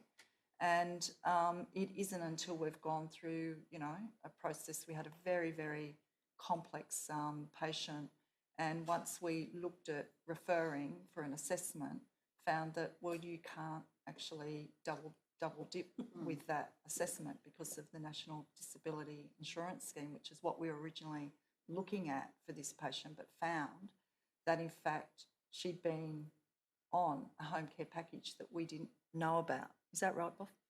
Yeah. So the way in which we're proposing to deal with that is in a practical sense, is that we need to know as a primary healthcare service who of our patients are actually on a home care package, so that we can ensure and assist that client with ensuring they're getting the access to the appropriate service in relation to that package. And a way in which we're proposing that be done is either the Commonwealth advises the Aboriginal Health Service when that package is awarded, or alternatively, and perhaps this is the best approach, would be to put that information and upload it onto the shared electronic record. Yes. So it's that eligibility, knowing who's on it for our clients is really important. And it's a two-way, I guess, accountability. It allows the service to ensure that the appropriate aged care services are being provided, but it also is a two-way accountability process for the aged care service to be ensuring that we are providing the appropriate medical care to that patient. Yes. It sounds, maybe this is a naive question, I don't know, but it sounds like what you're seeking wouldn't necessarily be that expensive. It just requires coordination between different agencies, which can often be challenging itself, but requires perhaps a will to do that rather than any great expenditure of money. Is that a fair observation? I think this is more about access of data. Yes. More so than coordination. Right. That it is about accessing information, and there is a simple way in the provision of that information that I wouldn't suspect would cost a lot of money by uploading who are on healthcare packages onto their shared electronic record. But we have to militate the Privacy Act, because we've been trying to do this now for a couple of years and we've been told the Privacy Act forbids it. But what we're talking about is a public health benefit overcoming this concern about privacy. And particularly if you've got people that aren't all that well educated, that are marginalised and they're on packages, they don't even know what services they're entitled to. A level 4 package means nothing to a lot of people. And if they're not getting the service, they don't know they're not getting it.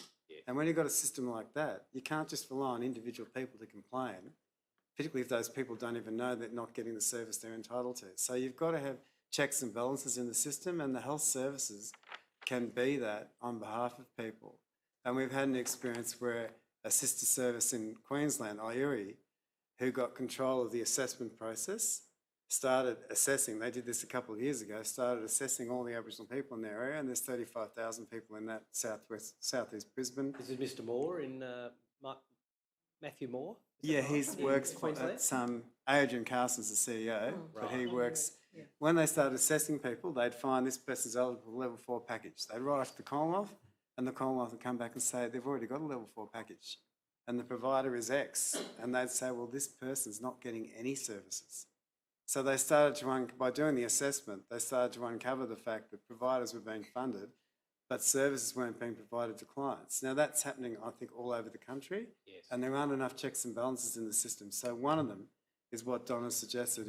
If it went up on the shared record, any GP would know, and then we have to educate our staff so they know a level 4 package, this is how much it is, this is what they're entitled to. A level 2 package, this is what people are entitled to. What's a HAC service compared to this? These are things that health professionals need to know, because it's essential to people's healthcare. These services mean more to people's healthcare half the time than maybe than their medicines. I mean, medicines are important, but also having food, having access to, personal care and support in the home, having someone make sure people are taking the right medications and are not going to inadvertently end up in hospital because of a medication error with a complex medication regime, having complex dressings well cared for in the home. But they're not things that are done well in the current system. Dr Giles, is happening anything you want to add to that topic? We probably feel slightly stronger about the Privacy Act, but otherwise we totally concur. Now, last topic I really want to touch on is this. In both the statements, there's a recognition of the challenges of geography, which obviously ever present in a large area such as the Northern Territory, which low population density, small remote communities and the like. And of course we saw a very graphic example of that this morning with Mildred and the challenges presented to her and so eloquently described by her. Does technology provide at least a partial answer to the challenges of geography? And I'm thinking of telehealth, for example, which is touched on in both the statements. Maybe if I could start with you, Dr. Boffer. It's part of our terms of reference to look at technology. It's not something that has had a lot of airtime in the hearings to date, but seems to perhaps be a possible answer here. Well, telehealth is not going to answer the issues of a person with the level of dependency that Mildred has and the need for high-level nursing home care. So one thing we wanted to point out about that is, as Donna said, we service Mutijulu, which is a community of 500 Aboriginal people. It has a residential aged care facility that can take people as dependent as Mildred was. That's a community of 500 people. Yes. She came from Numbawa, which is a community of 750 people. So we need to think about at what population level should people have a nursing home or have a number of nursing home beds as well as hostel beds, down to what level. You can recruit. this issue that you can't recruit needs to be thrown out. We've got to have the facilities in remote communities, and in the top end, there's very large communities that don't have residential aged care or hostel type facilities. Does this pick up on the question Commissioner Tracy asked earlier about the possibility of having more facilities in remote areas? Absolutely, and primary healthcare, we've for many years looked at population ratios for GPs, nurses, health workers. A GP to 400 people in remote, plus nurses to 250. We've looked at all that and we've planned around it. Yes. Similar planning needs to happen with aged care facilities. A community of a certain size should absolutely, and we've just heard, forget it, and add to that the cultural imperatives of keeping people on country for the sake of their spirit and everything else. But even without that, Australia as a nation should be able to afford, we've had 28 years of sustained economic growth, and we can't even make sure that old people can be cared for close to home in communities of very considerable size. Others might want to add to that. Ms. Havner? Sorry. I just wanted to highlight, I suppose, the unique characteristics of the Northern Territory. We're actually, as a jurisdiction, quite different to other states. Yes. That is, we have a large number of discrete Aboriginal communities. We've got over 600 discrete communities. Most of those are the smaller ones, sort of from middle of the territory south. But I think it's worth noting that there are probably 13 communities across the top end that you would call substantial sized towns. They have populations of 1,200, 1,500 people and more if you include the sort of surrounding outstations and catchment areas. I cannot believe that you would find similar sized towns anywhere else in this country that would not have a residential aged care service. It is simply shocking that a town like Nhulunbuy for years have been told and promised, yes, you'll all get an aged care facility. And I can remember consultations going back as far as 2007, and we still don't have an aged care service there. The point I really want to emphasise is that Aboriginal people have by far the most complex health conditions, complex level of needs, and who actually receive the least level of service. And these things are not new. We've talked about it for decades, as Donna and Boffa have said. We've done a lot of the research. I simply do not understand how we can still face such inequity. And I get it that, there are competing economic and other sort of priorities, but it's like, when the hell do Aboriginal people's needs get met? Sorry? Oh, that's all right. I asked the question. It's just... Can I just explore one aspect of that? That is, in the statements, it's apparent that Aboriginal populations can be quite mobile. They move around for cultural reasons related to sporting events and so on. Is it feasible to address the issues you've identified in the context of shifting communities and different communities where the sizes might change over time? Is it relevant? Is it a concern? Look, I think the pattern of mobility needs to be understood in the context that sort of generally tends to be according to season and other sorts of priorities. But by and large, these are permanent populations who have lived there permanently, will continue to do so. The Aboriginal freehold land in the Northern Territory comprises about 45% of the total land mass, and Aboriginal rights extend around 80% of the coastline. Aboriginal people aren't going anywhere. This is home, this is permanent residence. And the other point I would make is, despite the fact that we have nearly 30% of Aboriginal people as the Territory's population, 80% of that population live in remote or very remote areas. So the people who actually live in town in regional centres like Darwin, Katherine or Alice Springs are in fact the minority. Yes. So I think governments have to get perhaps a little more serious about planning for the long-term future and accepting that those communities are going to be viable in one way or another, maybe not necessarily economically, but they're viable in terms of Aboriginal people's aspirations and right to be on land. So I think we need to think about how do we accommodate and meet some of those needs. I accept that there are real challenges when you've got such a dispersed population over a large geographic area, but I think we could do things far better. Dr. Boffa, can I just pick you up on something you said a moment ago and see if I can get some clarification? You talked about, this is the context of the, and Ms. Archie, you were talking about this too, the shared electronic record and sharing of information. Just to clarify, the shared record you're talking about, is it the Northern Territory Community Care Information System, or is it the more general My Health record that you're you're The have in federal, mind? the federal one. The federal The one. My Health The record. My Health Yes. record, yeah. Okay, thank you for that. And the other matter that I just wish to explore briefly with you, and I think this might be another issue for Dr. Boffa, the home nursing question. You talk about in the statement the decline in the home nursing or the availability of home nursing. What's the significance of that in your minds? Do you want to talk about that first? Well, I think that the issue of home nursing, like for level 4 packages, that the medical component, because of the level of complexity entailed in level 4 packages, we argue that those nurses should be employed within a primary healthcare service because they can then be supported by a GP and other, clinically orientated workforce and support, and as well as support of management from a clinical governance perspective as well.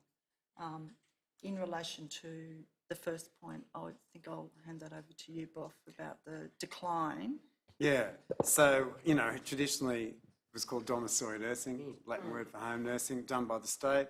Once the HAC program came in 1988, and then later came what was called CAC-P packages, which now become home care packages, there's been a gradual decline in that, particularly for Aboriginal people. It's stopped, they don't go to town camps, for instance, full stop, still in Alice Springs. So that was meant to be picked up gradually by the high-level home care packages. But the problem with that is the packages fund little bits of home nursing. It's a complex thing, as Donna said, needs to be supported by GPs. And in a holistic, it's now really clear that from the evidence that providing nurses home visiting to older people with multiple chronic diseases prevents hospitalisation. So there's a medical imperative to visit, as well as an aged care imperative to support medications, complex dressings, particularly for people who need their medications given to them, which is where the CAC-P providers often draw a line. They'll watch someone take their tablets, but they won't actually hand them to them unless they're medically trained or medically supervised.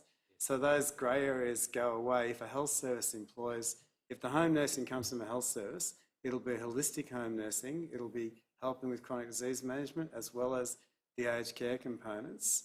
And then the other services can come from specific aged care providers, and then the two have to work together. But at the moment, I think the home nursing component is difficult to recruit to. It's in little bits. It's not salaried nurses that are working full-time on this role, supported within multidisciplinary teams. They're on their own. They're often like a shag on a rock in an aged care provider. They might be the only nurse inside a service that doesn't employ nurses, has never employed a nurse, doesn't know about healthcare, but has to meet this demand in a level 4 package. So it'd be much better for the nursing component of aged care to be provided from health services, at least. And I think that's where we'd like to see that move in the future. And that could be a grant-funded program, because particularly in remote areas, the individual package system has to be pooled to get economies of scale, to get a good service. Can I pick up on that, Dr. Boffa, please? This is a story that's not dissimilar to one we've heard in other places. A general decline in domiciliary nursing care. Yeah. The suggestion that packages aren't providing for nursing care more generally, even at those higher levels of packages 3 and 4. Is it the experience of you and perhaps Dr. Giles or the other members of the panel that is the case more generally? And then I might follow up. Yeah, I think if you look on the website, it's absolutely provided at level 4. But if you look in the community, which is better than the website, often it's not provided at all. But when it is provided, it's very ad hoc. They can't retain the providers, even if they do get a nurse for a while, then can't retain them. They're not well supported. So we've seen a really serious decline in this service. It used to be much better when it was provided by the state. And the packages have not been able to meet the demand and take up this service. So we've seen a loss, and that's a really serious issue when it comes to the prevention of institutional care, because that is the service that keeps people at home without having them to go to a nursing home or without them having to go to hospital. Because either way, it's a failure of the system. Yeah. And it's very poorly. And so we're suggesting in our submission a whole new approach, which is a grant-funded program to fund that component properly. The states have withdrawn, by and large, states have withdrawn from that service and transferred it to the Commonwealth through aged care funding, but it's not happening at anything like the level it needs to happen. And then it falls back on what ends up happening. These people end up being picked up, brought into a health service to have their complex dressings, rather than having it at home, which is where they should have it. The health service are left picking up the pieces because that service is not being provided. Okay, so if I can try and unpack that a little bit, I hear what you're saying about the services should be provided either by the territory government or state governments. Might it also be possible to have those services provided by an Aboriginal controlled health service or medical service? Absolutely. Yeah, that's what we are suggesting, proposing. Yep. Yeah. And Absolutely. similarly, would you see Aboriginal, control extending to aged care services more generally? There are a number of, sorry if I could respond to that one. I know from the Institute of Urban Indigenous Health in Brisbane, IUI, they run and provide a whole range of aged care services, including residential care. So I think that's a really good example and a model, and that's certainly something that has grown over more recent years. And I think certainly in, the bigger health services would have that capacity to do that work. Yeah, it's something that's been suggested to us in one of our roundtable discussions on this matter. So I'm quite interested in what you're saying, Dr. Giles. One of our cautions is that Aboriginal community-controlled health organisations are increasingly asked to do more and more. With There's the been no same funding money, increase since 2001. Indeed. But if there's one Aboriginal control, yes. In terms of what health service should absolutely do, we're saying it's home nursing should absolutely be with the health services. Other aspects of aged care, other Aboriginal organisations can do that, and they doesn't have to be with the community controlled health service. So, but Aboriginal control over all of these services is very important for Aboriginal communities, and that is what's happening. A lot of the aged care services to Aboriginal communities are provided by Aboriginal organisations, not the health services. But even the Shire councils do a lot of this work in remote areas as well, and they've got Aboriginal boards. Are they Aboriginal controlled organisations? How would you describe the Shire? Well, that's debatable. Yeah, well, it's a bit of a grey area, but Aboriginal control, yes. But the sine qua non for the health services is the home nursing component, which really needs to be within the health services. Yep, I hear you. Like with like. Yeah. That actually concludes the questions that I had for the panel, Commissioners. Yes, thank you, Mr. Rosen.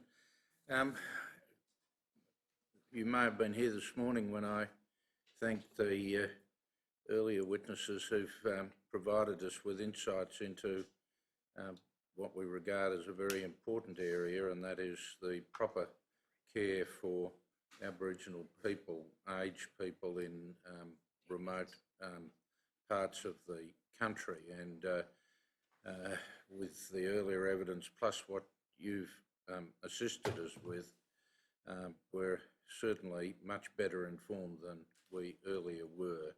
And we thank you very much for sharing your expertise with us.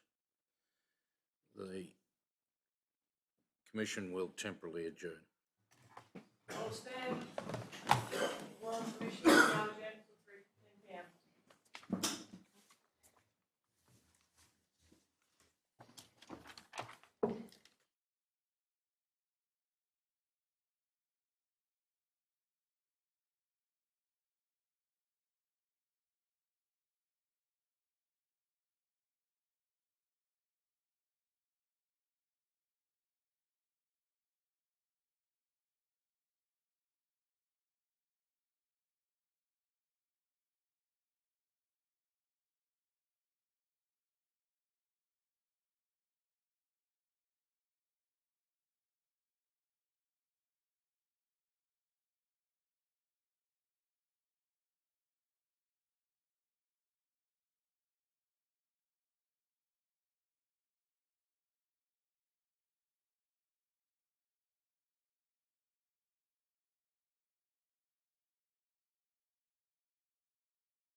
Pardon me.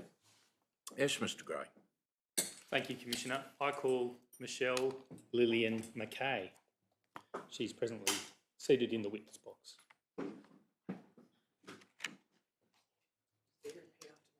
I solemnly and sincerely declare and affirm I solemnly and sincerely declare and affirm that the evidence I shall give that the evidence I shall give will be the truth, will be the truth, the whole truth, the whole truth, and nothing but the truth. and nothing but the truth.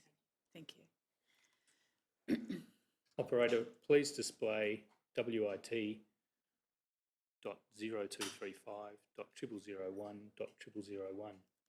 Miss Mackay, is your full name Michelle Lillian Mackay? That's correct. Have you made a witness statement for the Royal Commission giving your name as Michelle Mackay without your middle name? I have. And that's dated the 4th of July 2019? Yes, it is. Please look at the screen. Do you recognise that as your statement? Yes, I do. Are the contents of the statement true and correct to the best of your knowledge and belief? Yes, they are. I tender the statement. It's the witness statement of Michelle Mackay, dated the 4th of July 2019, will be Exhibit 6-7. And Ms Mackay, were there a number of attachments to your witness statement? Commissioners, those are to be found at tabs 55 through to 63 of the General Tender Bundle Index. You identified a number of statements in your... Yes. Identified a number of attachments in your witness statement. Thank you. Yes.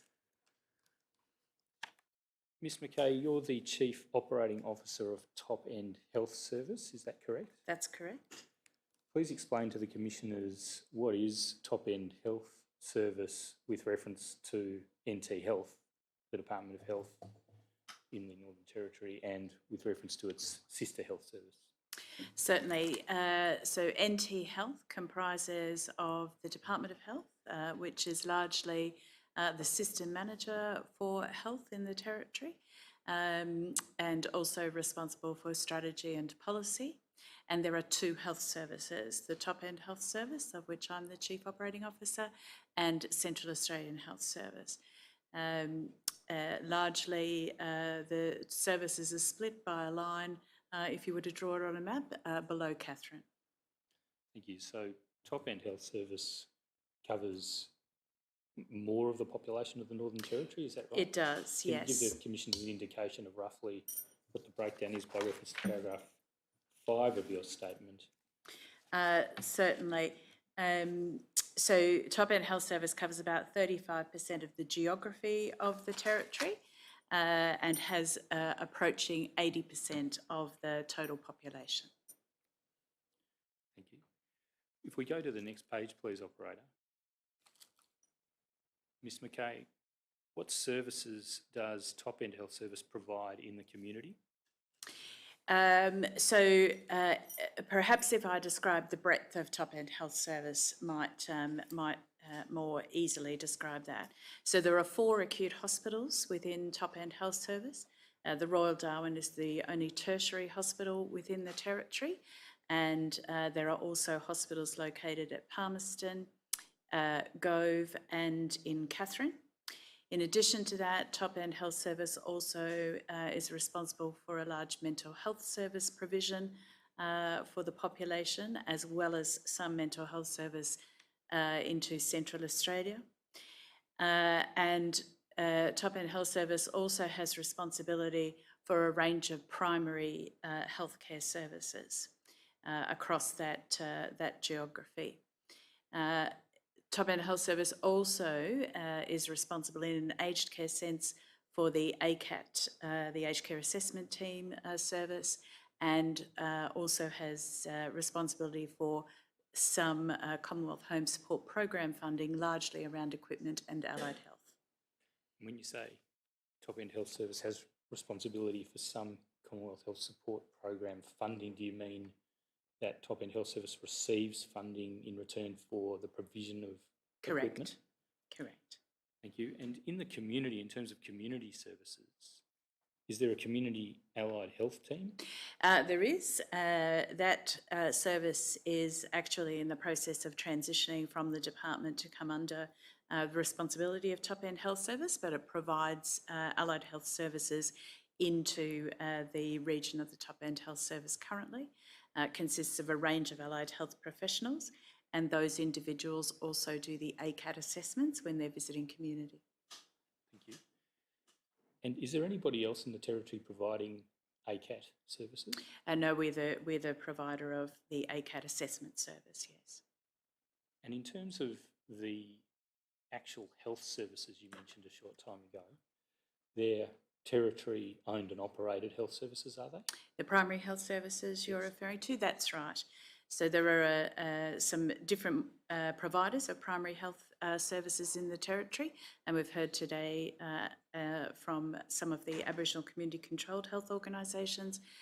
Top End Health Service provides some primary services into remote and urban communities, and we also have within the larger centres more traditional GP service provision. So taking remote communities, there are, as I understand it, a number of remote communities which have a Territory owned and operated health service? Correct. So within Top End Health Service, that number's about 30 communities. Thank you. And there's a process of transition in certain communities, is that right? That's right. So the NT government has a policy of transitioning primary healthcare services to Aboriginal community control, where there's an organisation able to deliver that service and a community that is engaged in that process. And that's an ongoing process. In fact, as at last week, the 1st of July, we transitioned some services to Aboriginal community control in the East Arnhem region. Thank you. What about the memory service? Can you tell the Commissioners what that is? Yeah, so the memory service is provided for people across the Top End and consists of a small number of staff who provide clinic services and consultant advice for people who are suffering from dementia. Is that available as outreach or in-reach, depending on your perspective, into aged care facilities? It can be, but largely there are also other mechanisms for residential aged care services to access dementia specific consultant advice. So we would be perhaps one provider in that sense. And you mentioned the mental health service. Is that given the acronym TEMHS? That's correct, yes. And a little more specifically, what are the services available from that service? Well, the mental health service offers a breadth of service from child and youth specific services, adult services, through to forensic mental health services. We have an inpatient unit within the Darwin area for adults and youth, and the service is provided both as an outpatient setting, an inpatient setting, and also in-reach to the prisons. Is there any in-reach into residential aged care facilities? There are no psychogeriatric specific residential aged care services in the Territory, so that tends not to be the case. We do have a psychogeriatric service with a clinician based in Melbourne who provides some support to individuals. By telephone, I take it, or telehealth? By telehealth and telephone, yes. Thank you.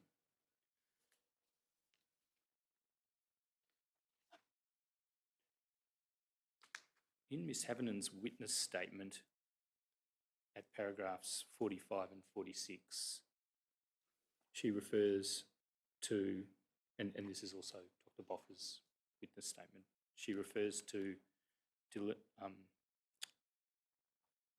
Danila Dilber's clients commonly coming to aged care.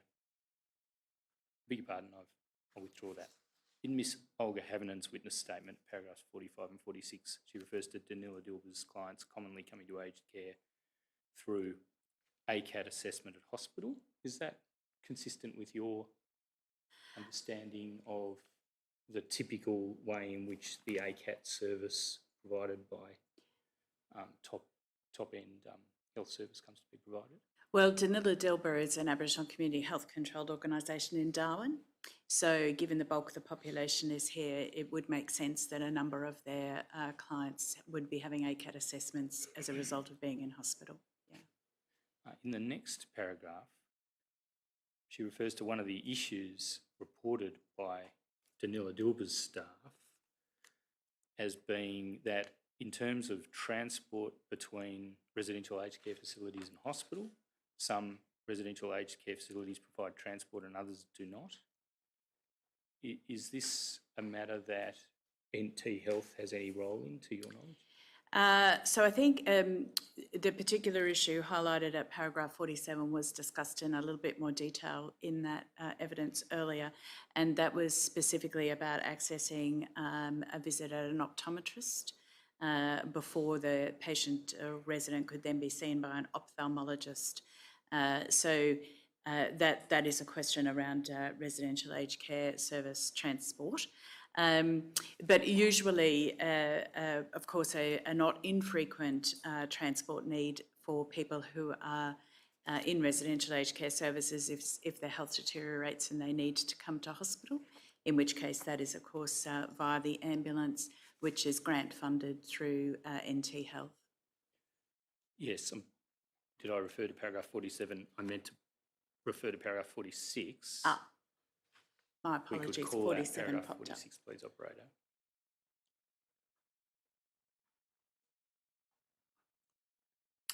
Yes, so what the statement's saying is that some aged care facilities provide client transport and others do not.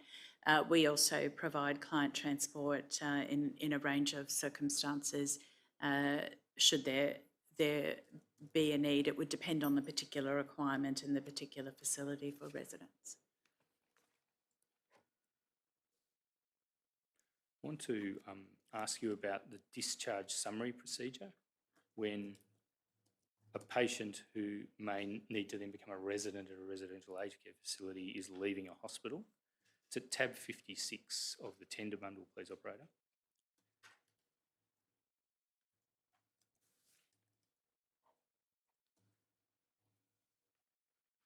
And do you recognise this to be one of the attachments to your statement, Ms. Yes, McKay? it is.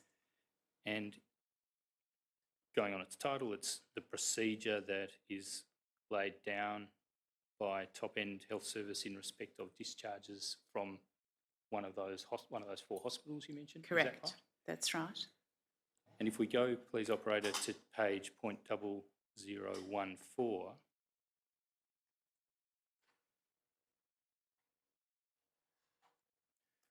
near the top of the page,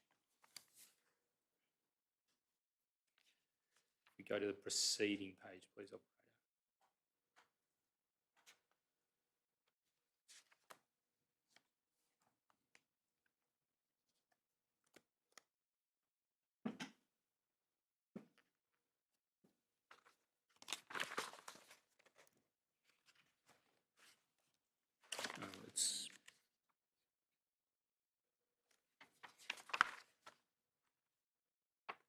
It's 2 pages before that page, please, operator.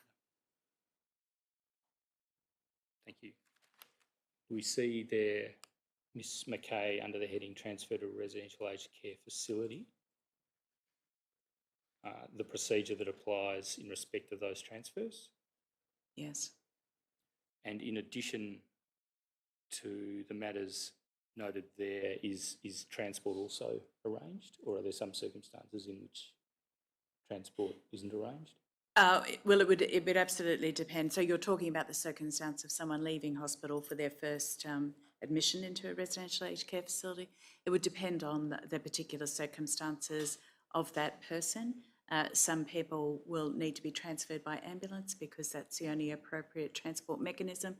Some may prefer to go with family, and we would have a transport option as well, as we have a top-end patient transport service. So it would really depend on the individual needs and wants of the person concerned. There's a reference to documentation that, or other forms of record communication that should be completed, including medication information. And there's a reference in the third last line to therefore enter discharge medications in EMMA or manually enter on the CWS document. Are those information systems? Yes, so the EMMA is the in-hospital electronic medication system. CWS will be the documentation that accompanies the resident. We did hear earlier that medication management in residential aged care services is reliant on a number of different systems, but this actual reference to an electronic system is concerning the hospital's electronic system, so that the record of what the resident was discharged with is clearly captured there for our purposes. In the Territory, is there any form of electronic platform that is interconnected between the hospitals on the one hand and the residential aged care facilities on the other? No, no, there isn't.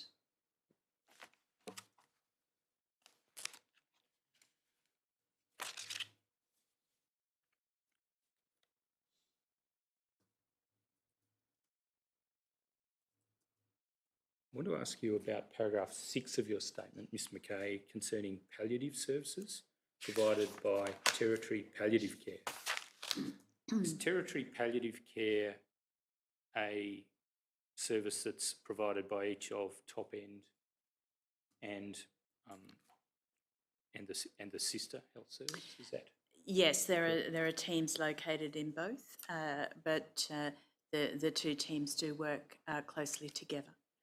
And could you tell the Commissioners a bit about the palliative care services? Yes, so I'll talk about the Top End one.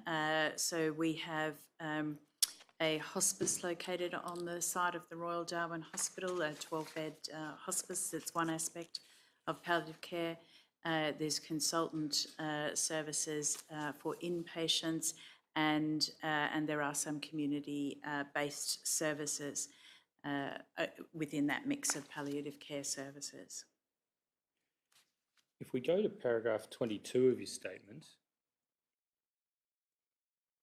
amongst the matters you address,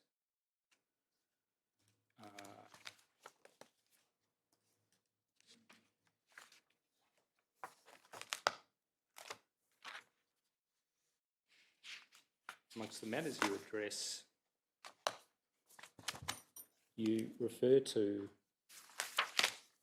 and I'll find it in a minute, but I believe you refer to palliative care being an area for some improvement in that.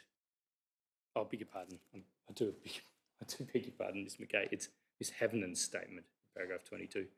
She states that palliative care doesn't recognise cultural differences amongst Aboriginal people. In your statement of paragraph 6 is where I should have asked you to look. You refer to there being some key challenges, including finding successful approaches to people being able to die on country, and that requiring significant planning and family and community acceptance and support. Could you expand on that, please? Yes, so I'll be quite generalised in my response, but I think I'd just say at the outset, of course, it's very dependent on the patient's individual needs in terms of what level of care is required. So we would agree with the points made earlier about the importance of people being able to die on country. But arranging that can at times provide a series of challenges. So families able and willing to accept having someone who is dying at home, not all families, and this is across all cultural groups, not all families are comfortable with that or able to support the level of care required. Does the home in which the person will be going to, can it support having someone with high care needs? So some of those things can be challenging to resolve. Symptom management often will require provision of a series of medications. So need to make sure that people are able to do that. But I would agree that we would absolutely endorse the view that we should all be trying to facilitate that as much as is possible, but on occasion it can be quite challenging to arrange. And in amongst the matters that you're considering in that regard, do you include cultural safety, cultural Oh, practices? absolutely. Yes, that's absolutely right. In fact, it's one of the prime drivers to try and support people who are at the palliative stage of illness being able to be returned to country, most definitely. I want to ask, with reference to paragraph 7 of your statement, about the community nursing service provided by Top End Health Service and how it is managed. A little earlier, there was evidence from the panel, in particular from Dr. Boffa and Ms. Archie from Congress, concerning a decline in the availability of domiciliary nursing services. Are you able to speak to that issue and explain what, if any, role NT Health has in that equation? Sure. So the aged care system has gone through some significant reforms over the last couple of decades, and one of those was a change where the Commonwealth Government became responsible for aged care services. Prior to that, states and territories had also provided some aged care services. So responsibility for that shifted to the Commonwealth, and most aged care clients who would be in need of domiciliary, or what was then called domiciliary nursing services, would access that now usually via level 4 packages or perhaps 3, but certainly at the high end, or of course in residential aged care services. I think the evidence that was heard earlier was quite interesting in terms of whether access has dropped over time. The Aboriginal Community Health Controlled Organisations that spoke are long-term organisations within the territory. I think their assessment of the situation would, of course, be very sound, but the reference was to those nursing services that would largely sit in those high-level home care packages largely.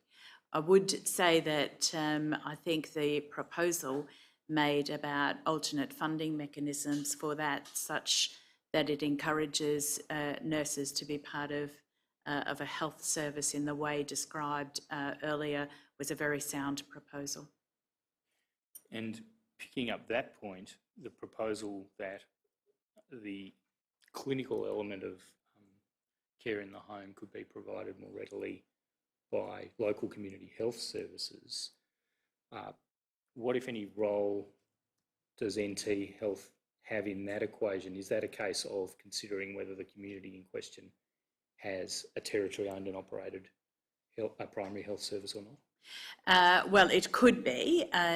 Currently, for the communities that we are the primary care provider in, we will have nurses associated with our service as part of our services. The differential here is whether the client is an aged care client in receipt of an aged care funding package. That's really the distinction. Our nurses in providing primary care, just as is the case with the archers who spoke earlier, are providing a range of nursing services, but the particular discussion point was around people in receipt of home care packages with nursing as a component.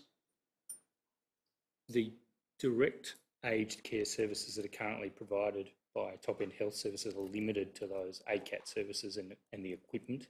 ACAT equipment, largely, yes, that's right. So Top End Health Service isn't currently providing home care package funded or CHSP funded home nursing services? No, the Top End Health Service and the NT Health as a whole is not an approved provider of aged care services.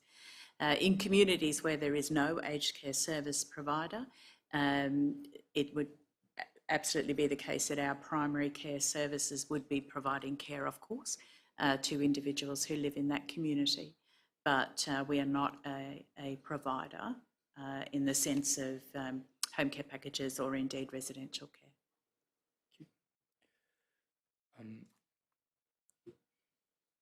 Ms Archie and Dr Boffa of Congress, in their joint witness statement of paragraph 36, after referring to this domiciliary nursing point at a point prior to the introduction of the HACC and community aged care packages, they proposed, this is in paragraph D, a solution or a requirement that aged care providers have MOUs, memorandums of understanding, with their local healthcare services to meet a lack of integration. Do you have any comment on that proposal? I think that the comment I would make is probably to reference, as I mentioned earlier, the different providers of primary care within the territory.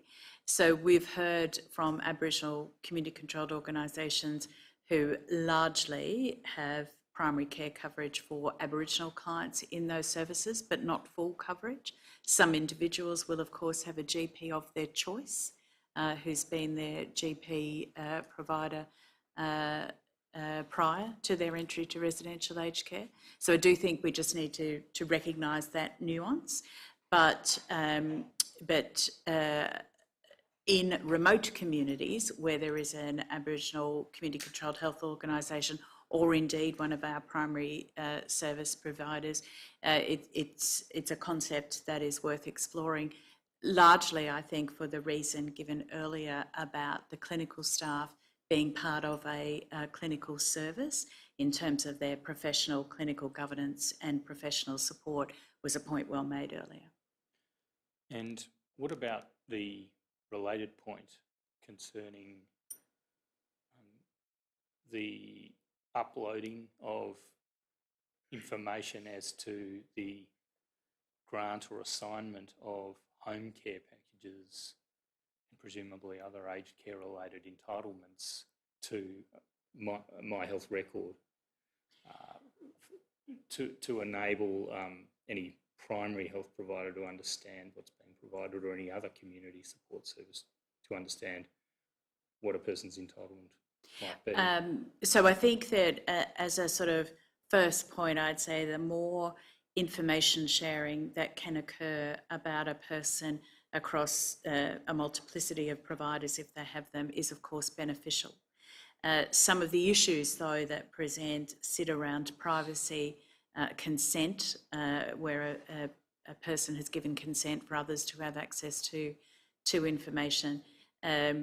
Increasingly, of course, technology itself is becoming less and less an issue.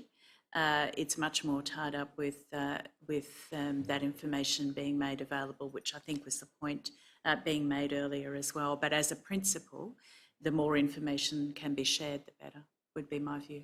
I'll come back to that point a little later, if I may, and ask you about the territory's own information system. Certainly. The paragraph 8 of your statement, you refer to a psychogeriatric service that was the subject of a 2013 review that demonstrated reduction in acute admissions. And I could just ask you to expand on that, and I might take you to the evaluation of the effectiveness of the service. Yes, so would you like me to make some comments? So the evaluation document that's contained within the attachments is from a period of about 5 years ago. Yes. So I just make that point. Some of the dollar values, etc., in it are probably no longer valid. But the general finding of that evaluation is that people with very complex needs, which is certainly the group who are in need of psychogeriatric services, benefit greatly from access to those services, I think would be the salient finding. And they benefit by needing less hospitalisation, and we would have to assume that is then better coordinated and better care. I think I touched on earlier the breadth of the current psychogeriatric services in the territory. And you mentioned access to the psychogeriatrician who's located in Melbourne. Yes. This is that same program as... Yes, that's correct. You That's the noted. psychogeriatric service, that's Thank you.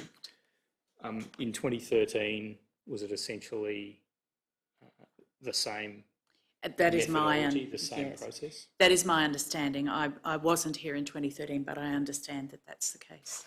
And I'll just ask you to identify the attachment. It's at tab 55. It appears to be, and I think you've described it as, an excerpt of the evaluation of the program in 2013. Is that the attachment Yes, question? that's right. If we go to the second page, point 0002, it appears to have involved assessing the indicative costs in terms of time incurred multiplied by cost factors for the psychogeriatric service and for the acute system, that is hospital costs, for a number of case studies. And then on page 0003, there's a tabulated analysis and comparison of the costs and a conclusion in the middle of the page to the effect that where the client's case was managed by the psychogeriatric service, there was a lowering of costs to the acute sector of a factor of about 2.4. That's the finding of that evaluation from 5 years ago. I have no reason to doubt its veracity. And you don't know of any material reason why circumstances would be materially different now in a way that would affect? And I wouldn't have thought so. I wouldn't have thought so.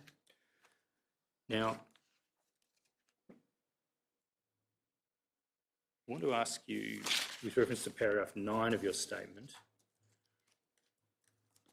about the serious matter of the low level of residential aged care places. Perhaps the best entry point for this is to go to the most recent quarterly performance report of the top-end health services provision of ACAT services under the Aged Care Assessment Program. In fact, it may not be limited to top-end, it may also cover central. Yes, that's right. Operator, please go to tab 59,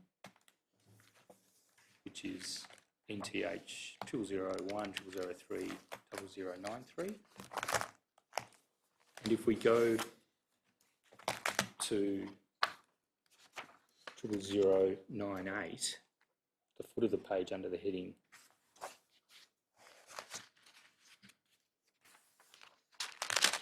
additional input, is this input that NT Health wished to bring to the attention of the Commonwealth in this report across the ACAT services provided by both sister health services? Yes, that is the purpose of this section of the report, that's right. Just a reminder, it is just the one ACAT service that does the whole territory. Thank you. Thank you. So with respect to the ACAT service across the whole territory, reading from the third last line,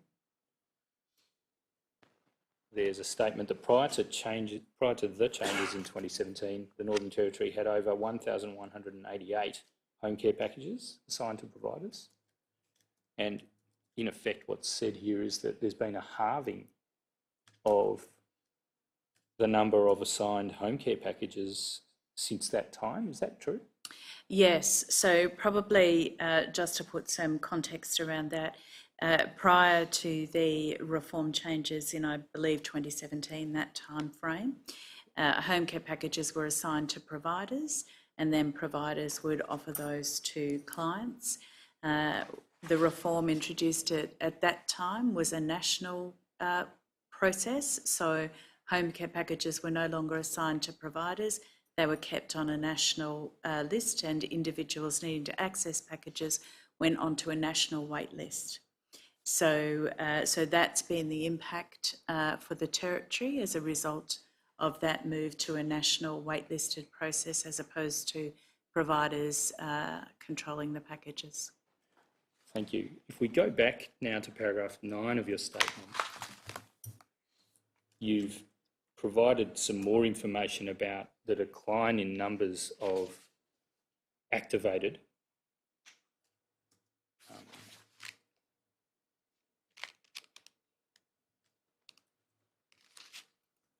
packages at the bottom of the page. That's a similar point from the bottom of the page since policy changes introduced by the Commonwealth in February 2017. Yes, that is largely the same point. Yeah. Now, just above that point, you've made a point that there are proportionally fewer residential aged care places in the Territory, and you've given us some of the raw figures. And it seems that there's an allocation of 720, but only 569 places are activated by residential aged care providers. Is that right? That's correct. So do you have any explanation to offer from your observation on the ground as to why there seems to be this lack of activation, given that the Territory has proportionally fewer residential aged care places to begin with, and this is compounded by a halving of the number of assigned home care packages since 2017? What are the drivers of these phenomena? Yeah, so if I go to the residential aged care beds first, the process is through the ACAR round generally once a year.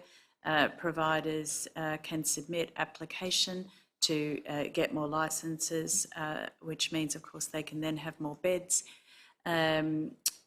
For the most recent ACAR round, the number of licences that had been allocated to the Territory, not the total number, was submitted for by providers.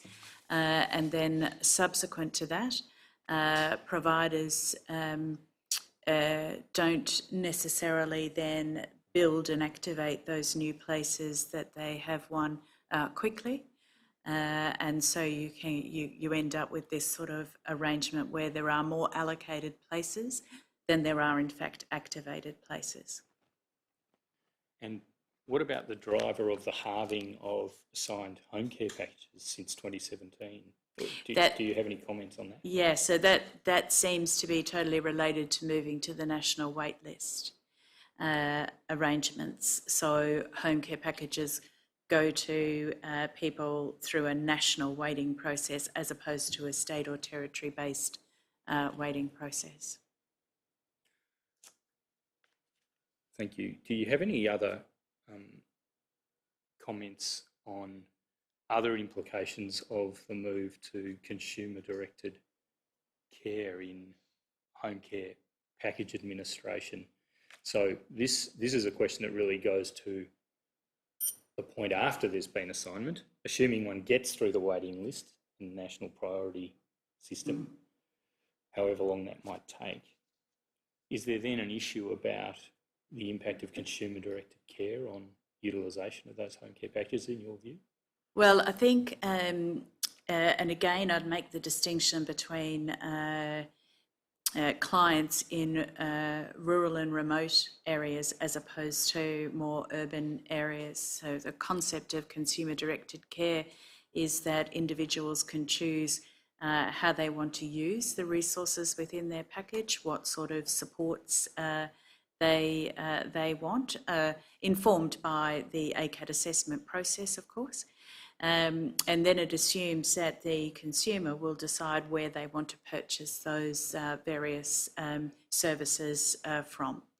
But in a place like the Territory, and particularly rural and remote areas in the Territory, where there is a thin or non-existent market, it doesn't work that way. And in fact, what we instead see is benefit when those funding streams are pooled to enable better service provision. So it's quite a different arrangement. So I think the philosophy of consumer-directed care, of people having choice and control, is of course a good one, but it assumes that you've got a market that you're working within. Operator, please go to the next page and we'll just show Mr McKay's paragraph 10. You make this point, do you, in the last paragraph under question 10? And you highlight the National Aboriginal and Torres Strait Islander flexible aged care program as having advantages because it's block funded. It's both block funded, but it's also pooled funded. So I think earlier today in the opening remarks, we heard how much more this particular program is a feature of the Territory's aged care service landscape than it is anywhere else. And it's because it does enable relatively small communities to have a mix of residential beds and home care package care for the people in that community by pooling that funding and then block funding it so there's certainty of funding for the provider. Thank you.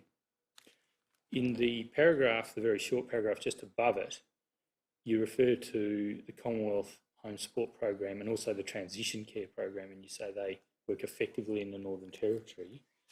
Do you wish to expand on that? Yes, so Commonwealth Home Support Program is of course targeted to lower level needs, if that's a way to describe it.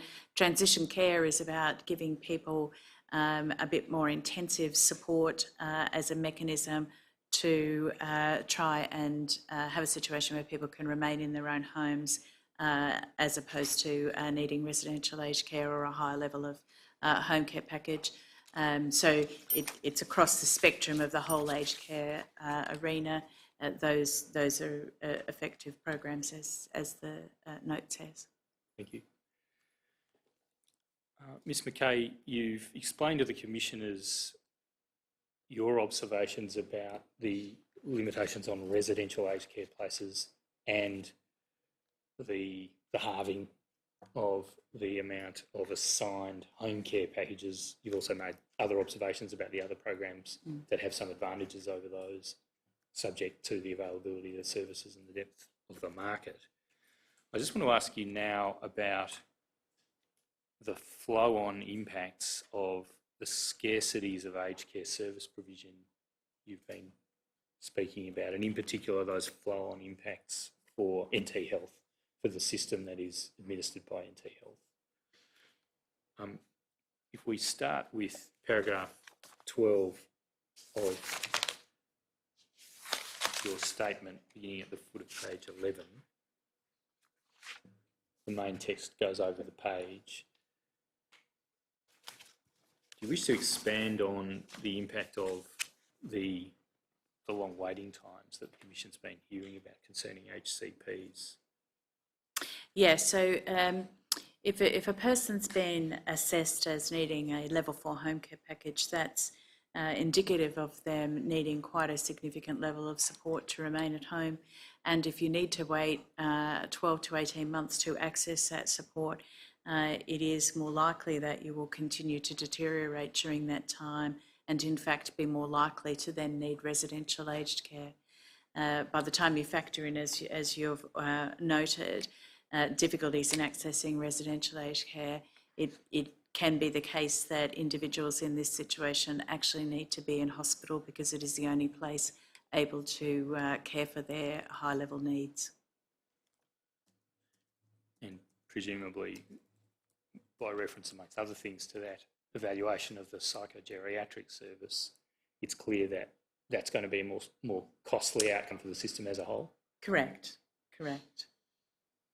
Could I ask you, with reference to paragraph 15 of your statement, to give an opinion about,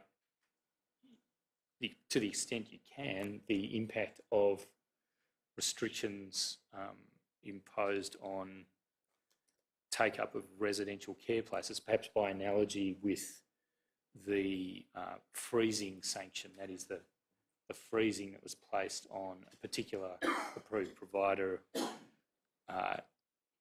from taking on new residents for a time until it had complied with a timetable of improvements. What was NT Health's and Top End Health Services experience of the impact of that on the hospital system? So the result of that is, of course, it reduces access to beds for a time, so further compounding the relatively low number to start with.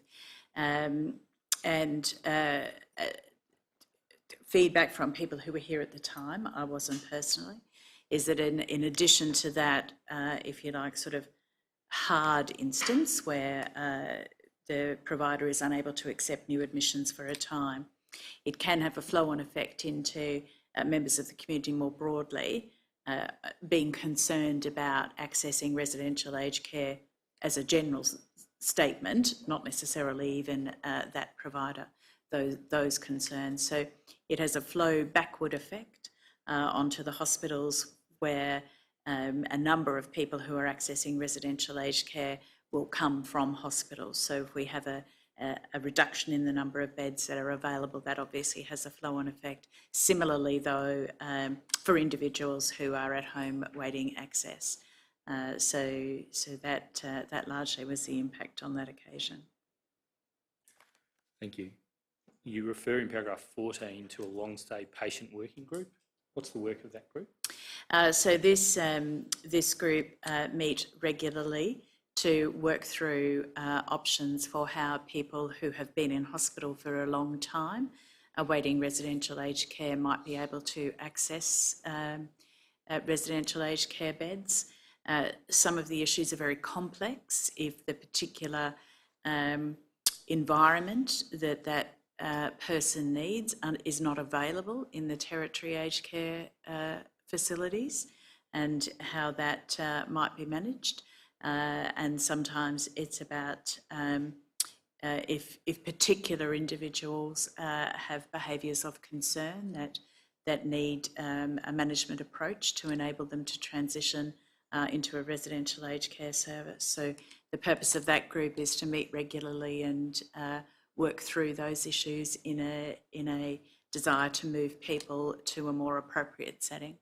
So is it the case that the working group is to provide ongoing facilitation rather than coming up with a set of recommendations as a sort of end destination of the work? It's more based on a patient-by-patient review, so probably more the former from what you're saying. Yeah. Thank you. We're just skipping really to the conclusion, which you perhaps, putting words into your mouth, identify as the root cause of some of these matters. You say in paragraph 24, don't you, that access is the prime issue for aged care in the Northern Territory? Yes, and I think that some of that hard data we talked about shows that, but equally as some of the evidence we've heard earlier today about remote community service provision. So access is the issue within the Territory. And you give a variety of issues as particulars for that in your paragraph 24. You refer to the wait listing and rationing, and you've already spoken about those matters. You say that revised eligibility and entitlement provisions should be considered and more alternatives to the market-based approach to aged care services are required. Have you covered that in the answers you've already given, or do you wish to elaborate on that? I think I touched earlier on opportunities around pooled funding and different ways that that's managed, and we talked specifically in terms of nursing care provision in high-level home care packages. I think it is looking for those communities, which is a lot of the Territory's geography, where there is no market, how you can design appropriate models, both funding and staff provision, that actually work for those communities. Thank you. You identify the need to consider a mix of staff and improved access to allied health resources, including, well, and in addition, specialist psychogeriatric support. Now, you speak about the need to consider funding mechanisms in that regard that provide presumably additional incentives to whatever incentives might already exist. Do you care to elaborate?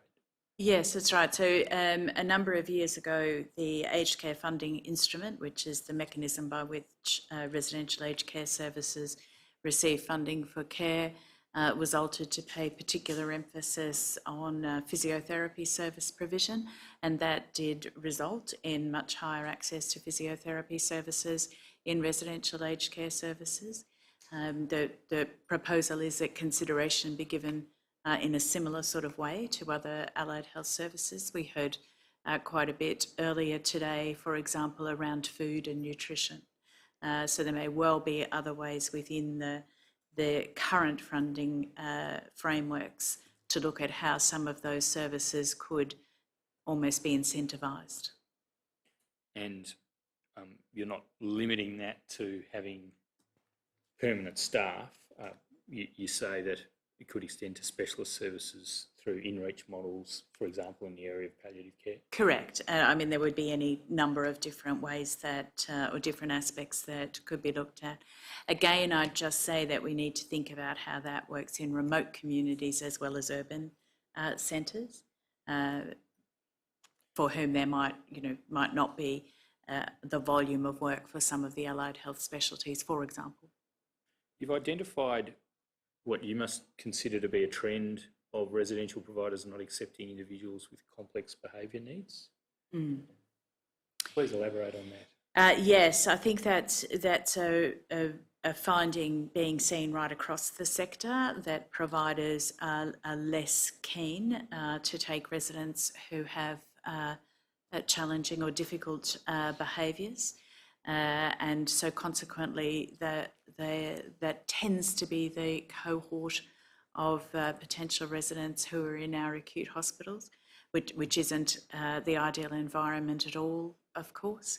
And that is a difficulty, particularly if you look at the growth of the prevalence of dementia over time, how again we look at the current models, at various funding opportunities to ensure that that group are getting appropriate service. I've touched on already, of course, there are no psychogeriatric service in residential services in the Territory, as an example. If we go back to the evaluation of the psychogeriatric service that's provided by telehealth from Melbourne and facilitated by NT Health, which is tab 55, and we look at the case studies on page 0002, please, operator. Take, for example, case B. We seem to see here, if you could call out the text under overview of case. In this particular case study, we seem to see the psychogeriatric service working successfully to move a patient who is in hospital for a reasonably extended period through ACAT assessment into a transitional care program and ultimately into a settled life in an RACF. Is that an example of what you're speaking about? Yes, exactly. And so how, that provides support to the provider in that situation where they're getting very specialist advice around that particular individual's needs. And I think that those sorts of models, I would have thought, enables providers to feel more confident to have residents with some of those very difficult behaviours. Thank you. Another point in your package of suggestions for reform in paragraph 24 is the pooled funding arrangement. You've already spoken about that. I don't think you need to add anything, do you? On that? No. Okay. And you then refer to design of a streamlined assessment workforce to consider remote locations as different from what urban locations may need. Can you please expand on that? Yes, so when the regional assessment services, which assess people for for the lower end of aged care services came into being, they were very purposely designed to be separate to the ACAT services and separate from the provider services. So for somewhere like the Territory, where the volume of people needing assessment is relatively low in numbers, but hugely dispersed in geography, you might end up with only a very small, funding for a very small number of actual assessors. Being able to then multi-skill people to do that assessment, an ACAT assessment, perhaps even an NDIS assessment, as well as their other work when they're visiting remote communities, it does have the opportunity to create a far more sustainable workforce model and in fact enable people to get assessment more quickly than waiting for the particular person to visit community who happens to be funded by that specific funding stream. So I think there's opportunity to look at how that can be more effectively streamlined. Thank you. Just a couple of final questions. Going back to that example of the sanctions that had those, in effect, chilling effects on the desirability of residential aged care, and also that had that practical effect of putting pressure on the hospitals. From that, it sounds like sanctions imposed in the aged care space in the Northern Territory can result in stresses on the healthcare system in at least those two ways, by deterring people from taking up residential care generally, and by specifically displacing people who'd been in residential care and leaving them in the acute care system.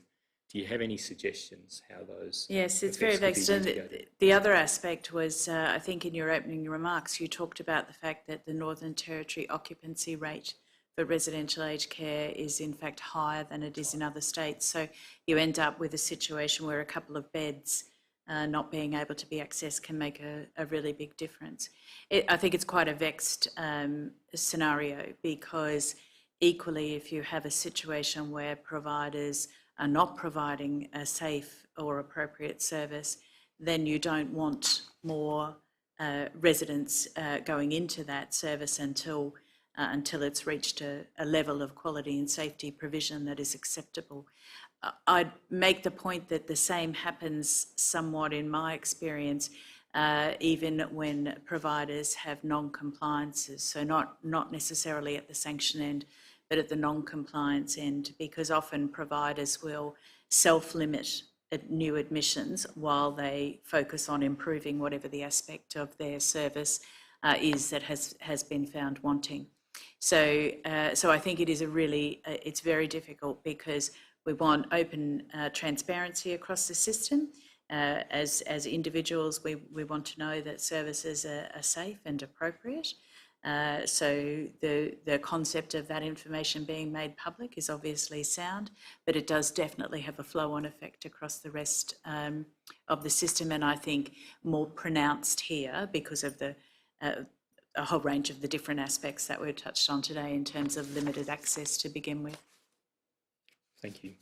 I just want to conclude by asking you about that information sharing system, and could you please explain to the Commissioners the attributes of the Territory's own community information, or community care information system, CCIS, and whether you have any remarks to make about the efficacy of that system in providing a platform for healthcare and community care related information to be universally available, albeit within the Territory? Yes, so we do have currently a territory-wide information, primary care information system for those services where we are the provider. So what that means is that the data held in that system is accessible to all of our primary care services. So if individuals move from community to community, their healthcare record can be accessed across the board. We'll have one doctor who's on call 24/7 they're able to dial up the health record of anybody who's in those remote communities or the urban community primary healthcare services that we operate. So that's great. But the Territory is moving and is in the process of implementing an integrated health record that will go right across our service provision, so not just primary care but also hospital care. One aspect of that that we're exploring or beginning to explore now is access for other providers concerning that admission. It's important to note that it's not just a repository, or the new one I should say, isn't intended to just be a repository of information. So it's not quite like at the moment you might upload a document to My Health Record, for example. It's also it will be the system that clinicians are actually putting information into real time when you're in hospital. So all of that will be encapsulated in an integrated health system. It's a 5-year program of work that we're approaching the sort of second and third year of doing. Most of that has been around design to this stage. The first hospital and health clinics are intended to go live next year.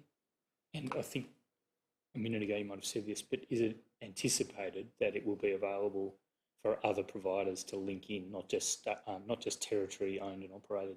Yeah, so it's one of the things we're exploring now, as I touched on earlier, issues around the Privacy Act and who has a right to that information and who doesn't, who should be able to see it and who can't. These are things to be worked through, but that is what we are currently working through.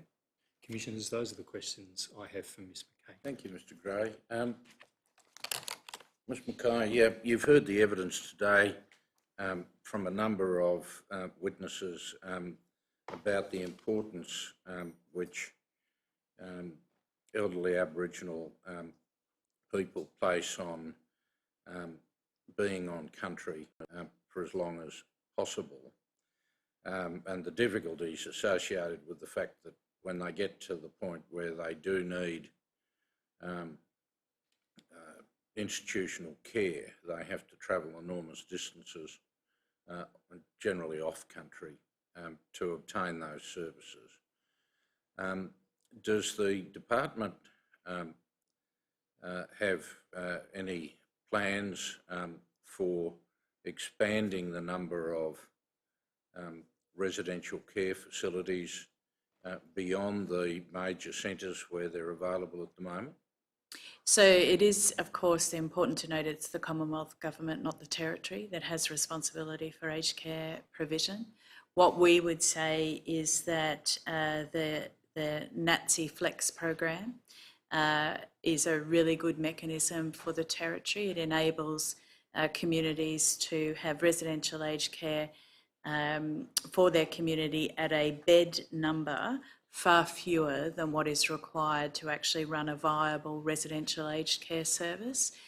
So I think we heard mention today of the residential aged care facilities in the Territory, largely through the discussion around the numbers of Aboriginal clients in those services. And the viable ones are running at sort of 80 to 100 beds. Many of the remote communities, of course, do not have a population that would be able to support 80 to 100 beds. So the NATSI Flex program is a really good option for those communities. Territory government isn't financially funding those. We don't do that, the Commonwealth Government do. But I think we see it as an effective mechanism for the provision of support. We certainly recognise and would share.